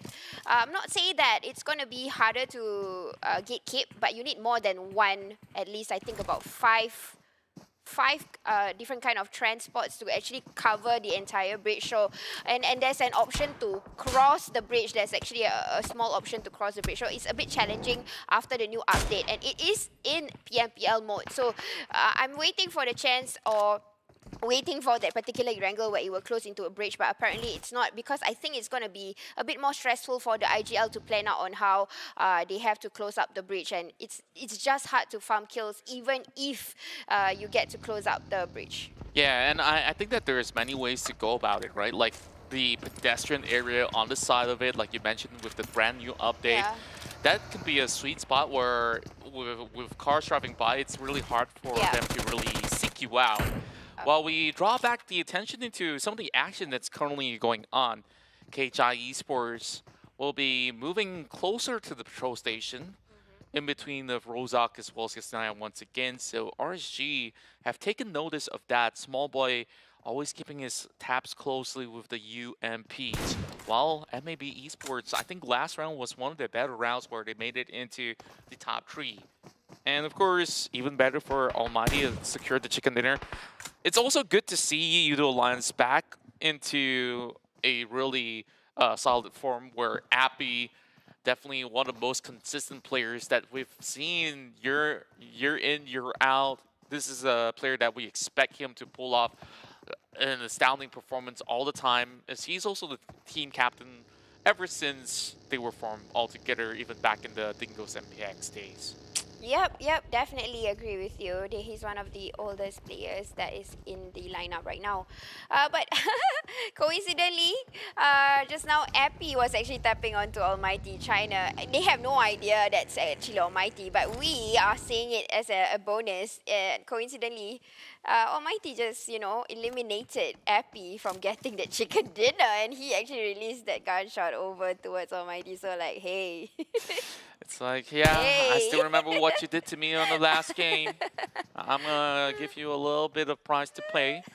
So, not really too much has happened for the past 11 minutes. While we do have Axis Red 1, they're taking on the lake side of Yasnaya, which is quite a smart move if you ask me. One thing I don't really like about Yasnaya is that it's something similar to Los Leones of Miramar. You got those high blocks, apartment buildings everywhere.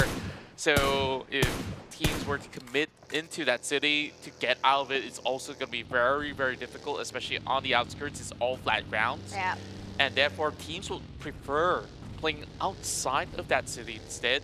So why Axis Red 1 chooses to be on the lakeside is that if this circle shifts deeper into Rozok, they could basically cut across without committing themselves into Yasnaya, and if they do so, take a look at that. We talked about Yoodo Alliance, ALMGHTY, KHI Esports, as well as RSG being around that corner. And you take a look at the north side all the way towards the Central, True Rozak, it's an easier passage if Axis redONE wants to do that, and hence why now they have to make that decision.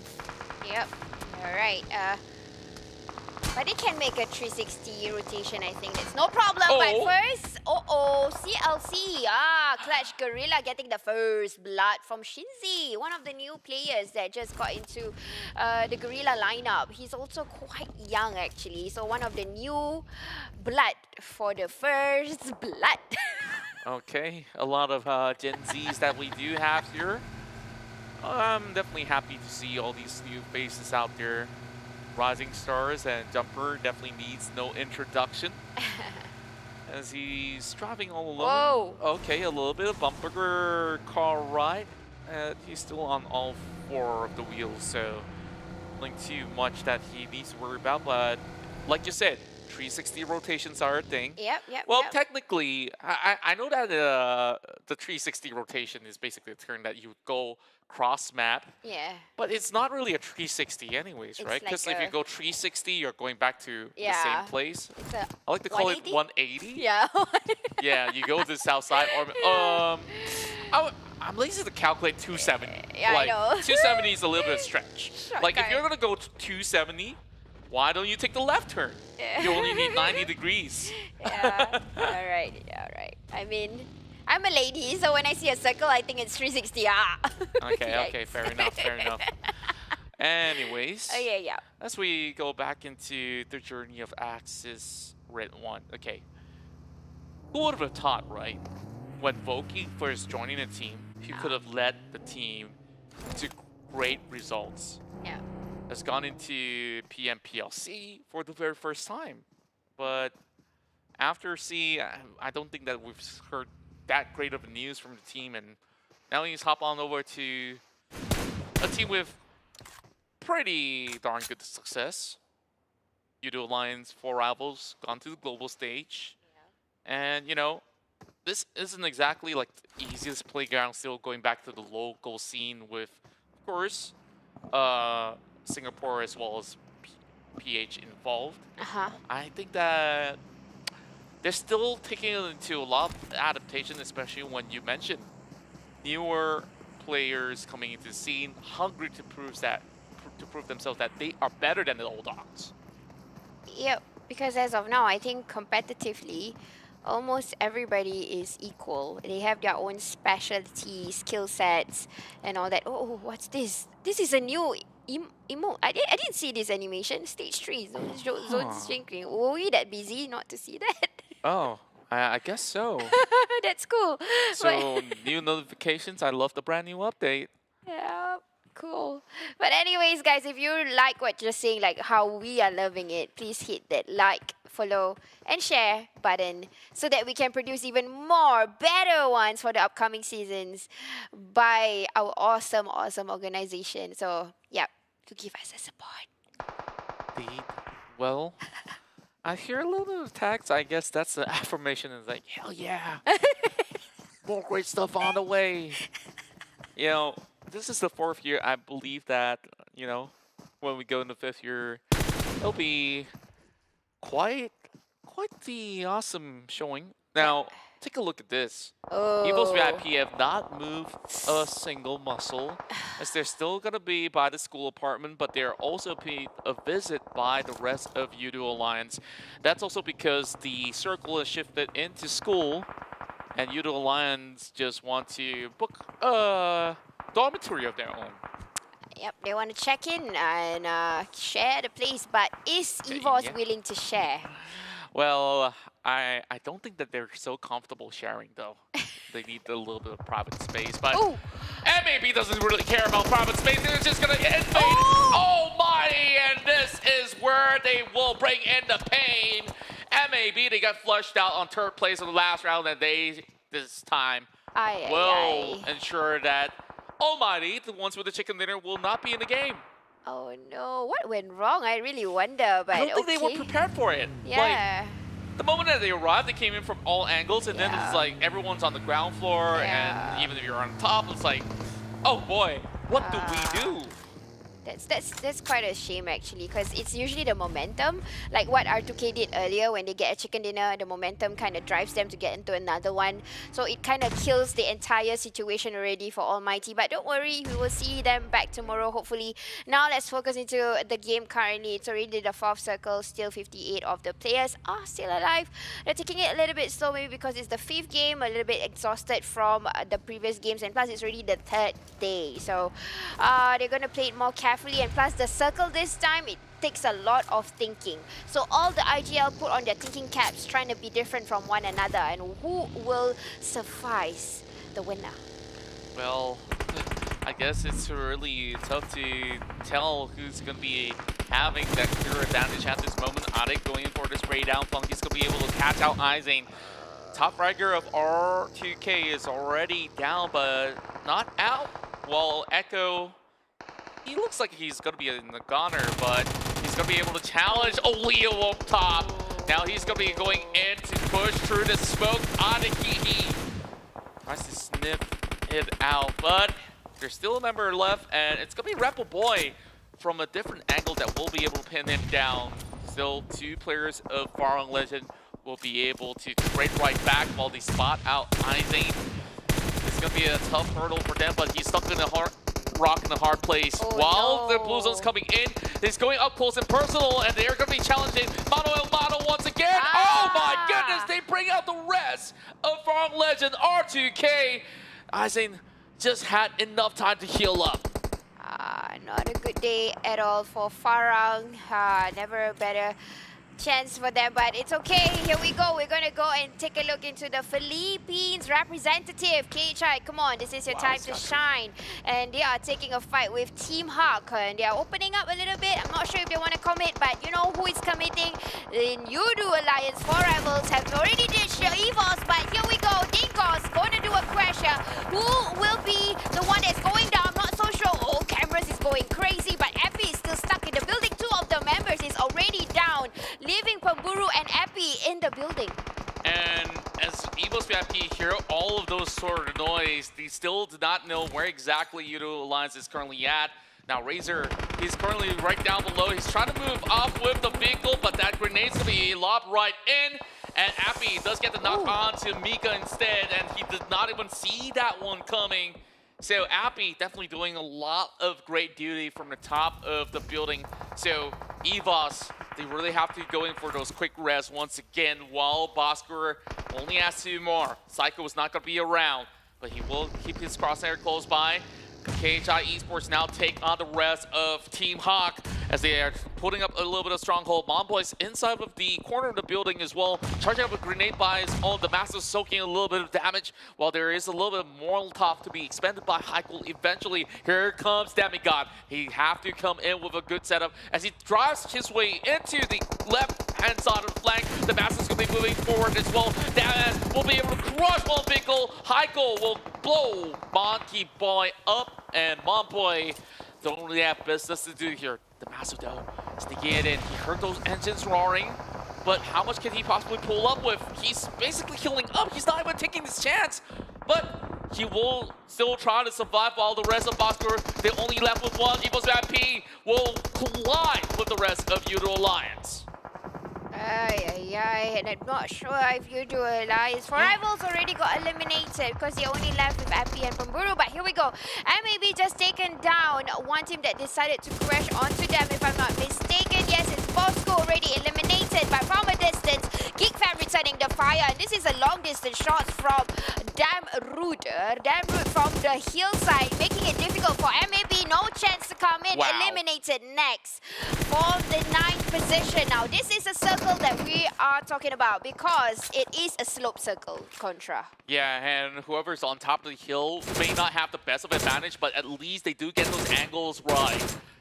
And whoever is inside the school, they're all crushed up already due to the fact that this potato hill definitely given enough room for them to cover. Oh, Homebois, I believe that was the Master that was spotted out. 5 points in for KHI Esports on 8th placing, while Shinzi is the next one to be removed from play. R2K once again showing prowess inside of Erangel once more. They've already got 2 chicken dinners today, walking away with 3. They're gonna turn this one to a turkey.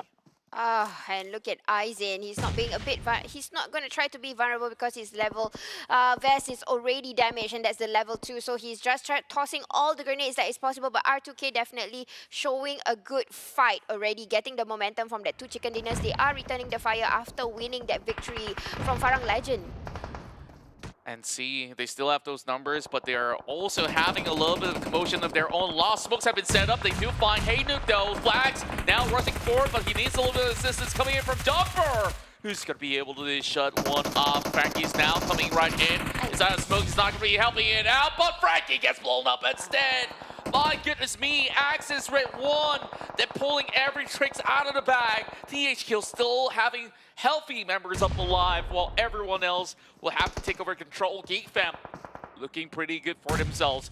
8 points secure thus far. With all the fights that they got themselves into, they do have the elevation against Dingoz Esports right down below, and QB's gonna pop another one. Look at that beautiful grenade, a premium one. Will that get cause a little bit of damage? Nope, nope, nope. Already shifted the position. Baby Kim also tossing into another one by getting shot from Damroot with an AUG. That's a beautiful cover fire from Damroot. Again, this is the fight where we can see teams getting the vantage point, taking advantage of everything. I'm just waiting for R2K to come in, but Team Hawk also taking the fight. Geek fam getting contacted from 2 different angles. Wow, that great transition is going to be able to knock down multiple targets of Geek fam. Now he just have to seek out the rest of Dingoz Esports as well. He will try to reposition Team Hawk. Could this be their very first chicken dinner? We haven't seen too much coming in from them as they slowly approach, sweeping by the corners here. There's a lot of numbers that they can claim for their own while they are looking for Miracle. But Miracle's going to be proning down, praying that they're not going to be seeked out by the rest of Team Hawk. Axis redONE, they've recovered, but this game's far from over in this top 5 situation. Dingoz, honestly, wherever they go, there's going to be players left, right, center, and they just have to play it slow. This is such a miracle that Geek is still alive. They're in the middle of everybody, but Baby Kim will try and take the fight on his own. 2 men alive. Ate, Baby Kim going to try to eliminate Team Hawk, but I doubt so because look at how Team Hawk has opened up. And plus, we still have Axis redONE being the domineering on the top, on the vantage point. Gonna try to open up, but Zuli returning the fire, trying to eliminate Dingoz. They're like being a pest at the back. Yeah, they're basically roaches out there. No matter how much you possibly will try to put them out, they won't be getting any sort of danger.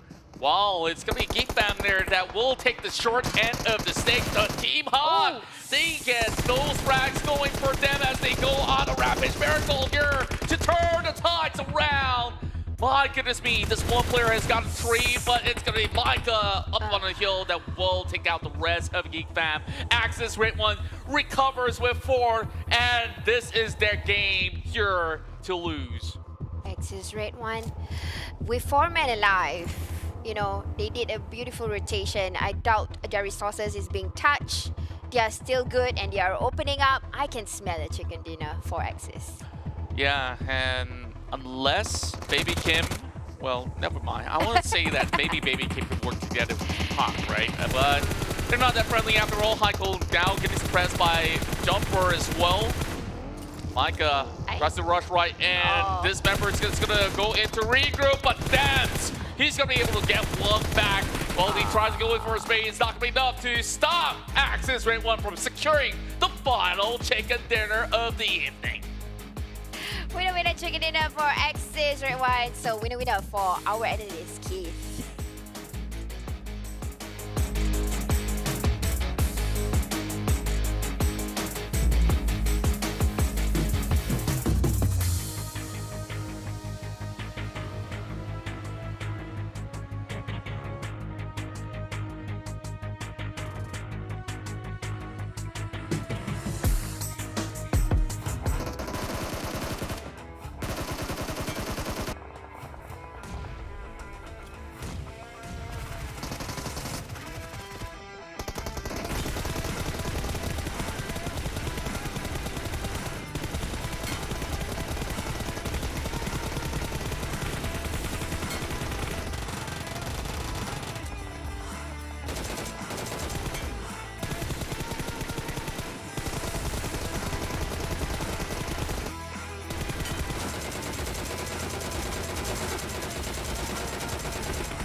Axis redONE closing up the evening with a chicken dinner of their own. It's the last map of the day, and my god, they win it in style. Reminiscent of who they were and what they can become as they were in the previous season. So kudos to Axis redONE. Congratulations on that chicken dinner, and man, did they have the weirdest of rotations. I'll tell you about that one in a bit, but man, that fight right there, Team Hawk, I'm sure they're happy with how it came out to be, how it turned out to be. They've got a lot of points coming in just by being a third party. They took down the entirety of Geek Fam, and in fact, Geek Fam themselves are happy because the top 3 teams who finished all had half the amount of points under their belt, and it's all thanks to the hills in which they fought on. Unfortunately, for some of the teams who didn't get the the 2 teams, which is Team Hawk and Geek Fam, unfortunately for them, there's always the bigger fishes, and in this case, there's always another team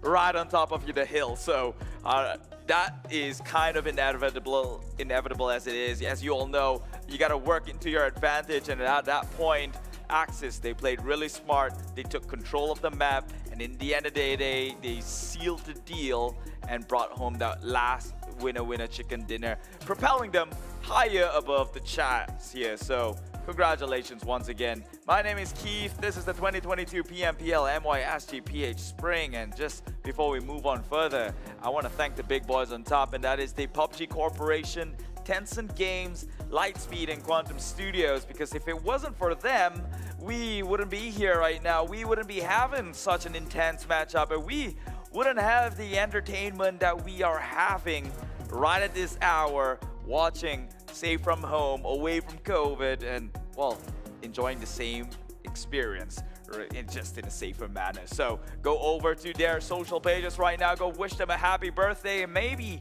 even slide in a thank you note for making PUBG Mobile happen, for making PUBG Mobile a thing. Because let's be honest, as toxic as Southeast Asia can be, we all love the game, right? In the end of the day, it all goes down to that, and we all love the game, and it's a wonderful game to play, and I'm so glad I got into PUBG Mobile when I did. Although a little bit later than most of them, that's why I can't be pro.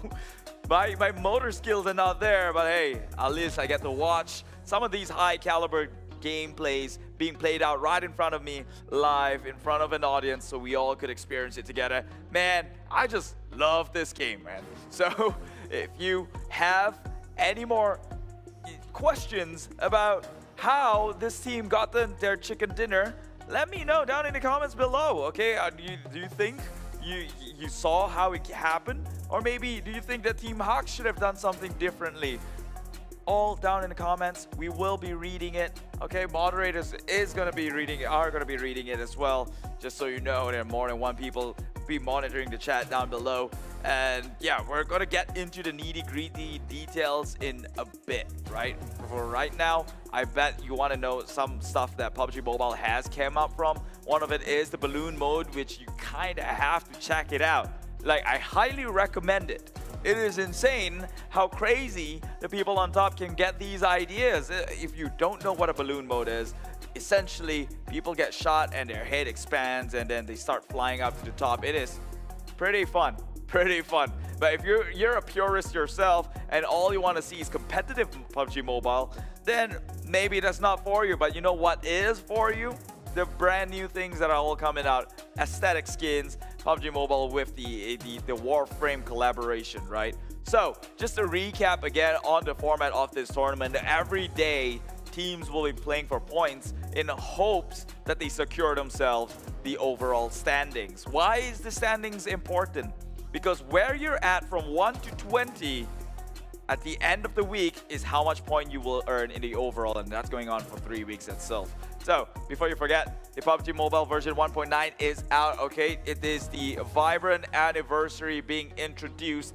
Colorful spawn islands here, along with aerial battlefield, colorful bicycles, and new camps to be explored, alongside with the classic mode improvement. Some new bridge being architectured really well, just so you can have a little bit more diversity when it comes to your tactical engagement towards battles on these sort of chokehold. Do care to check that one out, right? And as I was saying, back to the format of these tournaments, right? at the end of the week, overall standings, whatever points you earn puts you in the overall standings, in which then you will be given points from 20 all the way down to 1, right? First place takes home 20, last place takes home 1 point, and this is why they are playing every game like it's their last, and that goes to say with Axis redONE's performance here. 11 eliminations with a chicken dinner, just hitting that gold standards that we have seen time and time again in PUBG Mobile Pro League 2022 MYSGPH. And Micah OP, this man gets himself an MVP with 5 eliminations in his belt, 897 damage for themselves, from himself actually, and 35% team contribution. You know that this team is a well-oiled machine. They work like clockwork, and they are ticking in synchronicity right now. They just know how to play with each other's strength. And as you see, the elimination and damage that has been dished out is nearly parallel to each other. 1,987 damage, 11 kills. Pretty much sums things up here, towering above the rest, while Geek Fam comes in with 10 kills of their own and 1,842 damage of their own. So they've done more work than the kills they get. But hey, they're not in their far worse positions to be in, such as Clutch Guerilla, who's done a heap ton of damage while only securing the 3 kills for themselves. So Axis Micah OP will be the ones who's taken the most damage here in match number 5 with 897 of his own. Damn ass from Team Hawk takes in 775, which is understandable seeing as though he's got clear shot into the rest and entirety of Geek Fam, and he took that shot. Meanwhile, Epi again never failed to impress me here, always showing up when it comes to all these stats here. Yoodo Orion's 4 rival, we've seen them, and man, they're just insane of a team. Now take a look at the weekly rankings. R2K remains on top here at 147 points. Dingoz coming in second at 121 points. So R2K created themselves somewhat of a cushion to fall back on, knowing that they are 1 chicken dinner away from the rest of their team. Meanwhile, Team Secret now drops into the second bracket. Ooh, not the kind of news the Malaysian fans would like to look forward to. Sem9 actually just stays in stagnant there, no progress on up or down. Meanwhile, Clutch Guerilla moves their way upwards. Unfortunately, ALMGHTY got taken out real soon by Homebois. I guess those were the frustrations being released after the 2 games. Now, I mean, by MAB actually. They got taken out by MAB in a previous match because of the frustration they had in the previous game, where MAB could have very well chickened that game as well. So, the top 3 eliminators for the day has to be number 1. Goes on the way with Axis Micah, just shying it by a bit, right? iZane arguably had more of a tougher time when it comes to securing that kill, seeing as though the R2K was crazy in terms of their mechanics and how they win fights. And of course, the MVP race right now, I wouldn't have chose anyone else. It has to be R2K iZane himself because of the sure level, this team is displaying. They are insane, right? We've seen how one member can take on the 2 other member who was trying to hold the rest of the team back, and they won that fight. R2K actually lasted longer than they should in the previous match, and it all came down to the mechanical skill. Actually, both games in which they secured themselves a chicken, it was pretty mechanical. They're just gifted players, to say the least. They are just insanely gifted players, and there's a reason why Dingoz in day number 1 told me that if they could avoid a team throughout this entire league, it had to be R2K. And we're finally seeing it here right and now, where R2K secured a back-to-back chicken and the lead they so comfortably stay in. The question is, can they be consistent with it? Can they hold their position all the way till the last day of the competitive week, secure themselves a full 20th points? And then the question becomes again, can they do it the week after, if that were to so happen, and another week after? So it is a long stretch here. Definitely everyone has the chance to rise above the rest, and it's not over just yet, right? this is day number 3. We have 2 more days over the weekends to grind things out, and I'm excited. I am all for it. Obviously, I do hope that Team Secret, Sem9, and all these other legends do come in hot and ready with guns blazing, but it doesn't seem more likely than not. And to be honest, it all comes down to this brand new format, which I am so curious to find out if how the professional players actually take this new format. Do they think it's a good thing? Do they think it's a harder game to play? Or do they think it's a fairer game to play? It all goes down to who I have later on in the call, because I want to find out from the man himself, right? You can only do so much as to speculate based on how the format is structured, but you kind of have to know what the players are thinking or what the coaches are thinking to even know what it really is that's playing in their head. But because I know like teams like Team Secret, Sem9, historically speaking, they have been quite of a late game bloomers, if you get my drift. Think about it. Last season and the season before that, what happened to these teams? They take time to warm themselves up, and it wasn't until like the super weekends. Back then we had super weekends.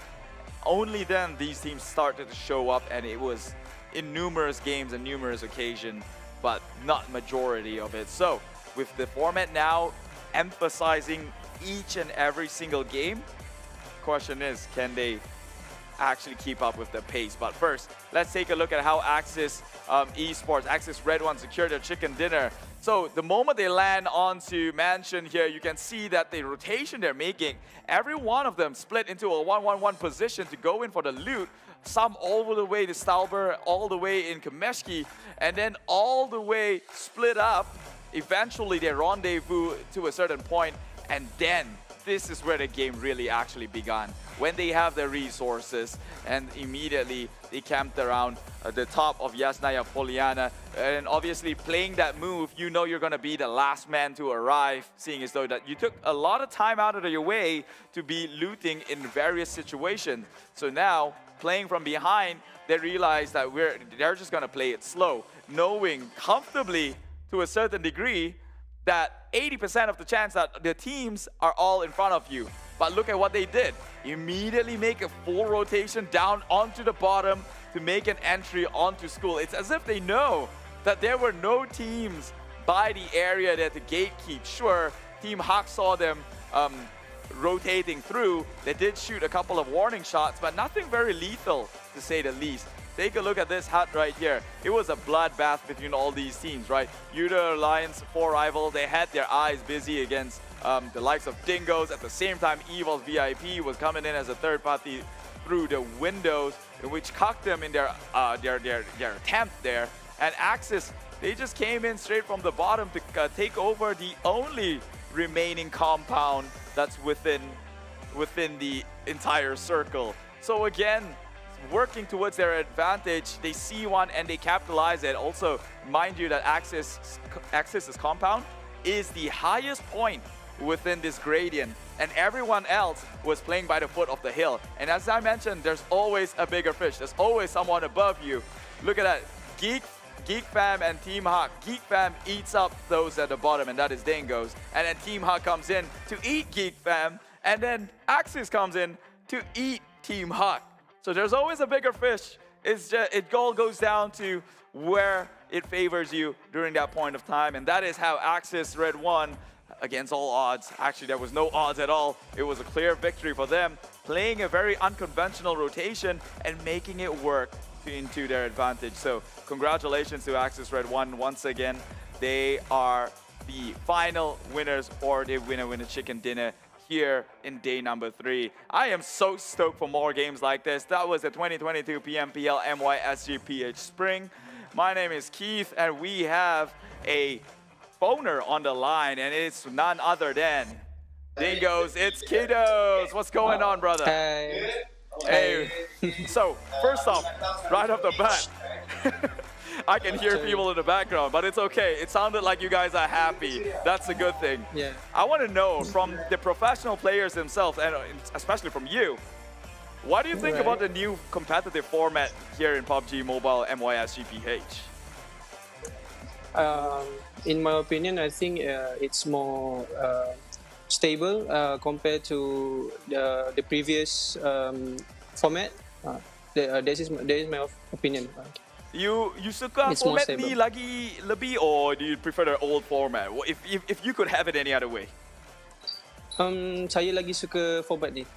This format. Sebab orang tak boleh nak buat macam dia tak boleh nak buat strategi, nak test strategi lah. Maksudnya every team kena care pasal dorang punya point macam tu. Yeah, okay, I understand that. So, yesterday, Monday actually, Ricky, bocah ajaib you. Dia kata, dia takut, he's afraid of R2K. He didn't say afraid, but he said he would like to avoid R2K if possible. Is there a reason why? Maybe because they are more prepared and what we call OG, or apa? Orang lama, OG team. So maybe they got more experience than us. So I think that is why Ricky afraid of them. Okay. Understand. Well, fear is only temporary. You know what they say, eventually you're gonna have to conquer that fear. And I want to know, it's kiddos, what is your plan to overcome that fear? Apakah perancangan kamu untuk overcome halangan tersebut?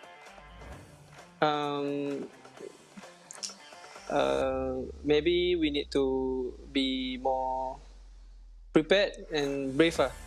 Kita orang langgar je. Langgar saja. Tapi yang di Miramar tadi tu R2K langgar kamu orang kan? Tak apa. Tak boleh buat apa. There are more games, you can get back at them next time, right? Thank you so much, Dingoz. Before I leave you, one last thing. I want you to say something nice to your fans and the people watching at home. Untuk semua fans yang support Dingoz, terima kasih sebab support and keep watching us. We will bring you more adventure and surprise for you guys. Yes. All right, thank you very much, Dingoz. It is kiddos. It's Kiddo. We'll see you tomorrow, bright and early, for another competitive day here for the week number 1. See you. All right, see you. Bye. And that is it. Finally, a little piece from the player's mind himself, and it seems like, hey, as complicated as the viewer says, the format, I don't get it. I don't understand. What do you mean by bonus point? Yes, I understand. New things takes time to get accustomed to. It's different, it's complicated, but I can assure you one thing, it is competitive and the players love it. No more can they risk testing and trial and error for a single day or two. Every game counts. Dingoz knows this. That's why they've been trying their best to maintain themselves in the top 2 position. They have been for the longest time. Now, in day number 3, they have been surpassed, but they are not far behind as well. Number 2 currently, if I'm not mistaken. I could have a goldfish memory and missed out on that one. I know R2K stands out on top. But so, tomorrow, more actions happening. And the day after, that will be the last day for the competitive week. So, 2 more days to go. About 10 more games to be played. Who will end up on top in the overall standings? I guess we'll find out when the day comes. Once again, my name is Keith. Do follow me on my socials. This is the 2022 PMPL MYSGPH Spring. I'll see you the next time coming. And good night.